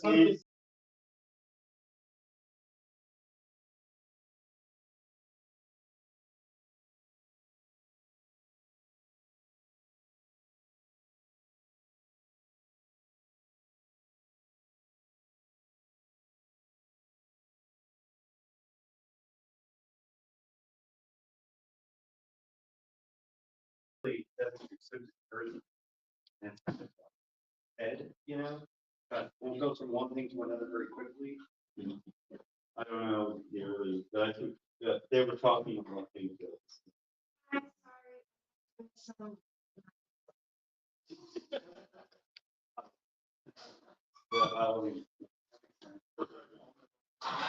they're all told me to go.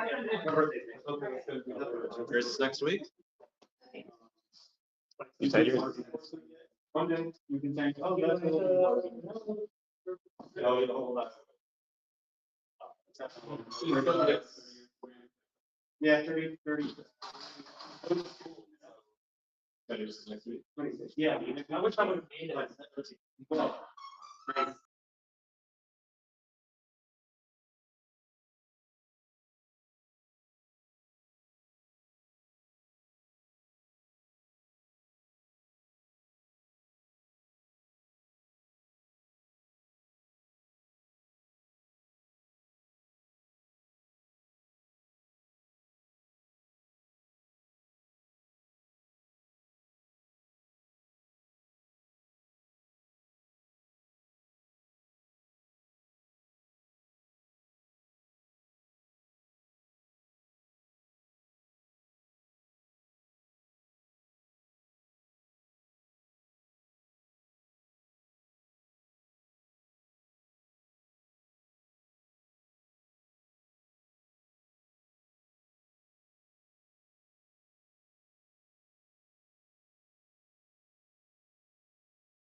I like to separate it. Are they waiting? Everybody here? Yeah. Okay. Give me one more minute, but it's, But yeah. representatives, introduce, hello. You're welcome. First time.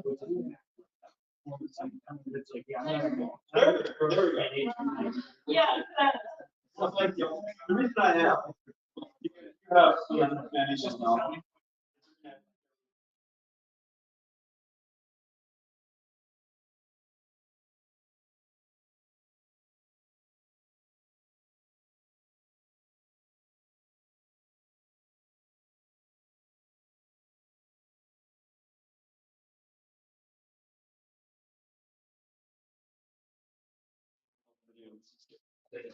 New business. All right. CC maybe 30 seconds.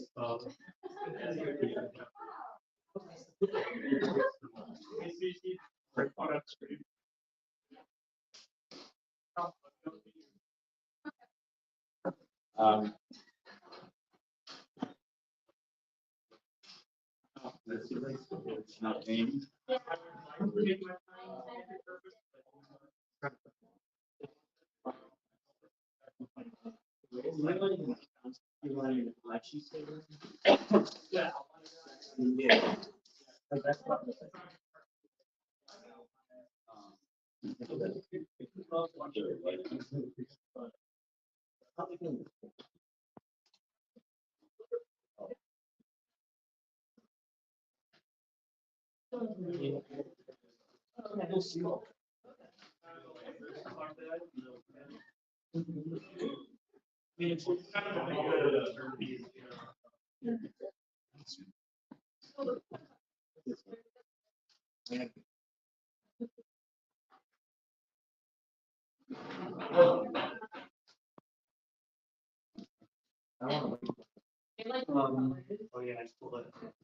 Yeah, that's going to be the primary angle. Get close to it as often as you can. If I begin, I want to begin giving them snake triangle, or can some of you help them do snake triangle? Please do. They need that, because otherwise they're doing nothing with their pen except watching me go too far, so. Okay. Everybody, I guess, settle in if you can. All right, thank you.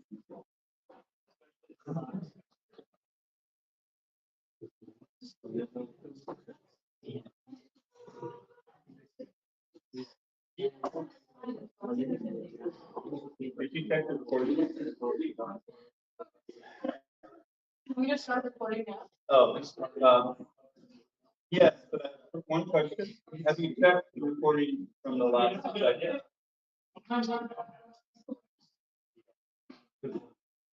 Yeah. You can use some kind of.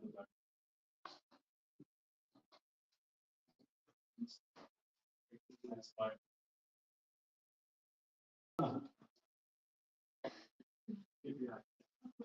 Okay, one more moment. CC is about to start.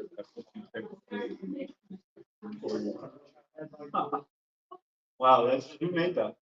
Well, that is. Who made that? Oh, that's, Ellery, okay, thank you. the big. Yeah. Oh, yeah, that's the block he made it then? Yeah. Wow, wow. I like the background. Yeah, I just finished shooting it. Stop motion. Yeah, that's a great way to start.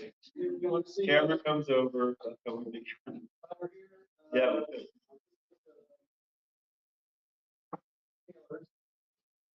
Hmm. First black light on. Okay. Wow. Wow. Hmm.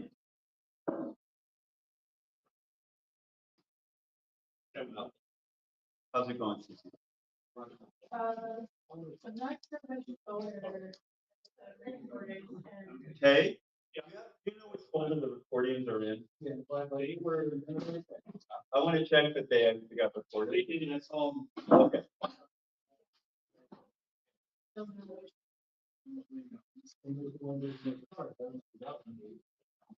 I know. No,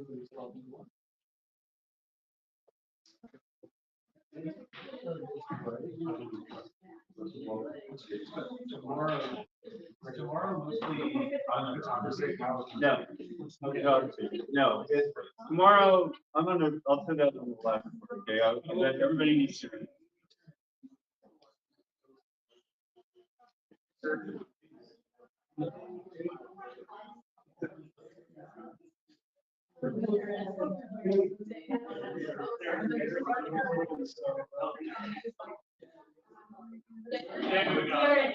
All right, you ready?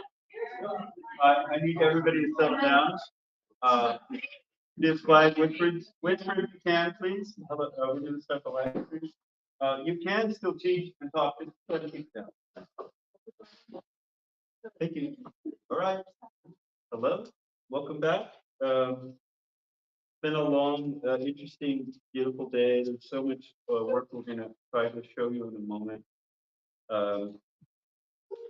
Tomorrow, people have been asking what we're planning or hoping to get accomplished. There was a sort of month-old content calendar on our website at Stratacut, which it's appreciated. It's not what we're actually doing in 3 moments. But it gives you an idea of what's going to go on. So whenever you have a question like that, like what's going on, it's partially because you don't know where to go to even get a clue where anything. And it's not up to date. So I haven't really promoted it because I didn't want to mentally based off old information. But I wanted to say that in the first period, which is I think number 13, coming around the corner, number 13 is an amazing event, I think, of play that should be considered like a necessary adjunct to learning the animation side. All of these paintings and the artwork you see here is what I want to try and show you to build. So you can think of it as static Stratacut, or you can think of it as aquarium Stratacut because it's underneath a piece of plexi. It's your pet or your friend, and you need to take care of it, but it will be preserved however you made it, which I think is a fascinating way to repurpose it's sort of a tribal stylish thing. It just takes on different meaning, especially the background. And context is everything. So a lot of what I'm throwing up is fireworks against fireworks. Anyway, that's what tomorrow's morning's about. The background being different kinds of fireworks. You're just trying to keep a level of excitement up generally, and you can use all kinds of materials and things to do it. Then at 12:20, which is may take place in the lecture hall / theater, or in here if we have. I'd rather have everybody be in here to survive of the playtown, of the ambient joy that just naturally holding play and working to achieve it has brought. I'd stay in here if we can, but we have technical issues all the time, so we may go there just for that. I want to have a cleaner discussion interface between Luca Tarantini, who is joining us tomorrow. It's a very special thing to talk about the future, and a lot of that's what starts there. He's done AI versions of Stratacut. I know it's a big umbrella. He's also done CG versions. If you've seen some of my other work, I was showing a computer vision, a computer render of a series of stacked frames that showed the outcome. Did you see that? Okay. It's out there. Try to find it. He's doing better. That's 15 years old. It was an idea, and I'm hoping it's going to be fascinating and better. You'd be able, imagine you can have live action Stratacut. So everything you're doing in moving has the motion flow of those captured frames or whatever data, and you can mix and combine the geometry of those things because it understands the interpolation of the optical flow from every pixel to the next, whether that's brute force or by an inference system, like where it's captured all the idea and it rebuilds it as AI or algorithms, one of the two methods.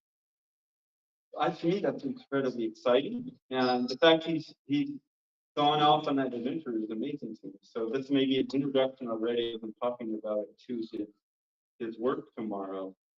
But there's a third. Does that make sense? I just went over. Okay. AI strata, and all right, let's talk. Uh, It's two-sided in my mind. It's both the capture set of everything that's been made in Stratacut, obviously, as a database to say, but it has to be cataloged. To some degree, the AI has a chat thing, trying to see. Um, it's always being named. You know, they did, they said human, dog, mailbox, as they taught AI to begin to understand images. How do you name Stratacut? How do you tell the AI to think that way, that this is this and this is this, and so we see that as it can actually reconstruct. It will be a different evolution of AI reconstruction, but it will happen eventually. So I'll stop it there. That's one kind of AI, and then the other is directed, formative, projected into a dimension. You're creating a dimensional space by what we're going to be capturing in the future, which is NERF or photogrammetry. A lot of photos. Yeah, so photogrammetry. Well, it's I call it algorithmic and or procedural, but the AI will be completely the neural reference. Sorry, the neural radiance field, right? I'm talking too abstractly here, or are you going with it? I realize this isn't the point of the Excellent. And then it's good to re-explain it. It's captured all that data of all these photogrammetry files, used it, ingested it, and created its own sort of quick and dirty data set, magic voodoo black box. So Stratacuts can be done that way in the near future, not in the far future, maybe not. I believe the commercialization is 2 to 4 years out. It's not that, and that's including stop motion as well. Anything that's a desktop event will be spatially understood. So let's just start talking about media from now on and how this will be evolved in the future. That's what Luke is going to do. It's awesome that he took up that challenge. And my addition of the NERF capture thing that I just described is really about building a data set spatial. That spatial set of Stratacuts all of a sudden 5 weeks later has been built.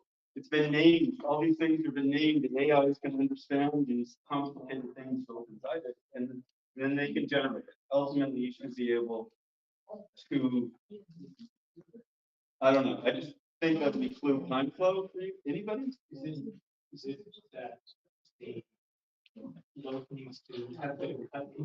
Hey, I have a question. You might be on camera, but rather I can get comments than let's see static. I realize it's not the paper, but this is good. This is good information. It runs 2 ways.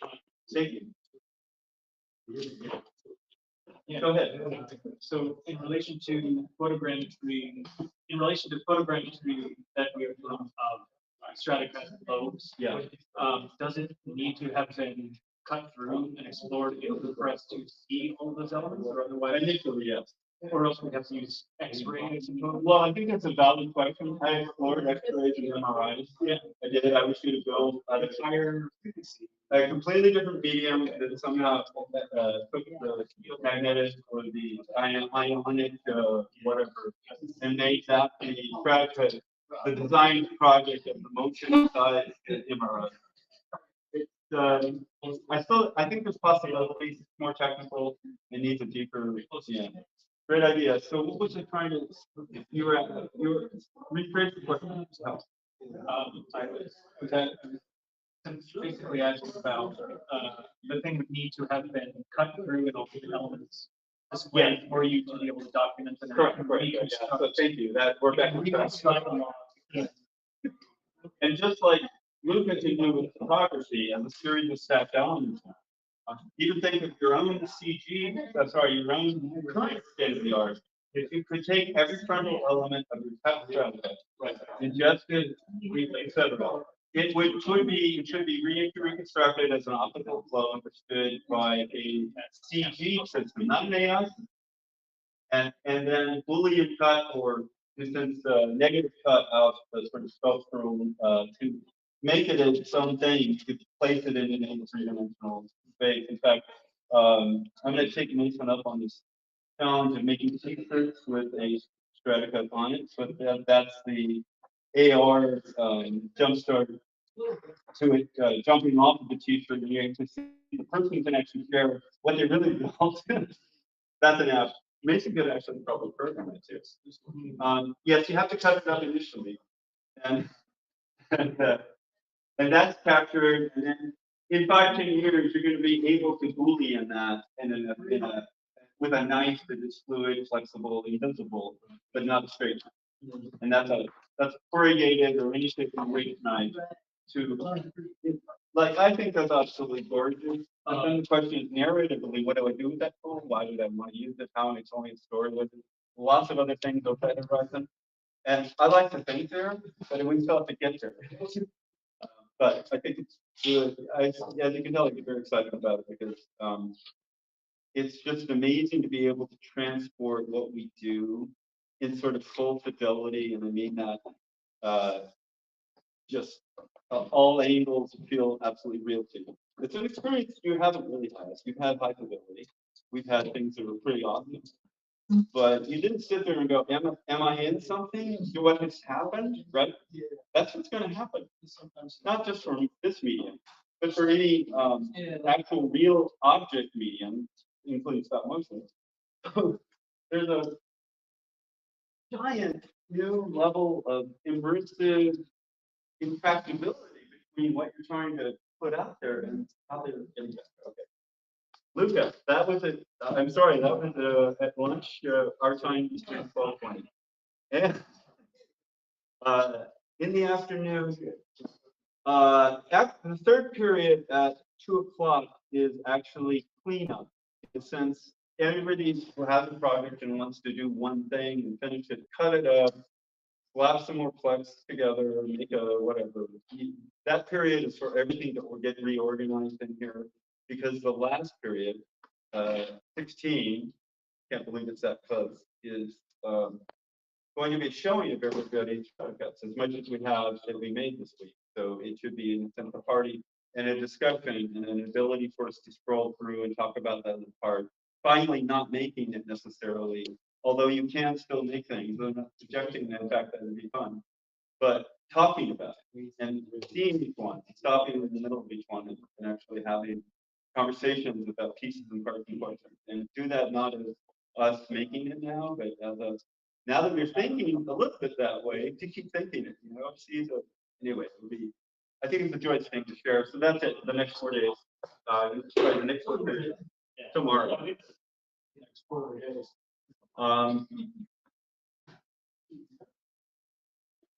I would center myself. I want to call that Jen from Stark, Jen Stark. She makes these mugs and these shirts.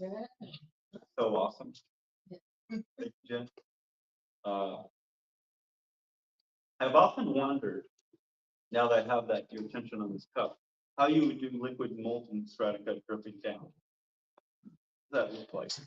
Where you've kind of shape timed it to have different rates of speed, have a little glisten on the drip of it, and it goes down to the next one, and so it'd be a series of little drops interfering with a basic concrete shape, and so that shape would be the cradle or the base on when that's the wax that didn't get moved.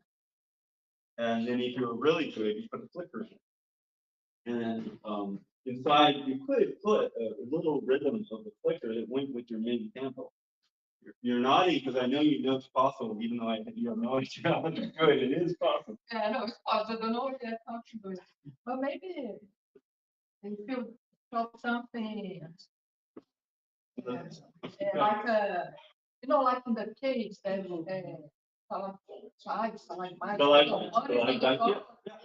then you pour the clay on it, it works. Yeah. The base is like that. You pour the clay. I think that you may have a good vision of it. I think when I think of it as a shape going down, I'm trying to figure out an obstacle that face to manifest it. I did a really super rough version of that. Looking around for pages, if I could even find it in the but then well, a dripping candle, yeah, it would be awesome. And would be a series of sort of roller coaster of things where it started off tentative, it gained speed as it dripped down. I'm drawing left to right on a time march. And I should do this. This is for all. If you're nodding, I assume you actually kind of want to keep going and thinking.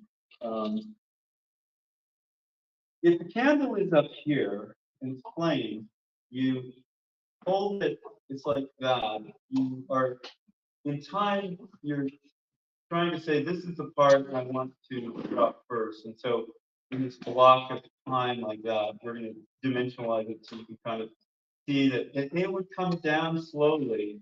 It would gain a little speed and it would start to slow down. And just sort of nothing and it's dead. Does that make sense? Yeah. That's the first drip of the candle. The wick of the candle, you make that illusion. This is the cut up front surface, and then that little piece is this little first drop. But then the next drops would come a little later, so they'd be further out. They'd be coming from here and here. So the three-dimensional drawing, like they drop at a different time.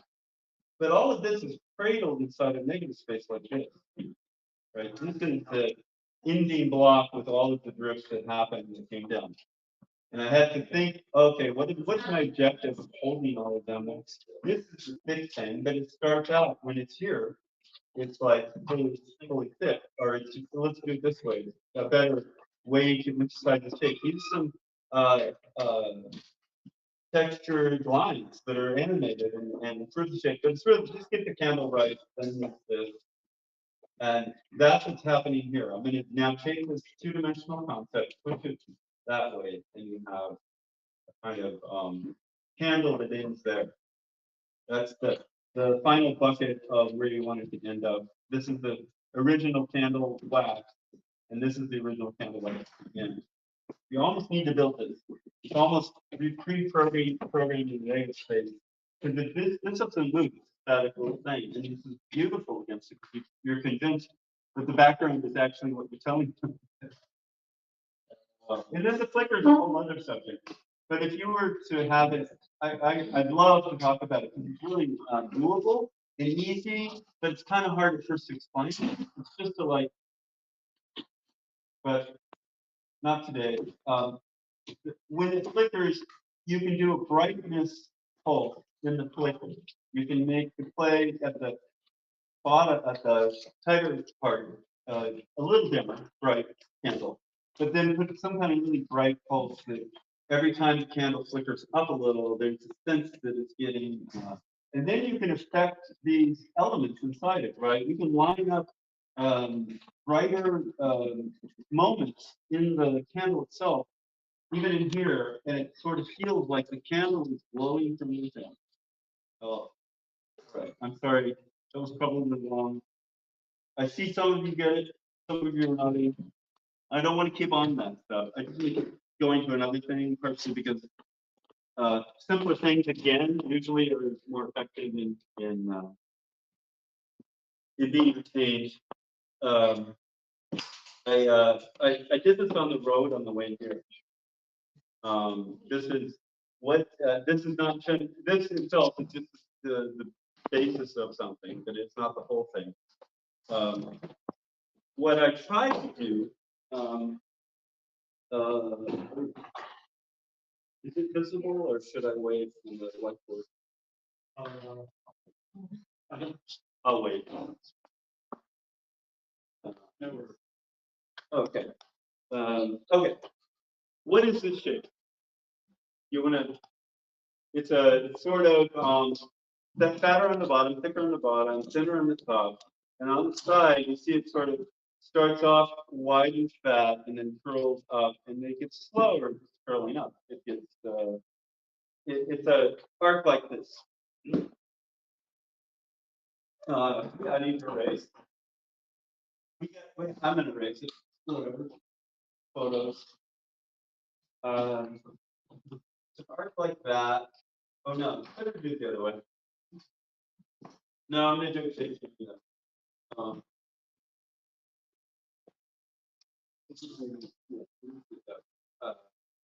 Okay. It's going like this, and slowing down to almost nothing, and eventually at the pinpoint it disappears. And then it gets fatter and fatter from that pinpoint to sort of this. And that is an entry to the scene. Scene gone, there's no more image here on the floor.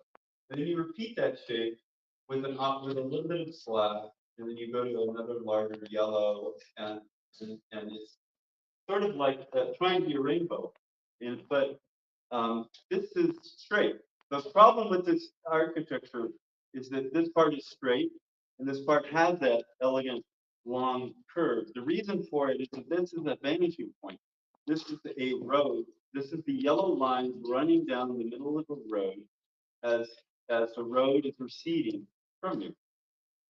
The yellow lines are trapezoidal slightly. They're in that pyramid shape slightly. The black lines are also relevant to it because they also have to do the same kind of arc between the main yellow painted lines of the road. It continues. It's sort of a magic thing. But when I first built this, how did I get started? I did it kind of crudely and straight. And as I built it, I kind of tried to fatten it out and this is the shape I wanted. This is the shape where I began with a lot. So these things can evolve and change. It would be fascinating when it gets cut up for me to look at it and go, oh, that's that part. So now we've all stared at it, we know dissected what's inside. Oh, and that other effect changed the perception of the illusion. All right.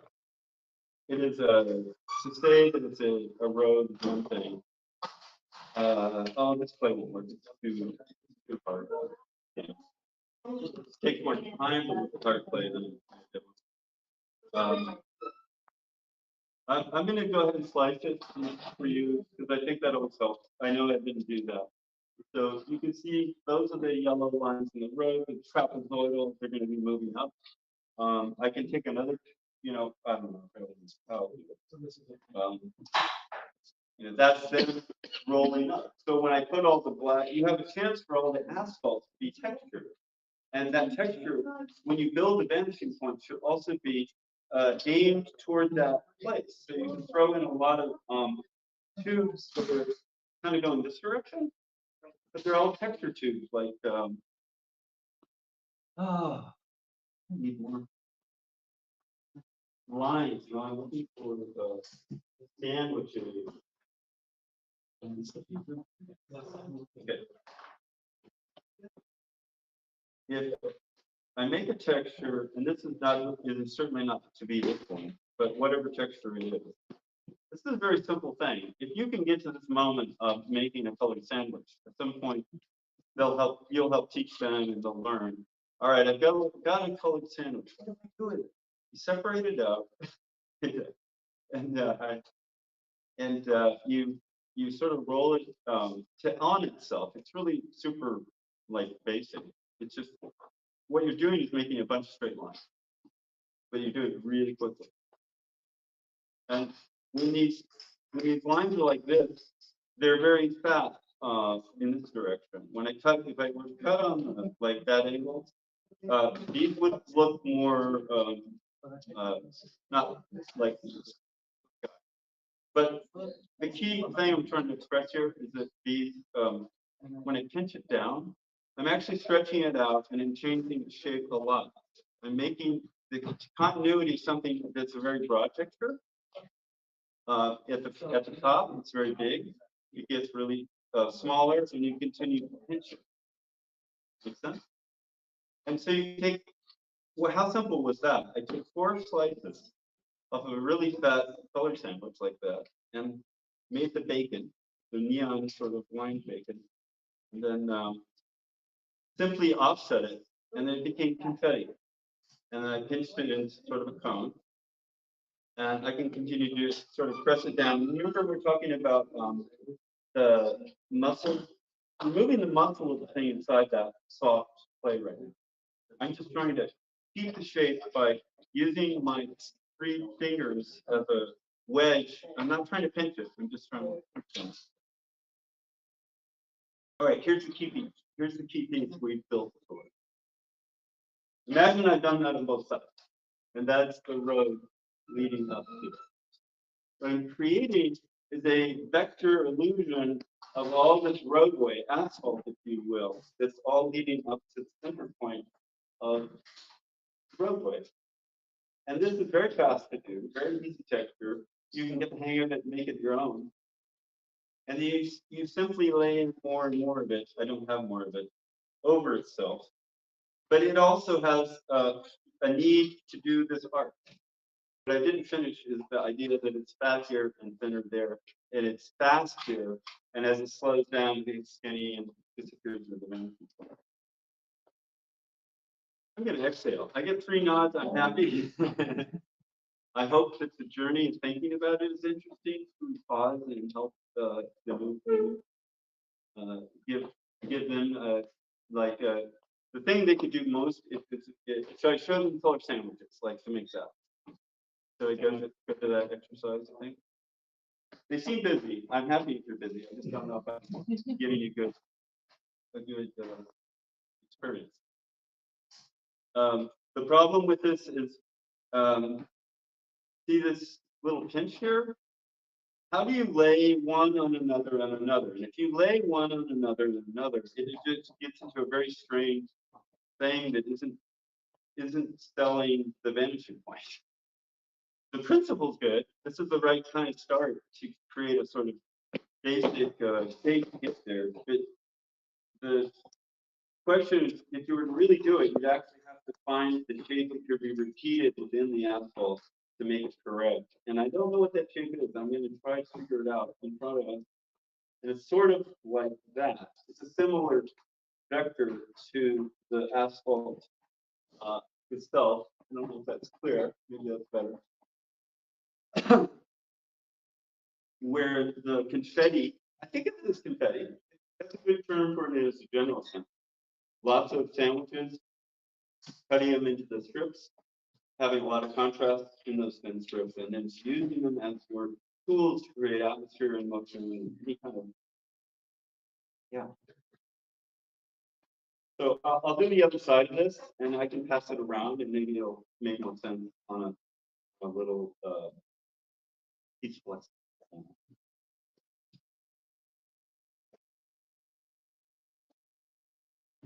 Can you pass the pieces of plastic, and then you get to have the chance to put it on the table? Thank you.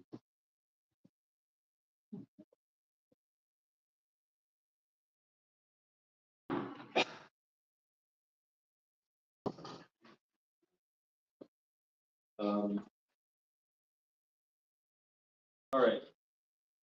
That would be an approximation of the art of repeatable vector, vanishing point, where it's going very quickly at the beginning and fat just keeps arcing and slowing down a little. I want to pass it around because you really have to imagine you're looking at it like that, and so you filled in all of these other pieces. That whole thing has got to be, you have to understand it's a roadway. I'm not building the entire texture. I'm saying a repeated single shape can get you almost all the texture you need if you just keep making that and filling it in on the S curve, backfilling everything to be that shape. The illusion will self.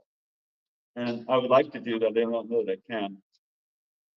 What this is also an opportunity to do open architecture. We haven't talked about open architecture. We always make our blocks sort of dense and fill them in because we want them to be supported. But actually, I could almost cut this up on that machine. I would just have to be, or I'm sorry, not with it, with a knife. And I would carefully make sure that these fast parts, they're going to hang out in midair when cut. When the knife goes there, they spatially don't. They have nothing to hang on to. Their plate is soft to fall off. So you have to arc a little bit of support play under it. You have to make sure that when you're having this sort of artist moment in your open architecture, that you put a little bit of glue, whether it be the color you want or just background, and you start to just slap in ways to keep it supported. Then I could go cut it, and I could actually show you actually a little mini view of the whole thing without building the whole road. Yes. Yeah, maybe we should try it. It's a bit of work to, I've never talked about is putting your finger under the slices as you cut it away. Let me finish the thought. Yes, if that's interesting, you like open architecture. Like it's an idea, right? To not always, okay. So I want another possibility, I'm gonna do this in the future, is use perhaps a little bit of a waxier, stiffer clay on these kinds of experiments to allow the actual arc, this kind of tendril that's hanging out here, that's not going to be supported. I don't have to make all this negative clay space. I don't have to make that as big. But currently, I'm going to make it larger just one more time because I'm going to assume I don't have that ability. But I'm simply pinching in blue as background color, trying to support the open architecture of this vanishing point in a roadway I don't have time to finish, but I'm illustrating the open point. I think this was shown really well in the 4th of July Pee-wee episode, if anybody had ever seen it. There's a moment where, well, many moments, like the fireworks are open architecture, you can see the side of them, but when you get to Independence Hall, I think, the archway is actually open. And there's this little, like, there's negative space with nothing in it, it's caved. And then there's that little other window in it. So I had to cut out, when I cut it up, I had to actually support the clay on every slice. I literally had to become, my fingers wore the table as it went down. It's fine, it worked. Does that make sense? Of course, I'd be doing it from this side. Well, I don't know. If I'm doing it down here, this is the directional thing that Ellard had. But if I do it like that, can you tilt that to make sure that's actually standard? Oh, you're cutting. Oh, cool. Awesome.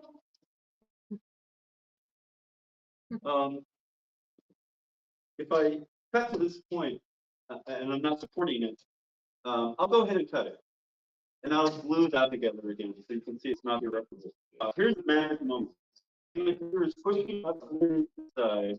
I'm cutting the thing down, and now having to figure on the other side, seesaw line, to make sure it doesn't fall over. And then it's a straight cut to the center. You have to imagine I've already cut all of this up here. So the image is not there. That's what it's an open architecture with flying Stratacut, which I think is infinitely beautiful if you choose to become like it's like Gaudi or something. You're doing an engineering experiment tendrils. Now I know the movement can be much different. I think the reason I put it this way is more to say any subject matter that isn't this specifically could really use things that are both sculptural and cuttable. And when I'm beautiful things, I can see why and what's going on at the same time. All right. How are we doing?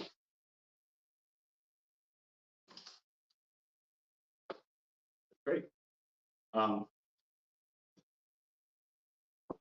I have I can either go on to one more complicated idea before the fun begins, because I do have some fun that is easy for everyone to make in a little bit. I have to decide.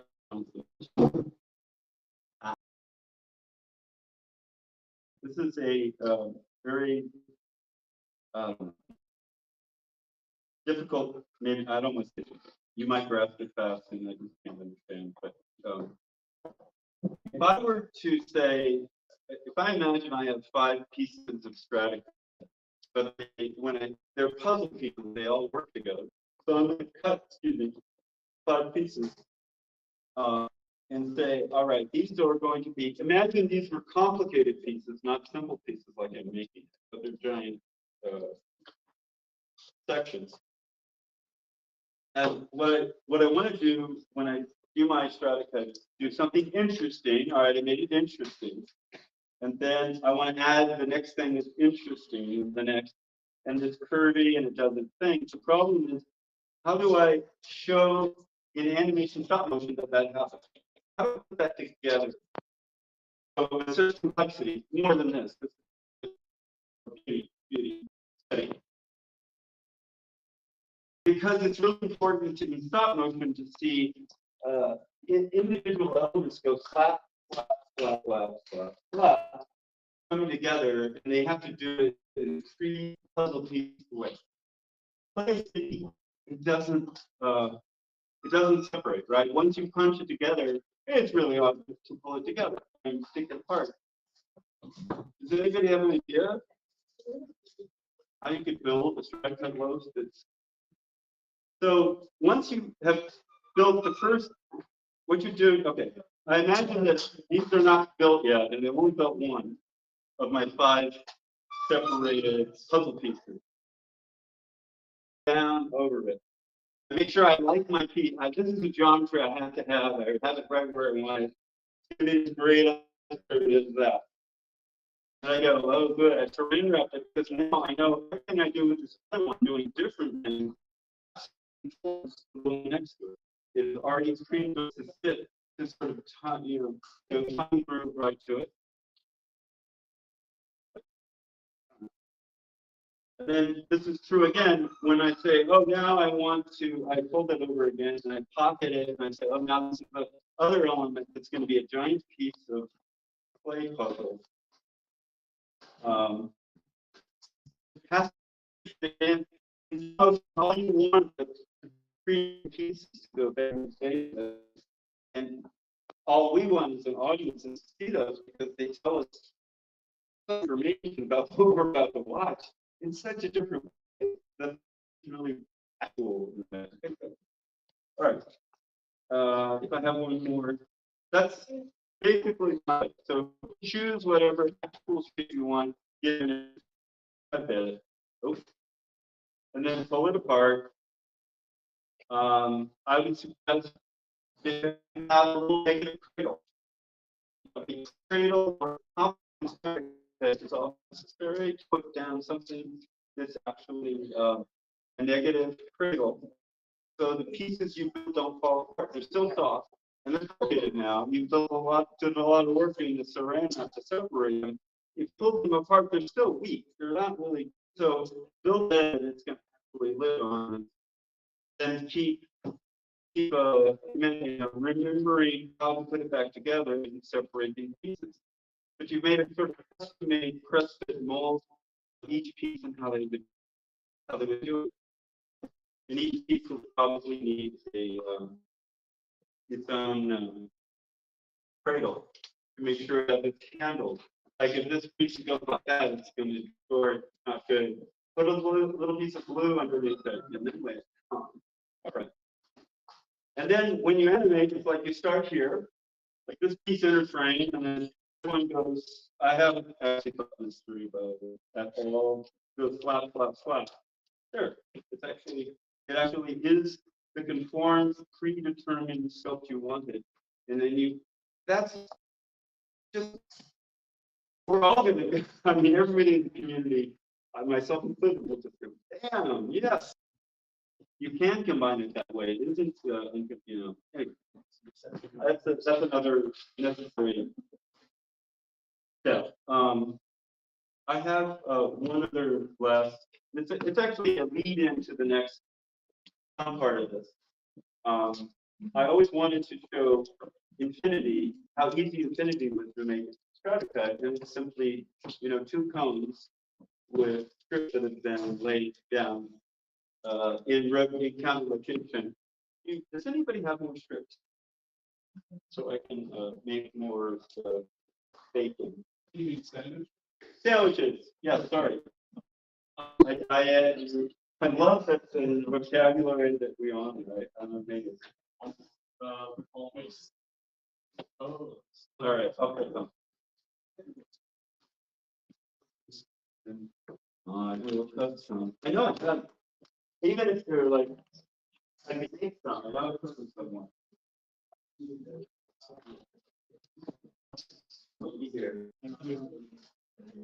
No.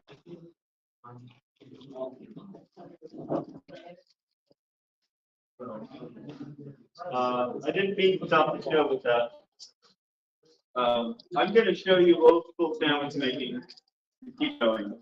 This is what I would like to have is pieces like that to start. So that's the all. I'm not going to use the pasta grinder.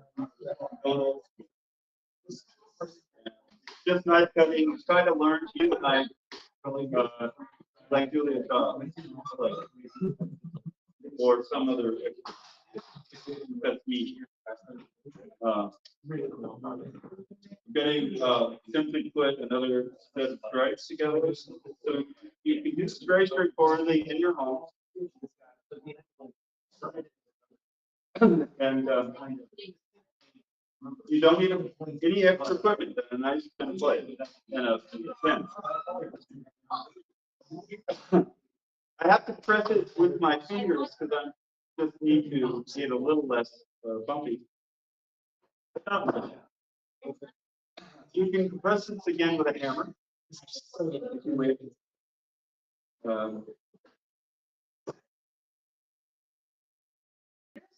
So extruders are great. They're high tech, but it also can be done. I'm making my own sandwich. It's not the best, but it will get us to the demo. What I want to show you is that with these stripes, you can take cone 1 and cone 2, and you can counter rotate the how would infinity go? You want to go consistently this way? Yeah. No, at least it continues. Talking about the infinity symbol. Yeah, no, the motion of the loop, yeah, it's that's right. Correct. I may have this already backwards that way. Because it needs to go down. It needs to go. The infinity needs to come back that way. I'm going to peel off what I did. So I'm taking, I would call it surgery. This is lesson number, I don't know. But it's important to think that your piece is not necessarily glued together. It's packed together. It's tacky. It is not actually separated. So even though I made a mistake in the counter rotation of what at least I wanted to do, I want to get a continuous loop, not a ram's horn or something. So I'm peeling it back off. It can be done. So don't feel like it's over. There's a touch to it though. If you actually peel play apart, there's a gentleness to it to respond to its ability to say, all right, I get it. So my impression of this is to do this, and that's correct. Yes. So I'm reversing the motion of the stripes going down one cone. Correct. Remember, these stripes are only this example. Do most of you remember this example? You do. I did show it. Oh, well. Okay, I'm going to leave it for later. It can be shown again. I'm taking that same concept and putting stripes to it. I'm just adding an extra bunch of lines, not one line, and then I'm putting on a curve, which is the cone, and now it's going to behave as if it's going down. It's going to go this way, which means it wants to go this way. Dodo, wow, did I have it right? I had it right. And again, it's surgery. It's not the end of the world. And I still could be wrong.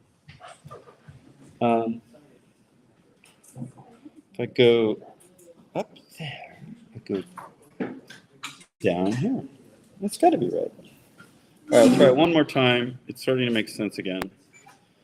It's just an infinity loop moving down and toward a collision point in the middle, right?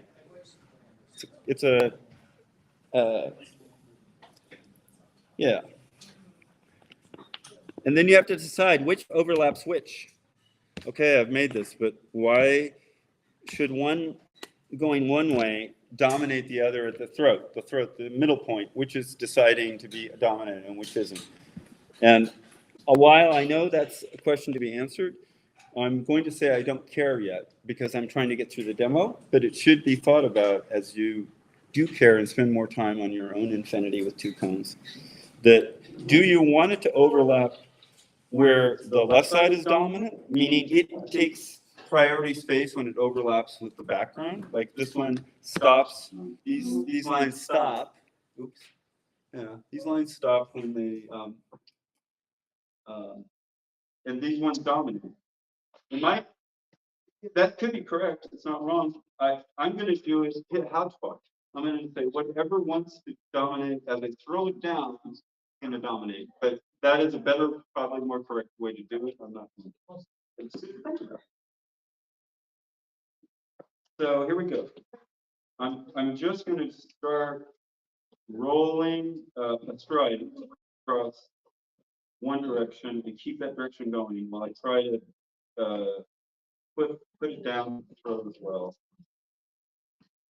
And it should be animation that's spinning itself down, constantly beginning from the center, but finding its way to exhaustion. Talk to me. Does that make sense? As I make more sandwiches to make this motion. Okay. I'm almost to the fun part. Are we at 1.5? Oh, I want to point out, aren't those like the prettiest, most properly, amazingly made? And the tragedy, exactly, that's the tragedy. I don't, I just want to worship them and not abuse them. As you can see, when I throw it in. Oh, no. Well, what's good about that is actually use confusion. Use confusion and precision in the same block. The fact is, if you could animate this in a way you had some character or gesture going, and that was the outside of all of it, or anything I do, which is sloppier, you would have an identity to that new, yeah. Good. Okay, I'm just slapping more stripes.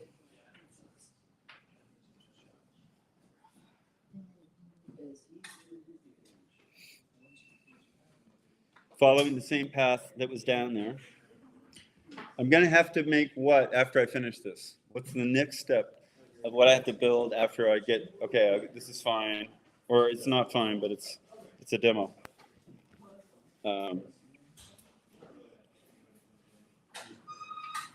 What's next? I stop? We're good? I put this on that, what happens? It sags. It needs negative space, love. It needs a triangle underneath it. It needs a way to support its. Aw. Now we're always going to know that answer from now on because I dragged it out. So, all right, good. It's not. It's yeah. Now look how awful and ratty it looks at the butt end. Partially because I didn't spend the time. I know that it's bad. I think you go half an inch in and it's acceptable, so you can always just ignore the part you don't want to use. All right, I'm going to make some wedge shapes. These are cones. This is what we're going to do next, is build a character face that's a cone shape, and it isn't going to be difficult. It's just going to require Mia Fiore type thinking. So hopefully even super beginners will have an interesting outcome because we're going to twist them. After we build them to begin with, we're going to taper them like we learned and then twist them. And they're going to be either very happy or very horrified. That's the goal. Is you want to make a really monster-y face that is screaming, or you want to make a really happy face that's really, yeah. The reason I say that for extremes, and of course it could be anything, I'm not serious, is that that's what I'm going to try to teach, is how simple and dissimilar things may seem, but also this is a type of Stratacut that does not happen a lot, and I'm fascinated why it does not. it was some of the first stuff I did was a pyramid.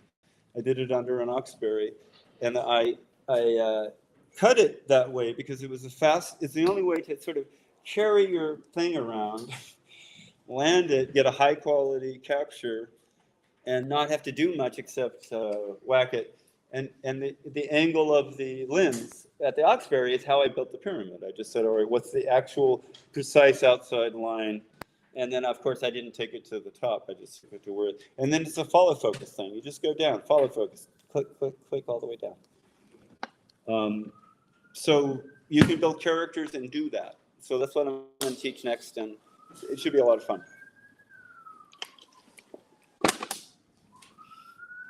I will finish negative space. I want these cones, circles to not look like, wow, what would it look like if it was mashed? Sort of, I don't, the faces that we're going to make can be either using some of the techniques you've already used, but I also would encourage you to look around at every box you see and say, I will grab that, I will use that. It is not a problem to, what I want to make is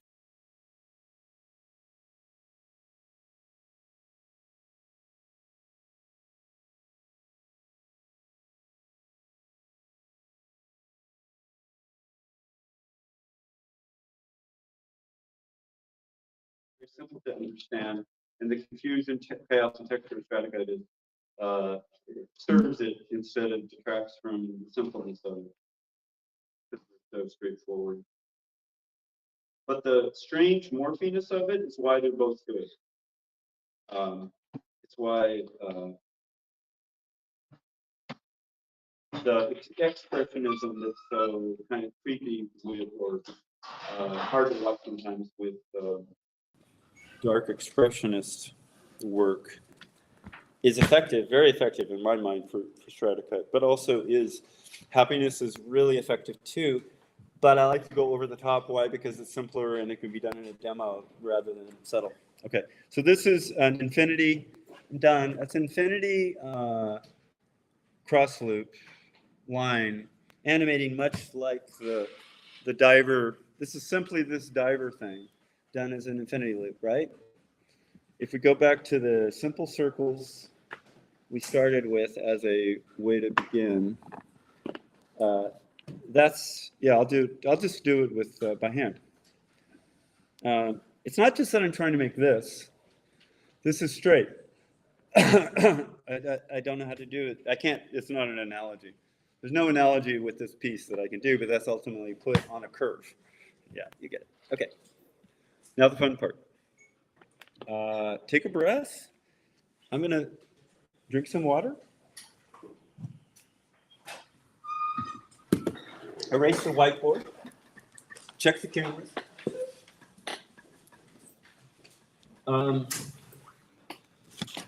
I have my assignment for you, should you decide to accept it. I want to build the simplest features of a face. I want you to build them about an inch, 2 inches, maybe 3 high at most. And you should build them like native yours. You should build them straight down, as you would think would be logical. So if you want to put an eye, it's a circle going straight down. If you want to put a nose, it's a triangle going straight down. Whatever shape you want to make that has 5 or 6 features, it's sufficient. Those are the features you need to make the most minimal impression of a Stratacut is 2 eyes, or 3, or 1, however many. If you're making Cyclops, it's all good, no problem. And you need a nose because it glues the freaking mouth to the eyes. And right there, you have enough. You could literally put a hairpiece of texture on top of those 5 things, and it would be a sufficient face to be read through Stratacut. Of course, doing extra animation within that is really appreciated. We don't need animation tonight. We just need a straight tube looking down in your own style. You're just extruding it like sushi. Just build a sushi straight up It's only 2 or 3 inches high. Make one of those sushis an eye, any way you want to make it. Make the other another eye. Make 3 eyes, it's all good. Or make one big one. Next, add any kind of nose or shape of a nose you think is fine. But each of these is going to be, build it as a miniature. I'm going to continue to add these kinds of straight down ideas. And then we're going to pinch them. After you have your 5 pieces, you're going to put that together and pinch it so they all come together. And then we're going to twist them. And as we began tonight, I was showing you that confetti that was fat at the bottom and done at the top. I was showing you these cones because they start off big and they go very small. And we're going to build that, but not difficult, because all you need is a 1-inch sushi looking thing, and I can get you a really interesting output in Stratacut. All right. I have a question. Yes, many. How long? Tall. Yes, that's a great question. I have been non-specific. Excellent. Keep me on. Here, it is between 1 and, I mean, any size eye is easy to make, is what I would say. Okay. And between 2 and 3 or 4 inches at most. That's like the length of the. Yeah, I'm doing it right now, like that. Or, maybe no less than that. That's an eye. Okay, great. It could be a little smaller. This is as big as you probably want to get it, but it might be this big, or it could be that big. It's fine. It'll still work. That's roughly the size of, like, however you want to work. It's not. This is very open. We're still going to make them interesting. The key is that, and I'm not sure if I'm communicating well because I see phones and other things going on. And I know this is really hard material. I apologize. I'm trying to. But if you want to participate, this is something I believe you can do. I'm asking simply, like a sushi roll, when you put the Stratacut in and you design whatever design you wish to be an eye, or whatever you wish to be a nose, or whatever you wish to be a mouth, you design that like a sushi roll in Stratacut. I am giving you complete freedom to design it as you wish. I just want you to do it. I don't think it's too difficult. Is it too difficult? Tell me. All right. So I just want to make sure that my instructions are not ambiguous, and that I'm not asking too much for anything, right? Okay. Yes, please. So what should be like the height of these if we're. Yeah. Let me tell you where it's going. All right. So, something like 1, 2, 3. Okay. Let me tell you where I'm going, because I think. And then like. Yeah. All right. Water. We're back to the whiteboard. Fine. Sorry. No. Well, I'm just wondering, like, should these like stay? Right. No. It's terrible. Right. I was trying to instruct things that were basic, but Mason sees it ahead and wants to know where the hell we're going, and I agree. That's how I would have done it. But I wanted to step it. Okay, ready? Oh. So where are we going tonight? I want you to make anything that has got 3 elements. And then a mouth, you could call that a 4th element. You can add any kind of teeth you want, any kind of shape you want. You can add any kind of smile or frown you want. And you can, I want you to make the creature either really unhappy and sad, which is awesome with Stratacut now. And the hair on fire and everything, or really happy with it's a sort of silly roundedness. But these are whether or not, so that's item 5. So it can be any scale in a sense, but the reason for that is ultimately, Mason, if I were to do a side view and I said 2 inches, 4 inches, anything good works, it's because I'm going to pinch them. What's going to go on is once we have our 5 elements, we're going to do this. We're going to extrude it in our hands, we're going to pinch it out, we're going to take that tube and we're going to de-miniature it. The reason I bring miniature in is that it's how people naturally think and approach what I'm talking about first, right? That's the absolute first thing they associate. And it's okay if you build that way, you can still get a very good Stratacut result. So I'm trying to have an entry-level drug, if you will, that supports character. The strange things about characters that happen in Stratacut. We haven't seen a lot of that tonight, other than Tim's work. It's great. And again, the thing he's building tomorrow, hopefully. No pressure. Getting it done. These 5 elements, the reason I want happiness or horror is it's easy to read. It's high contrast. It's important that you have image. This is going to be very loose, that's okay. But then the emotion has to be very strong. Otherwise, I'm lost. I don't know what I'm trying to understand or push through it. Oh, it is happy or sad or? I say happy or sad because I'm trying to get something extra out of it. I don't want 3 blocks, 5 blocks. I don't want to generalize nothing. There's 2 steps. I want that to have an emotional package, so it's not used for nothing. And then I want to pinch it and uni fiori to make Stratacut. And the reason for that is the entry of uni fiori is such a simpler first step for people who are beginning that any sufficient eye can be pretty. Any sufficient mouth done as an extrusion can actually be tapered up. You can use your fingers in a gentle way to press, extrude, press, extrude, and you can taper that to become a pyramid, much longer than the 2 or 4 inches. It's going to, take on a third more distance. It's going to be 50% longer when it's done.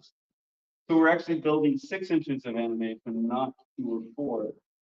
And we're allowing people to understand, oh, I understand that it's a shape over time for the first time, but I can also see a character, or I can see, and rather than say make a difficult character, I don't want to do that. Happiness and horror straight up. And Bell's work is Expressionism and Impressionism, a sort of a poppy, happy, really over happy giddiness is easiest to me because you can do a billion teeth in Stratacut, right? Because it's just a diagonal with a black line running through it. So when you have a lot of teeth, it's probably not best for the horror. You can use some teeth there, sharp ones. But for the giddiness, it's so easy. You just crank out a bunch of that teeth, turn it in a curl, throw your lip texture on it, builds the triangle nose, and then your eyes, and however you want to do your eyes, really fun. Then, if you build that 2 to 4 inches high, you're actually able to begin to extrude it. And you have to learn, as we've been learning, how to taper with your fingers and tap it and not try to pinch it or push on it. But just a pull little, while you're just this gentle little pulling thing. It's both massaging, I want to say, the play mouth in a different way within it. And you're sensing that and you're beginning to understand how to create that comfort. Now, one last thing that's going to happen if we get that far, depending on the night goes, is step number 3. After you've made your mia fiori object, 2 inches high, 4 inches high, however big you wish, whatever makes sense.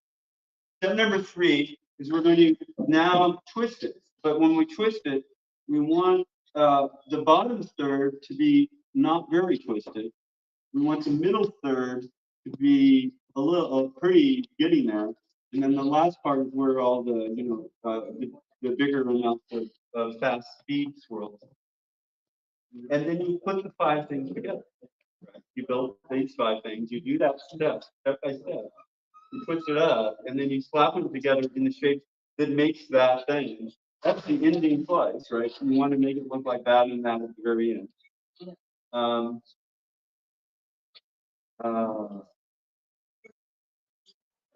You need to leave some of the space here. The time over space, the shape over time distance here needs to have a consistent. It's like a freeze frame. It's a freeze frame. Why? Because there's been all this distortion, all this. What is this in your brain? And then it resolves. And when it resolves, you don't want it to just disappear. You want it to be. You want to have a gaze on it to know, oh, that's the character, that's the end, you're gone. Yeah, it's a moving or hold. And so you're building a cinematic story in those 3 steps. In a sense, you're saying, you know, denouement, ending. This is how it happened. The middle is the conflict. And the beginning is the chaos that you're trying to understand what's going on. And then in that 3 seconds, 5 seconds, and then it's fun to watch. We could do, I mean, again, you can do any case you want. It's not me to say that. I'm just suggesting that simple blob eyes with that. Simple blob eyes. I'm going to use some of the eyes we made. They're good.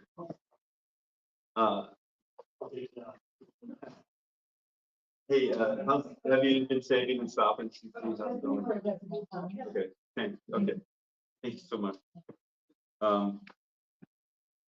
This is an example of a nice eye. I wouldn't say you have to use it, but I'm starting with one. That's sort of, it's a great eye. Thank you, Ellard. Bless you. And or yeah, I assume whoever made it. It's about 4 inches tall, and it already tapers. It's okay to build the taper in. I'm not trying to say this first piece needs to be squared, a circle that stops. I'm just saying this because it's simpler. This is the sushi. This is the Miyafori. This is the end of the cane. Great, just do it. But if you're really doing it, I would do it like that. I would build it already with some angle to it. So when I twist it, I get more material. A lot of it is just making the twist more fun and stuff. That's 4 inches. Let's add, I'm going to put a different eye in a different mouth, a different nose. Let me focus.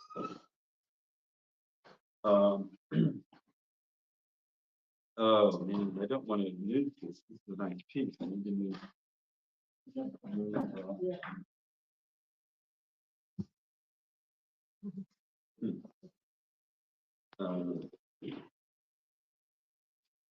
Yeah. Will I feel what I just described? Yes, that's what I'm thinking. So, maintenance. Hello. I want to show you that I found a mouth. It's a mouth that's 3 inches high. You can see the mouth. It's already been made. So I'm letting you know that's sufficient. We can do this effect with that. We can do this effect with this. They're all usable. Oh, excellent. So I think it's going to be, I know what emotion it's going to have. I'm sorry, I'm losing my voice.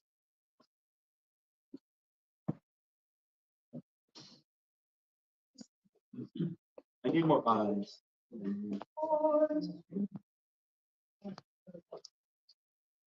All right. So I'm going to show you, I managed to find 4 eyes that are left over. Now I have a mouth, and I'd like to find an appropriate nose.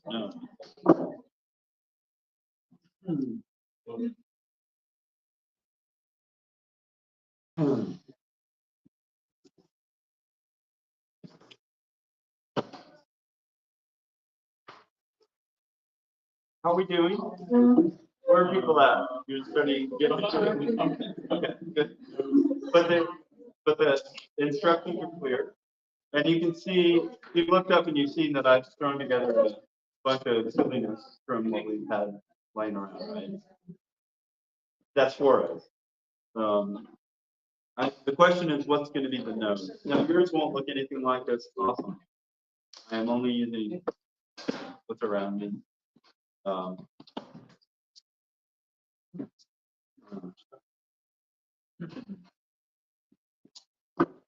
So,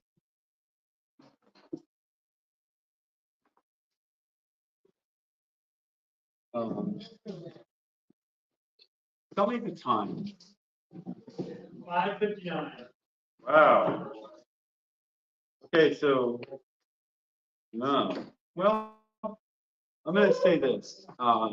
For the live stream, people, I'm guessing that I will finish my demo in about 30 minutes, but I think it's important that people can work till 7, as long as you need to complete it, and I will continue to try to chime in, but I'll stop doing instruction at that point, to decelerate, because, I think I can lay the train in motion, but I don't need to, I don't want to stop you from continuing, because I believe longer than 30 minutes to make it two eyes.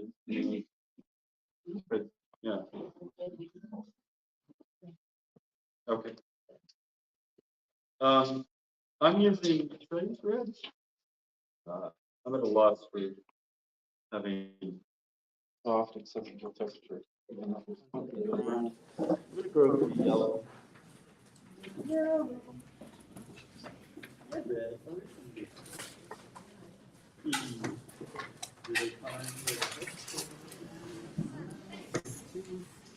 Oh, that's bad. Yeah.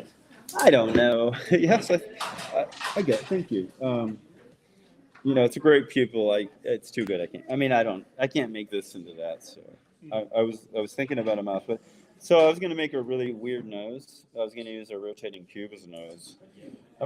What's the background color? I guess that's all I'm looking for. This will be fine. I'll glue them together with this.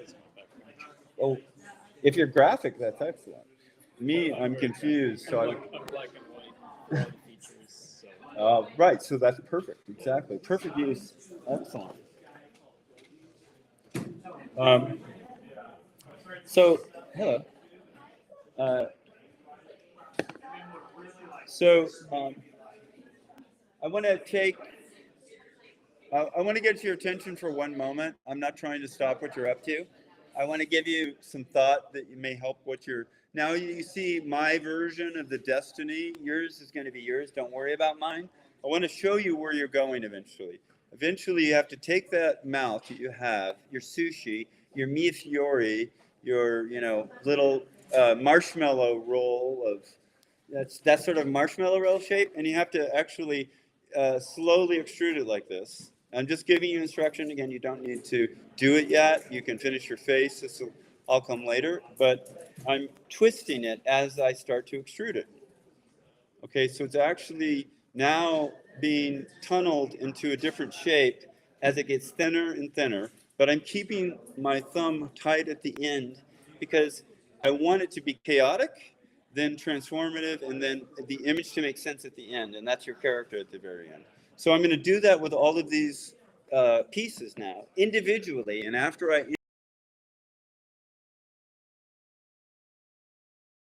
twisty snow, what's the soft serve? This is the soft serve moment. So you're going to make each one of them into a kind of a soft serve with a square, and square off the bottom so it doesn't get distorted at the very end, right? All right. That's what I'm about to do. And if you want to watch, now you know why I'm doing it as I do it. All right. And then 5 will go together. I'm going to use as the nose in a really weird way. I'm going to use a rotating cube. Now, I wouldn't advise you do anything weird, but I'm going to put it in just so you know it's not something you need to do. It'll be funny to see how a rotating cube distorts.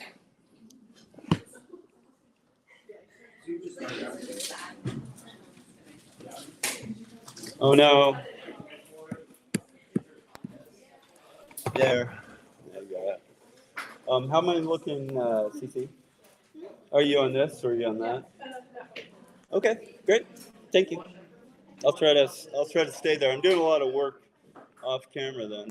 Apologies. So I'm literally twisting the rotating block now.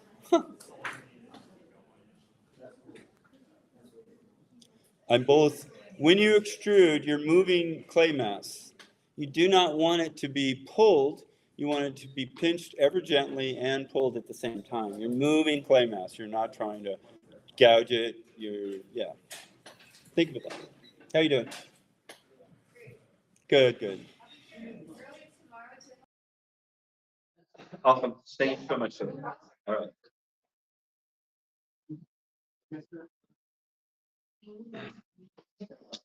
So I've done a nose. I will continue to narrate. You don't need to see it, but I'm going to just twist the next one into the phosphorus base. Oh, I gotta put it on camera. You have to remind me. I'm really not being thoughtful.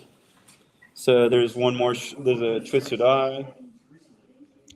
There's another twisted eye with an eye blink in it. This one has a blink built into it. You see the blink, by the way? It's a wedge, and you were here for the eye demo. It's great. Yeah, and it had the same mascara and striped eyelashes buried into it. But I'm going to go ahead and twist it up because I don't know how a blink in the middle of it will look. This clay is really hard. It is old. This is a very old example. And it's going to be bizarre. See how it's finally revealed. I'm going to do my best to I'm working really oily right now. My fingers are slimy as all get out because old clay does this, by the way. Yeah. So it's a slip and slide of sculpting. But it does have an eyeball, and if I'm doing 4-eye rotating nose guy. So that's one eye. I'm going to do another eye. In this eye, I'm going to push it down a little bit on the deck, and then fatten it out, and then consequently go on the other side, and conversely, push the other side, pinch it, again, trying to move the clay mass within it in a way that doesn't distort the shape that I'm trying to pinch.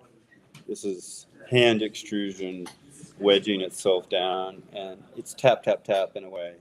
But you're putting a little pressure toward a direction. I'm going in like that and putting a little pressure to the direction. The right hand is doing the same in a reverse way. And then I'm feeling my way. If you use that technique of closing both of your eyes and trying to understand your shape, it helps train muscle memory to, how smooth you can make something. The same exercise is like, try to make something smooth between your fingers without looking at it. And do that for as long as you think before, okay, I think it's pretty good. And then you can open them. And once will be fun. I think if you do it a dozen times, your sculpting will greatly improve.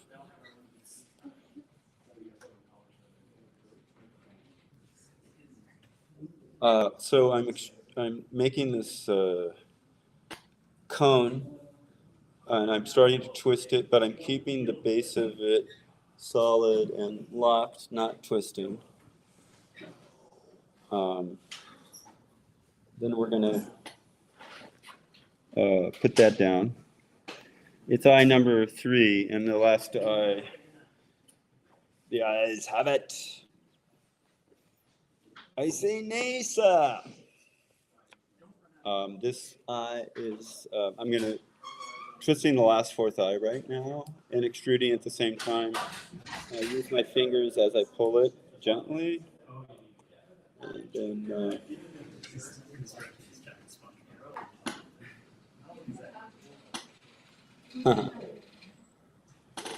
hey, did you catch that already on the other screen? Been on that. No, that's great. That's great. I know. At some point, but that loop is really fun to watch. Oh, fuck. I'm sorry. Yes. Oh, shoot. This is good for kids. I have four eyes here. They've all been soft served. And now I'm going to put a little yellow in as glue. I'm going to make some triangles that. What do you think? Have it. Take it. Yeah, take it. Take it. Oh yeah, take it. Take everything you need. Mission. Go. Yeah. I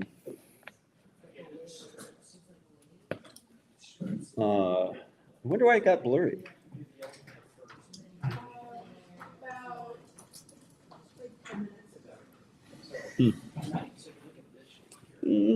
Sad. So I'm using negative space. I'm putting clay in that's a wedge or a triangle and in negative space. Wrapping that so the eyeballs themselves, when they feel the knife pressure, don't distort. And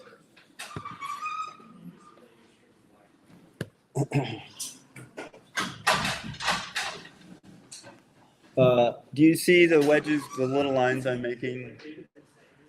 Yeah. That's glue to my 4 eyes. This is like body color or whatever to the character.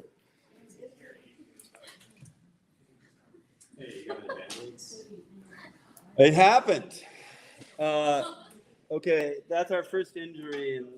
It's not terrible, but just so I can keep doing this. Yeah, isn't that the case? So we have a Band-Aid alert. I actually do, and I can't believe I actually do. This is, in a pitch, you can always use, yeah, sure. Usually my fingers come in bandaged much more than they are. I don't know how they're not more hacked up, but I'm glad it's not deep. And thank God. Okay, I'm back to yellow. I'm doing the just the body color. Nothing is really dramatic. It's just I'm filling in triangles to try to glue this character into one kind of thing. Is yellow the negative space? Yeah, I'm filling the negative space precisely because I can never chop it. If I can't chop it, why have it? So I have to make a decision. How much of a do I want to put a halo around it that's a color icon, right? Just a strip of clay enough to make it not fly, or do I really want to make the fleshy extension of the face for whatever purpose? Those are all valid. I have 2 more sort of basic yellow wedges.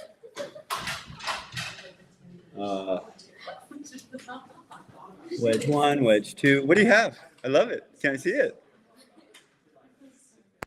Is that a alien? Yeah. You should go with that. Seriously, what you have before the end of the night in the next 30 minutes, you could add a very large head to it, right? Make the bulge up of the head, and then it would be almost better that you establish a character and then we'll twist the hell out of it. It doesn't have to be my method of every piece has this twist. Having a good character is a better ending than, yeah, and you can accomplish that actually tonight.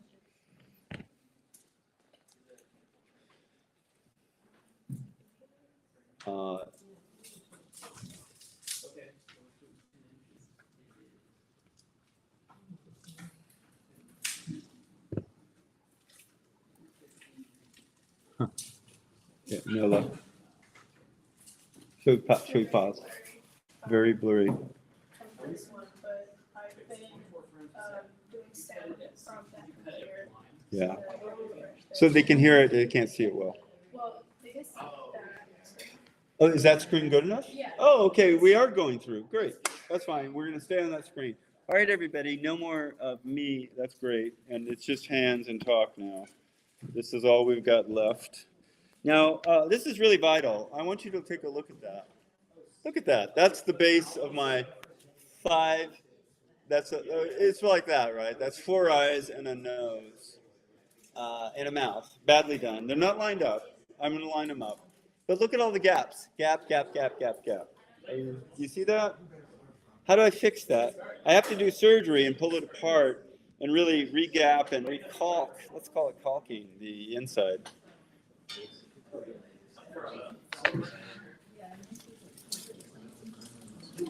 I like that alien. But you just have to really make a really big head to it. Oh, it's a sculpture. I'm sorry. I thought you were, it's not, does it have depth? Oh, good. So it does have lines running through it. Okay, awesome. All right. I think things are going to quiet down a bit. I think we've got all the information across we could, because now it's about finishing. Do you need more instruction or you feel okay? Awesome. Okay, good. Okay. do something. But it wouldn't, how would it see it from? It's, They can still I guess what I meant to say is that this iPad I thought was a single OBS screen to that TV there. There's no other connection. I just connected. Oh, you have this connected now. Yeah, go for it. Great. Here, it's a simple ball. There you go. And it probably has enough juice. You can de-umbilical. You don't need the umbilical for. It'll hold up for an hour. That's all we need. Hey. Okay, take it off. You shouldn't. Yeah, take the electrical off so you can actually. Right? Yeah, just drop it. You have 100% power. I hope still. I think so. Yeah, it should be fully powered. Gives you much more than an hour. All right.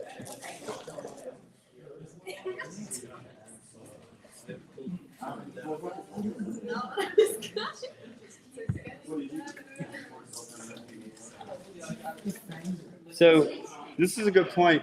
Oh, how are you doing?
Peanut butter commercial characters.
Can't talk about it.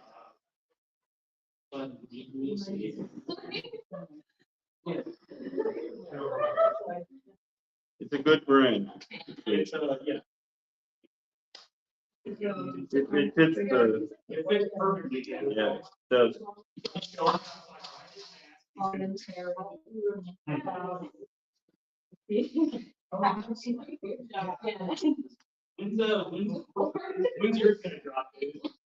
don't know, and I'm a very small part of it, so there'll be a little bit here and there.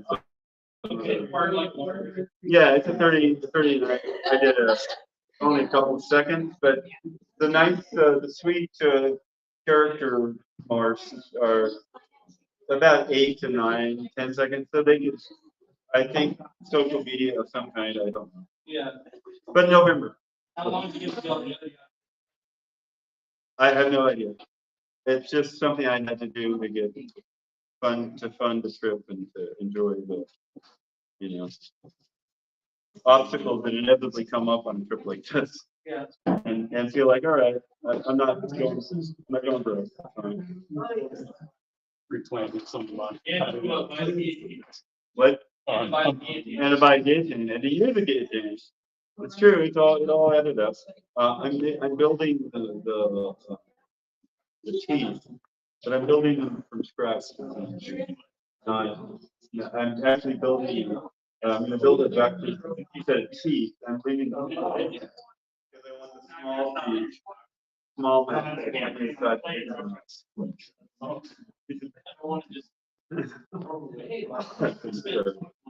Very good.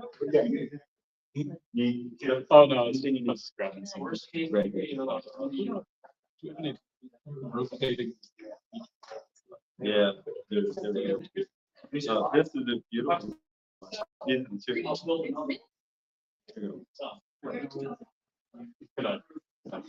What are you gonna do? No, it seems to be good. Yeah, sorry. I mean, I think they should be kept because we did it. Yeah, yeah. I mean, you can have a. No problem, I just had You can have a. Learning box and use it's really stiff, so you gotta like bend on it. I'm using one of noses. But well, that's fine. Oh, good. I was trying to like ball for baseball. Yeah. So, but, Oh, right. No, that's a great idea. I wanted to do a psychedelic mushroom. Why? Because the radial underbelly, that radius of fans would be perfect on a weird radial half. You'd only have to use half of the iris. Right? And that's like the body of the mushroom. And then you stick the stem up, and the stem can be all kinds of things, very thin little particles floating out or whatever you want. And it can grow. It's a very simple fig. It's just the arc of the stem. And then the mushroom just has to sort of have a little curl on the, as it grows from like the nebulous mushroom to the one. And then you have a little poop and it gets rid of its spores or something. Oh, it sounds cool.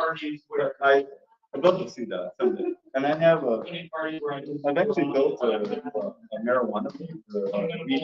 So yeah. I was going to show it to you because it's not done, and I don't know that it's going to be shown. I mean, it's probably a good idea to engage that.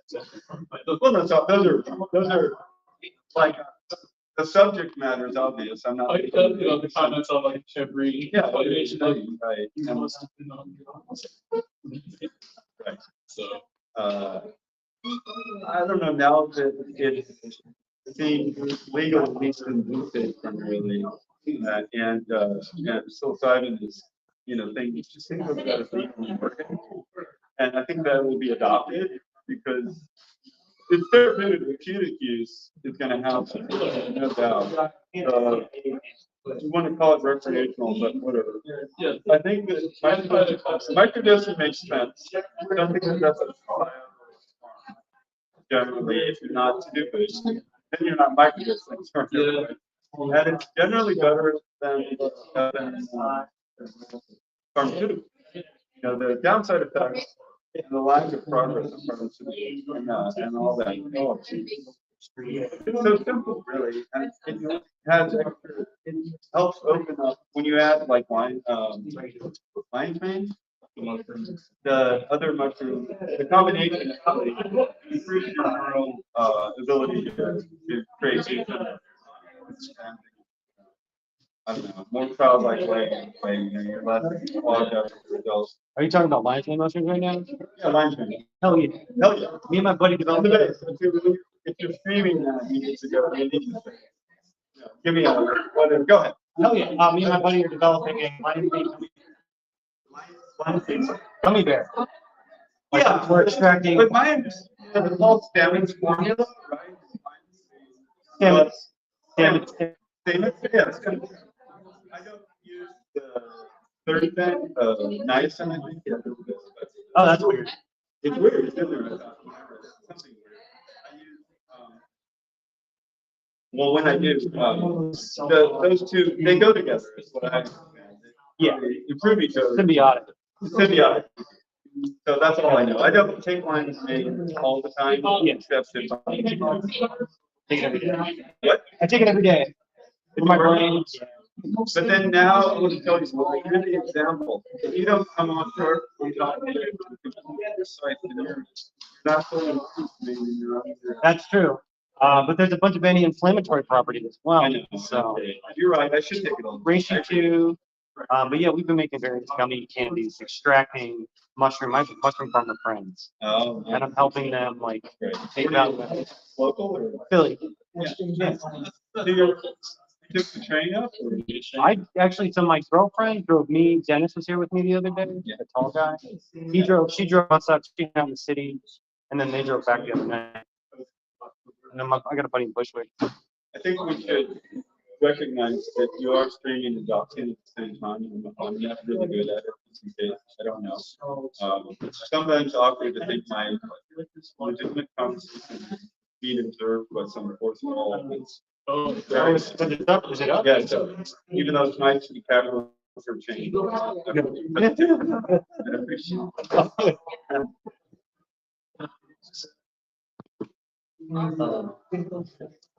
So, yeah, piece. I'm actually making a vector piece. I'm making a second set of them. And they're gonna wrap around the first step. It's already got a way from. You put it, I guess you put it like that, right? Like, No, yeah, I don't cut it that way. I cut it down this way. That's why I wanted to get this down. okay. It's a different way to do it. It's much simpler. It has great effects. So Very like, few you cut it parallel to the table. I take the knife to my tubes and I do the parallel to the table. I'm gonna get to the real fly point is when you get very low on your block. Hopefully I can stay away and not have this stroke thing by the time it's done. You need to lift it off the ground by about 4 inches. And so your knife can actually do it. If you're slicing the bottom side on the table, if you have a problem of the thickness of the knife in your finger, not quite being able to get below the table height. So either lift it up, shoot it on the edge like this, go to the edge. Does that make sense? Yeah. All right. Difficult. So I hope the audio was clear. It's a really good detail to it. well, I think when I do that when I get back. But you can do it anywhere, anytime. Your phone aimed at it. You don't have to move anything. There's no anything else. So, anyways, that's what's gonna happen. So, okay, thank you. So I'm going to build this mouth inside a mouth. I'm gonna take this little mouth and, is it up? Okay. You take the little mouth and throw it down now that's all twisted and small and just build a bigger mouth around it with its own screaming tongue. Or this will be the screaming tongue of the outer mouth. To do that, I had to build a kind of wedge set of teeth. The teeth have animation in them. This isn't good teeth, it's just deficient. It's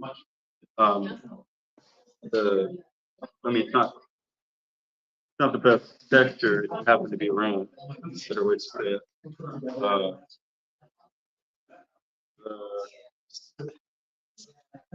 This mouth is going to, in a sense, become like aliens, you know, the jaw that came out of the jaw. Does anybody remember the movie? There's this mouth that comes out of it. That's what I'm trying to make. And so with this, yeah, it's a really piranha mouth right now. Kind of a piranha shape because the bottom jaw is dropping rapidly. And yet it shows up late, so it's not all the way on all the time. This is the top teeth. I think I'll add a few more. I mean, some length and thickness, some fatness. Going the same way as the bottom teeth. I'm actually striping the same direction from one to the other. Now I want to add some kind of like lips. I think I'm going to go ahead and sacrifice this beautiful stuff. Yeah. Is this the world record for how many people were in Oh, absolutely, by far, by absolutely every measure. Yeah, yeah. I mean, Brazil in 2013, Belo Horizonte, a few less, but only for only for one day. There was no 4 days. Yes, this is triple that plus. And there was no live streaming, so I want to include everybody who's actually the 20 people or two who are actually watching, or the hundreds of thousands who may watch it someday and actually get something out of it. To you too. Hello. I'm wedging my texture now. I actually want to show you something. I'm going to make everybody. Can I have a moment and just shout out one little bit? I'm going to make his bottom of his mouth Ellard's beautiful ribbon. Diamond texture. But I'm doing it on a wedge. I'm wedging away. I've already made a mouth inside a mouth, right? I'm using the little mouth to be the alien that comes out from the big mouth. The reason that it's crazy is that that's a really crazy texture, right? But I'm going to cut it on a diagonal. This is the key part of the lesson, because it's already automatically going to help me taper it into the shape I'm trying to get. If you see this triangle, okay, you see that triangle? That's the bottom of the mouth, right? By the way, it may look like the top. It's not. Then I only need to sort of lay it these long tapered extra things like that, because it tapers with it. I've already built the taper in with one diagonal cut. So the texture will become this crazy wild thing, but it doesn't. I don't need to extrude it by hand. I just chopped it. All right. That ended the lesson. We can chat. I just thought that was a quick. I'm going to go ahead and finish it at the top, and strangely attempt. I'm going to do another wedge. These are wedge cuts. I have a whole kind of mini lesson on wedge cuts and how they get used and why they're really important to have in the vertical pro, because you really need contours and you don't want to do that by hand often. And the texture there just needs to be properly pre-wedged. So this is the top of the mouth. Yeah. Oh, thank you. It keeps going to sleep. I don't know. Oh, maybe it did die. Hey, you have a good feeling about that. Oh, no. I'll toss one. What's the battery look like? It's mad. I can't focus. Top right corner. Oh, man. I'll let someone else find. Thank you. So these two sides. Oh, good. Great. Um, encompass the mouth inside the mouth. And then what happens to create the continuity between this bizarre surface texture that I'm calling lips, which really aren't, and how they connect? You really need to make sure that the final look has something more like this, where the sense of what is lips on the they all connect. In the final image, they all gotta connect. Because otherwise it's a little too weird. It's already too weird by a long shot. And it's gonna be goofy. Not well thought out, but watchable. All right, so I have in a sense made a stupid mouth inside a mouth. I'm gonna go ahead and use my diving texture. Nobody who comes in tomorrow that hasn't been here will get that lesson. Why? Because it's available and I want to encase my mouth in loving outline. I'm making an outline so my mouth is clear. I didn't talk a lot about that, but often if you want to make a cartoon character, it's fair to outline it. It becomes an icon, it becomes separated. They can tell that fuzzy kind of eye is really like a sharp edge defined icon or graphic eye. So I'm just outlining my mess. Why? Because I think it'll strengthen the shape, even though it's probably really weak. But the concept of having a mouth inside a mouth was too fun, even though the hour is late and the technique was mediocre. I need more of that.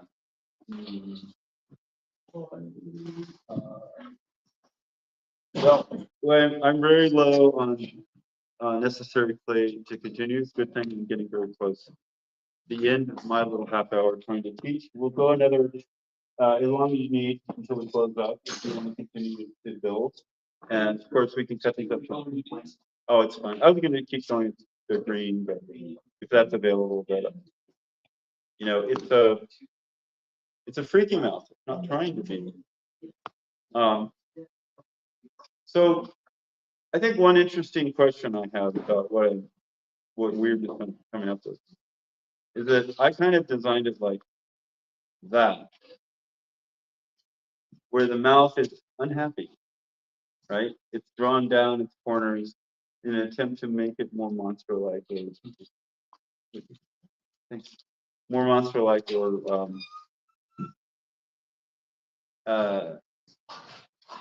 in order to accentuate the unhappiness, I'm going to show you an easy way to make the bottom of the mouth be more unhappy and more disturbed. Again, I'm just trying to extremify it because I don't want it to be anybody to not know that. Okay, so watch. I'm just pressing in on the bottom of it here. Gosh, how can I get that? Okay. Trying to get okay. I'm pressing in on the bottom of it to make it cup. So the bottom of the lip is starting to pout on the corners and depress in the center. And then I can also pinch the edges to try to stretch all that effect and also make it kind of stretch and unhappy. Of course, that's the scary face thing. If I were, all right, we got to there. If I were, that's a four-eyed cube nose double mouth monster. And if I were to take the idea of unhappiness further in any icon, I would make the eyes go like this. They would go up.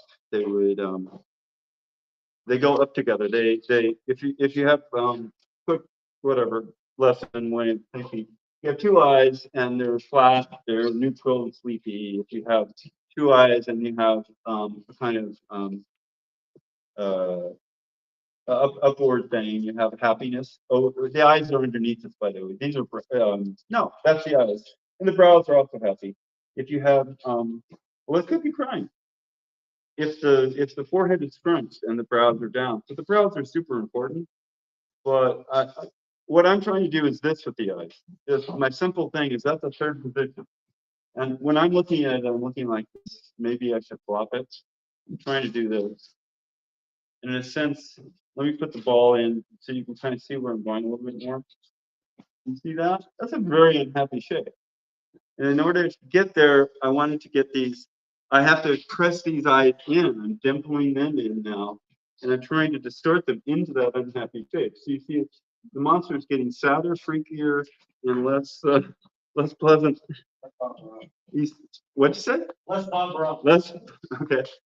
Now you can make happy too, and I could briefly talk about that right when I finish this. Why the differences of the shapes you make can be easily, I could take all of these shapes and make them happy. I could have. But this seemed naturally. And then on these eyes, I'll try to do, I don't know what. All right, so he's starting to be really distressed, really expressing a moment of complete annihilated ego or something. Looking at this thing as a cone now, I want to get one last thought across before we leave tonight, and I probably have 2 or 3 after that. But if this is, I could flesh him up with more yellow. In fact, I should flesh him up with more yellow. So I'm going to do that right after. Yeah, let me do that first, then I'll get back to the next step. I apologize. All I'm doing is covering his outline, so there's a more clear,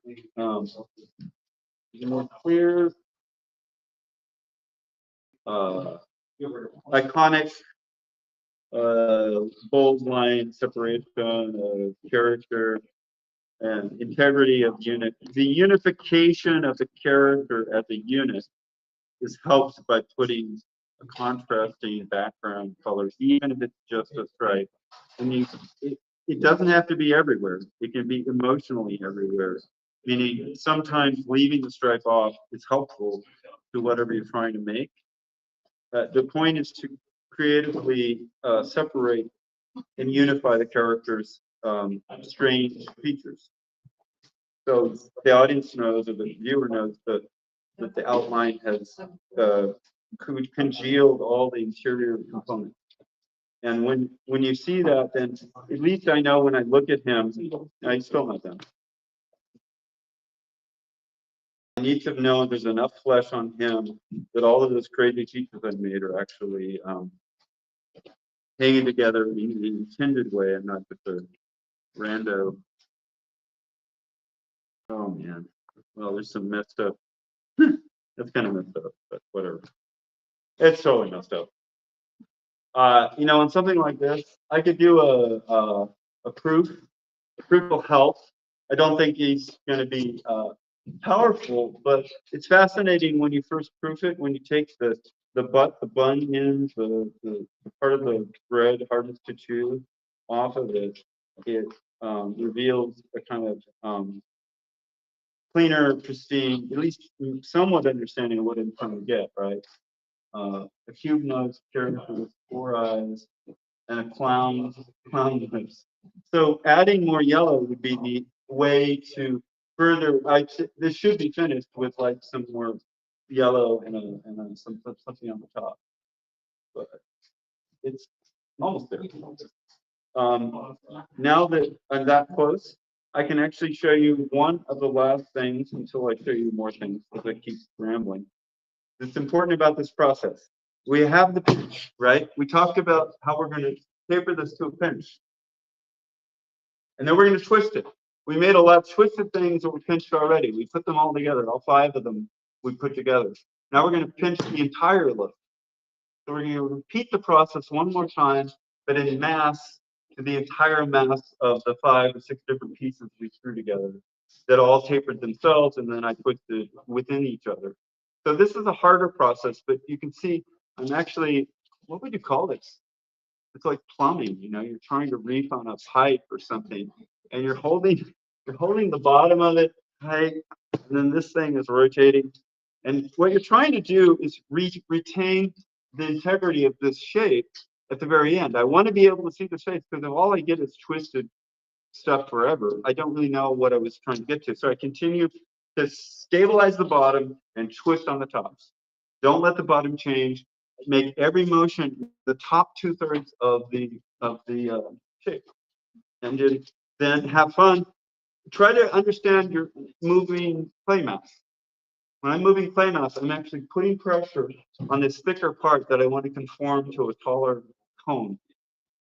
And I'm not just kind of like lifting it up like that. I'm trying to actually move the middle of the mass. So it's more of a single slope. And then I'm going to keep doing a little bit of twisting, going back and forth between the two things. So the bottom stabilized, the face isn't really, face is somewhat stable. And you're getting as much strange emergence, right? This is like a, I hate to say it, you know, yeah.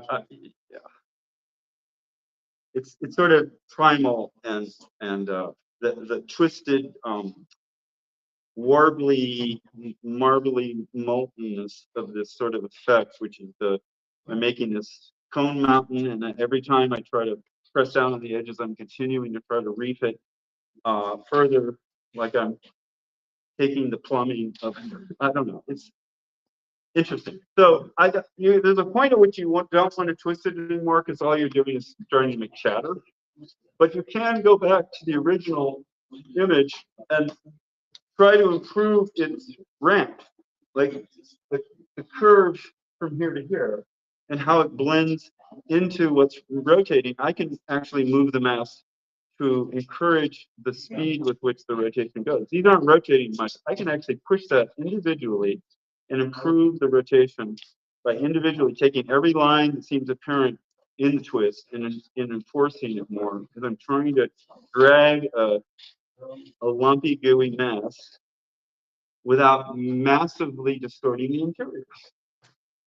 All right. That's pretty much it. I'm going to finish it off kind of just, and then if anyone wants to add some yellow, I would appreciate that.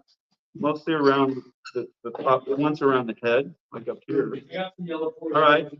SpongeBob done. Yahoo! Wow, here we go. Woo! Man, look at that. Son of a. Son of a. Hey. No, have you? No. Yeah. I love that stuff. This is like max for your machine, or you can. Oh, close. We're gonna try it. We're gonna try it. I can't wait to take the first slide. So It's tell gonna me. look clean. Yeah. What's the soundtrack that goes with your achievement? This one's gonna be so on Instagram, obviously, the music can make it go more viral. So I'll probably pick there's so many viral SpongeBob songs. Right. I'll pick like one of the hip hop ones probably or something.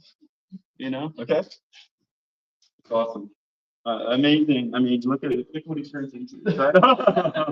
All right. So that's the pretty picture. Yeah. And here we are. Turn it the other way. Kill me. What's his friend's name? I can always forget. Patrick. The starfish. Right. Yeah. It's so graphic, you know. It's such a different. This is like what he was talking about with outlines too. Yeah. I really tried to. You can make like cartoon characters by just doing. These are basically just roll through a plastic machine black sheets. Whenever you're looking at them from a front angle, they just become lines. You can outline. Super fun. All right, he's gonna get out tomorrow. Way cool. I want to spend time on it. Yeah, absolutely. Thank you so much for that effort and sharing such a fascinating thing.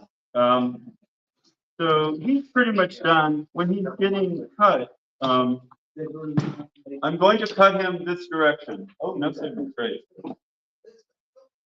That's gone. I see it here. There you go. Okay. I got my knife. Now, all you need to do is look down at it, and you can cut it. You need a phone to look down at it. Of course, you can do it at an angle. This angle is okay. As you cut it, you just are cutting this direction parallel to the table. Down, all the way through. When you get to the bottom, you better have an edge that your hand can continue to cut, because the last slide, otherwise is uncuttable if I cut it here in the middle of the table, because then my fingers, as I'm competing with the knob and the handle.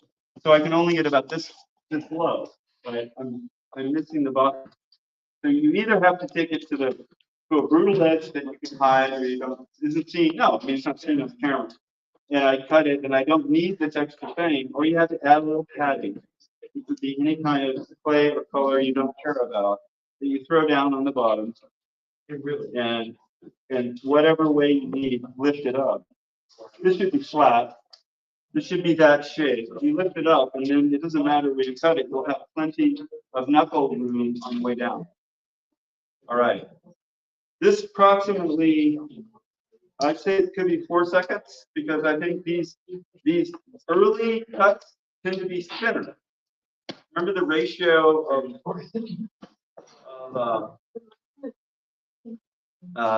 the smaller your piece, the thinner you can cut it. The fatter the piece, the thicker you have to. This is happening here. This is literally like a 16th at the top, and as you go through it, you just naturally feel like it's got to get thicker, and it happens. And so if you're going to cut it on a table, remember to add the spacer, the extra jump plate, or the support plate necessary when it's slapped down in the middle of that table, that your knuckles aren't being brutalized by the attempt to get that last slice out. Because that once this is clean, that's going to be the money shot, is the original one, or the one that actually matters. The rest of it is kind of leading you up to it. Oh, I'm sorry. And then I'm going to pull out one toy. This toy is a Lazy Susan, a real Lazy Susan. And you can use the Lazy Susan if you want to shoot a multi-camera shot of your rotating. Yeah, right. Yeah. You simply have your camera where my webcam is right now, right? That's all good. And I go click, click, click, click, click. I do a full 360, and then I do the next slice. And the reason for doing it on a rolling table is the ease with which anybody can create a nerf, a photogrammetry, a high resolution digital asset that almost is as good as you're ever going to get for transferring your sculpture to someone else. You put a series of them together and you have a dimensionally cinema animation that you can deliver over the internet. 2 years, 4 years, soon. Do you understand why the Lazy Susan works to get those multiple cameras? Do you know why they're needed?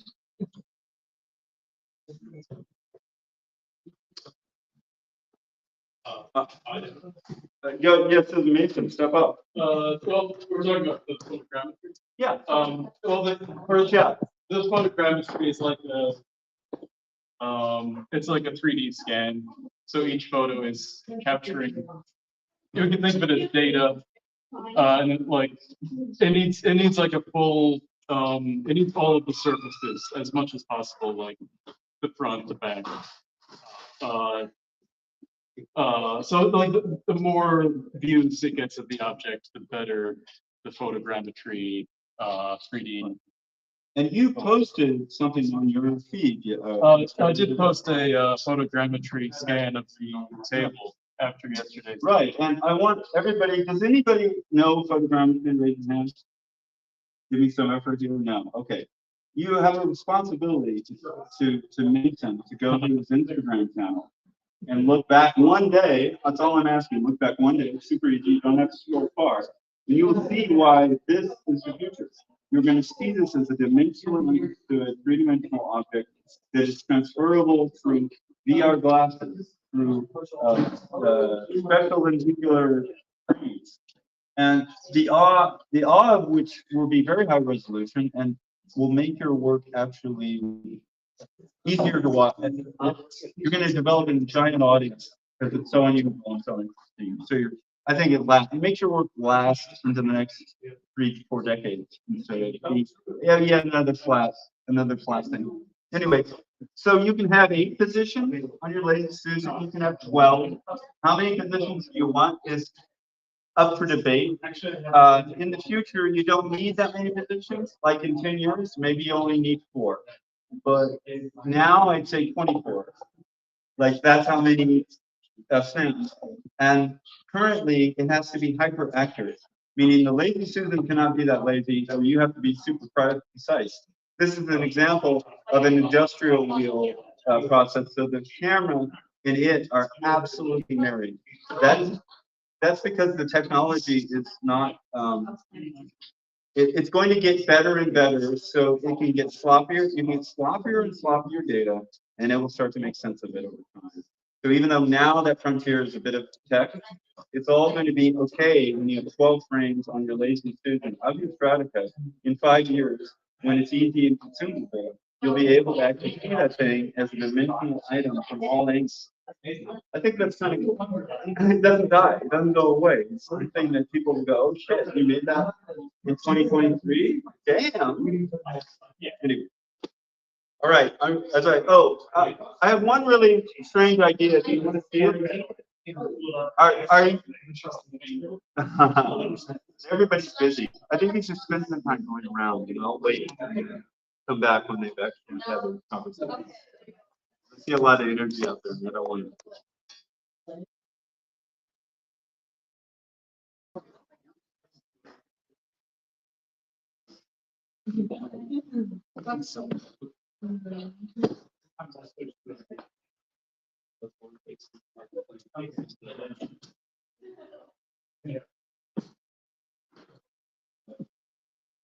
I'll see how long I'm going to like.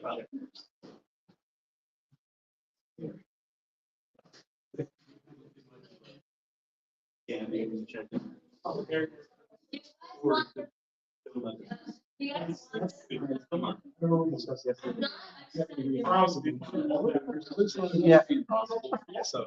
hope so. I'm thinking about possibly, because I have no ideas for my business preacher. So I think. I don't know.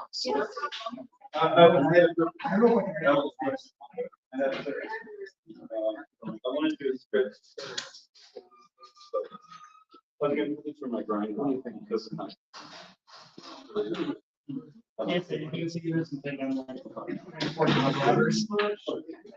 I have much more. His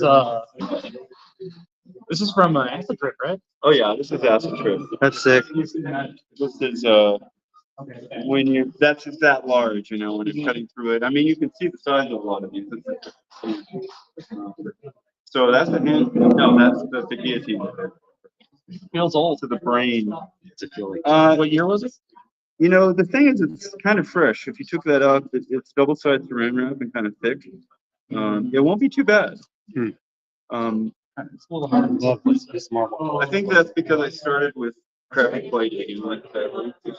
So this particular edge of hair is this. Yes, That is it. it's like it's quad size. Yes. Like one on one. Right, stare at it. How do you cut through the paint? You cut around it. So you just slice like. Yeah, this is the can. For real? So the question was, how did I cut through the tin can? This is a 1988 or so, 89 TV show, lasted 3 episodes, died, so you've never seen the opening. Oh no, yeah, it's gotten out there. I was thinking no, not them. I was confusing that. Okay. So imagine that there's a tin can inside and you're trying to reveal it. Once you start to open it up, you're really just having to cut around the thing like that. Oh, cool. Yeah. Which is true of any embedded object. You just have, if it was a less simple embedded object, you're going to have to go in with a fucking X-Acto knife or whatever necessary, a very sharp pointy tool, and individually carve out cracks and crevices to impact that stuff, to dedicate to stuff. Right. But it's very fast and complicated objects embedded. Yeah. It will be something you train yourself to cut away, but it's harder than this. Yeah, right. That's really cool. Yeah. And then the creature jumps out of the can. Isn't it? I love that scene. And, you know, it just feels low res because of the compression. That was something I never finished talking about. This compression destroys Stratacut. Yeah, it is.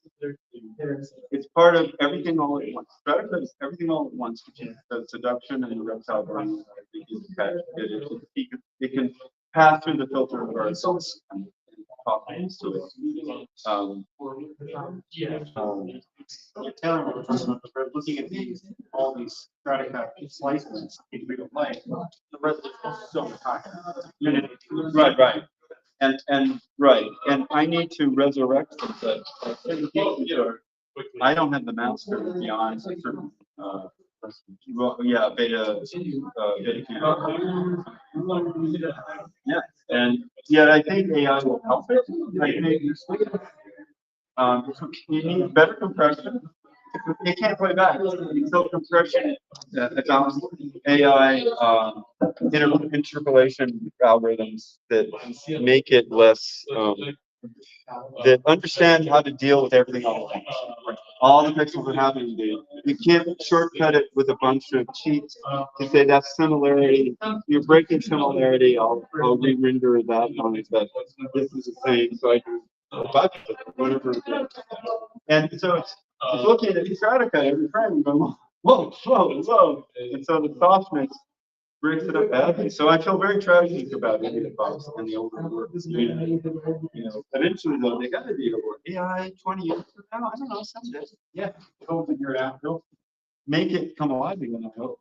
I saw this a really long time ago. Okay. No, I was going to say at some point I want Will and some of you to go out and fill this with water. I just had it. Oh.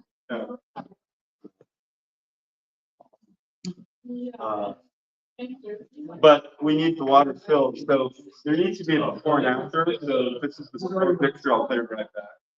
Want me to fill water? Oh, what? Do you want me to fill water? But it has to be like two of these, 3 of these. Having one.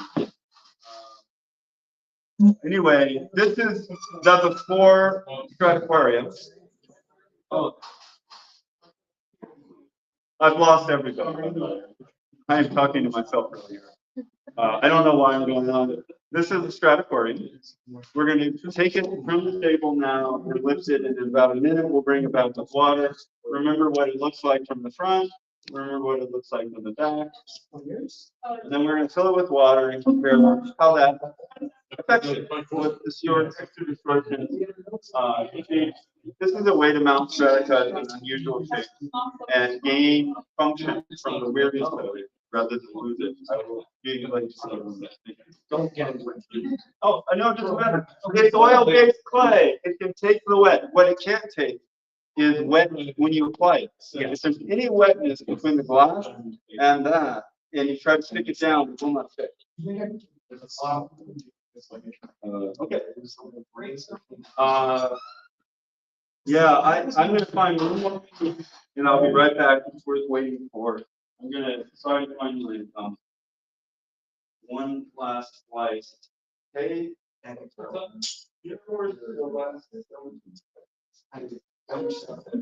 I'm not gonna yeah, wrap up just like that and hang around here. I don't see it more. Yeah.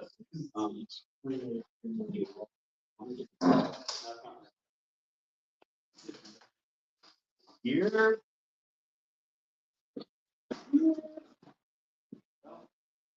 I'll do it tomorrow. It's gonna be. Right. I'm gonna pause this, call it a night. Thank everybody for all the hard work you're staying here. Tomorrow, hopefully, we'll have a chance to cut some of these things up. The infinity cube and the circuit, the sloppy beach ball, and the more precise oval beach ball, and other things that we did tonight. And all right, bless you. Stay safe. Oh, Strataquarium is back. This is the last party item. All right, there it is. Take a look at that.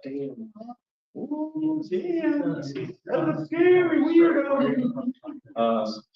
Yeah, I don't know. So we need to go out. I want to do it. At this point, in a polymer, and then they can get one that allows it to stay permanency and never go away. But the stickiness of it is quite extreme. Very straightforward, very simple. As long as it's super dry, you lay it in and you try to heat it enough that it relaxes to the shape. You press it in, it'll stay a long time. I have to put it on the outside though. Because inside, the plasticity leaches of certain amount of calcium. Leak the water slightly. Dusty. So the only solution is this kind of lovely. I think it was kinetic art. Like this is how you see it when people walk by the leaf and you have a Stratacut on a pillar and it's a column of water and it's gonna live there. It also is a thermal sink. So you can do outdoor Stratacut in public any day of the year because if the water is in the cylinder. Yes, it's going to be, and you make sure the Stratacut is making kind of direct. Then it's automatically cooling before it's all. But the issue of the plastic being leaking some kind of dust over time is unexpected. But you have to do it in a polymer. Okay, that is somehow split. Now, what as expert in mounting clear liquids to polymer on a curved surface, what would not show up at the bottom of the smear of all the things? Yeah. Or the later, one next year. Let's play on that. And then it would be between two layers of resin. Okay, so you think in simple shape, it's complex that you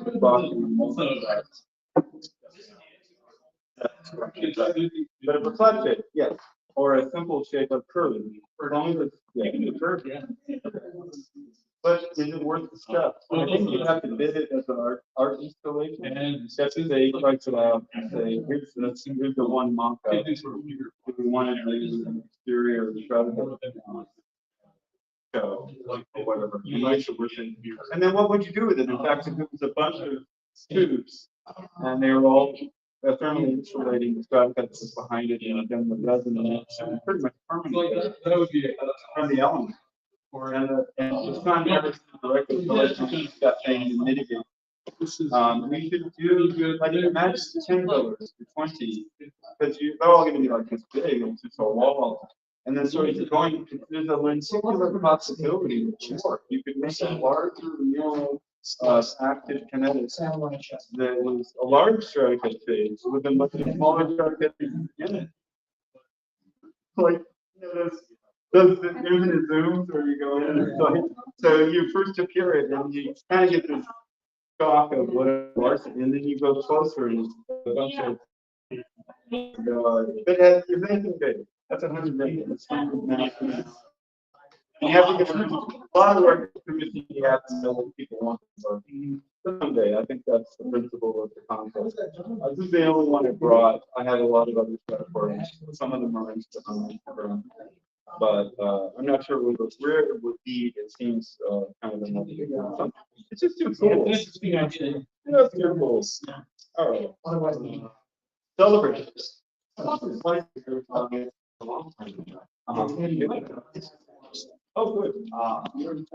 Walking done. Yeah, walking signs like this. Well, they're not really trees. They're supposed to be human. Yeah. They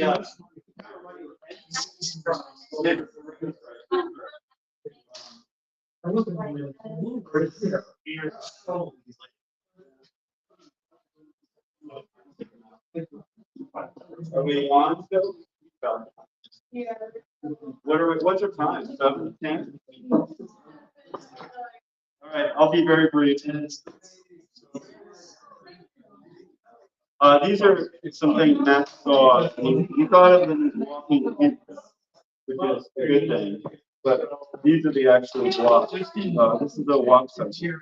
If I was to cut the buttons off cleaner like this, only just a different set of colors. It comes out of a mold, and then I add the textures around it. That's the character we think we're going to color. Okay. All right. So inside of both of these, it's the same structure. This is the structure that creates the walk section.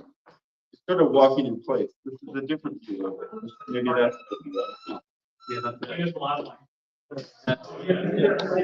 so this character in the same way. Look now at the interior of what's going on. The feet are crossing, but one foot is dominant, the other foot is passive on the cross.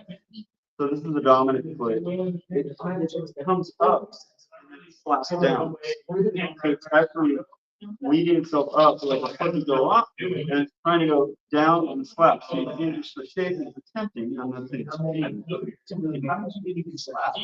harder on the downstream and the walk through. Yeah, so there's actually person inside. And then from the front point of view, I think you put it back. The arms pass from here. You see that this is the elbow. Is that right?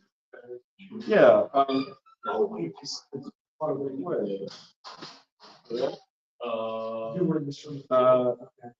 Ellers did his best to put it back together, and I'm fascinated.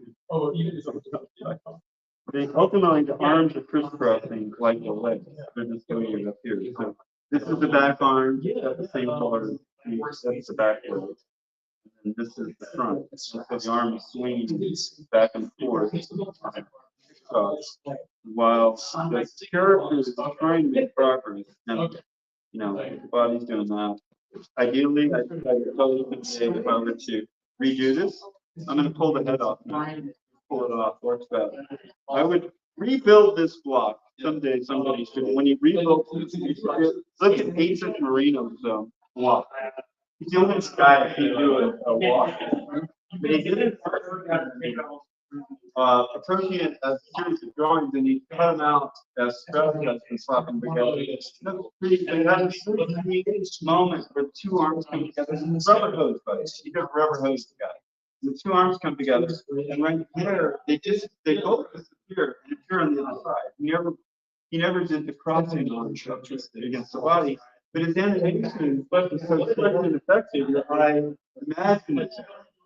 That's what needs to happen in my future of an actual continuity space. Because time is close block when we do it. You know, stacking method, but this is if so, that means that this thing, which seems to be fairly straight up here. Oh yeah, it should be actually going down and up and down and up. Right, it's not. Yes, yes. You're exaggerating the straight leg of the moment of the upstroke, and you're exaggerating the two legs opening on the downstroke. So this means you yourself is completely the concept to allow it down, up, the body leg. And then once you do that, you need to have the head also respond, but slightly separate. Get the rubber hose slow fast.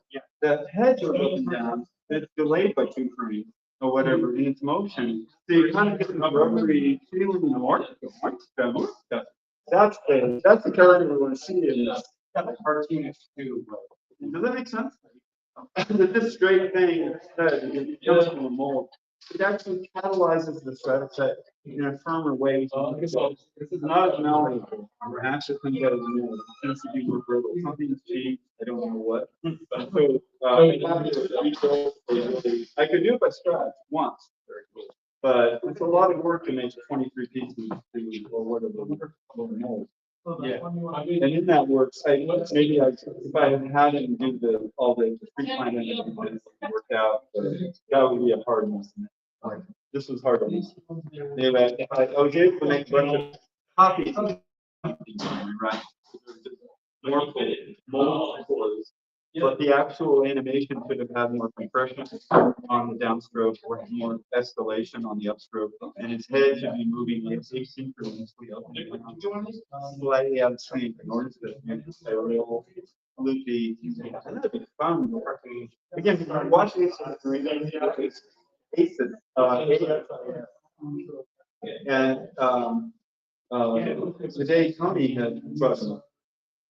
And he's awesome. He had done a lot of the really interesting tests that influenced Tony and me when I saw them. I thought that's really fun. But the strength of that one piece of his walk guy is amazing, right? Because it tells you the possibility of those rubber hose Stratacut. Why aren't we there? You know, carrying Stratacut. It's absolutely possible. I'm a little stiff because I guess I'm cross, I'm trying to do too many things in my life. It's hard to focus. I can focus on doing that. It's hard for one to say that's the thing when you start to play for months figuring out. But it's lovely to see and should be done. Aces. A-I-A-S-I-S. Ready? Yes. Underscore maybe. N-E-R. I know. Yeah. Yeah. There we go. Yeah. All right. You see that? See that? So that's a rubber hose walk. That's an animation walk. But the hands across the body. You don't notice it because it looks like it. Yeah, which is worth it. You know that. That's nice. I can so many Stratacut things. That out there, you definitely don't have to card everything. You can sort of slip it by the motion. Yeah. So in the future, when somebody builds the next one in time slow, right, in the method I pursue, it's great to use that as inspiration because all right, that's great. Good way to end. We've got stratigraphy and some walk cycles. You see them somewhat. This is very fragile. It's the last it's the last bearing one I've never finished. So the mechanics of this are going to disappear to my memory because I can't rebuild it. All right, peace out. Thank you. Thank you everybody for all the hard work. Thank you, David. Sign in off day 3. Day 3. Day 4. Who starts in the morning? Is it, Yeah, no, it's not. It's me. We're doing the fun stuff of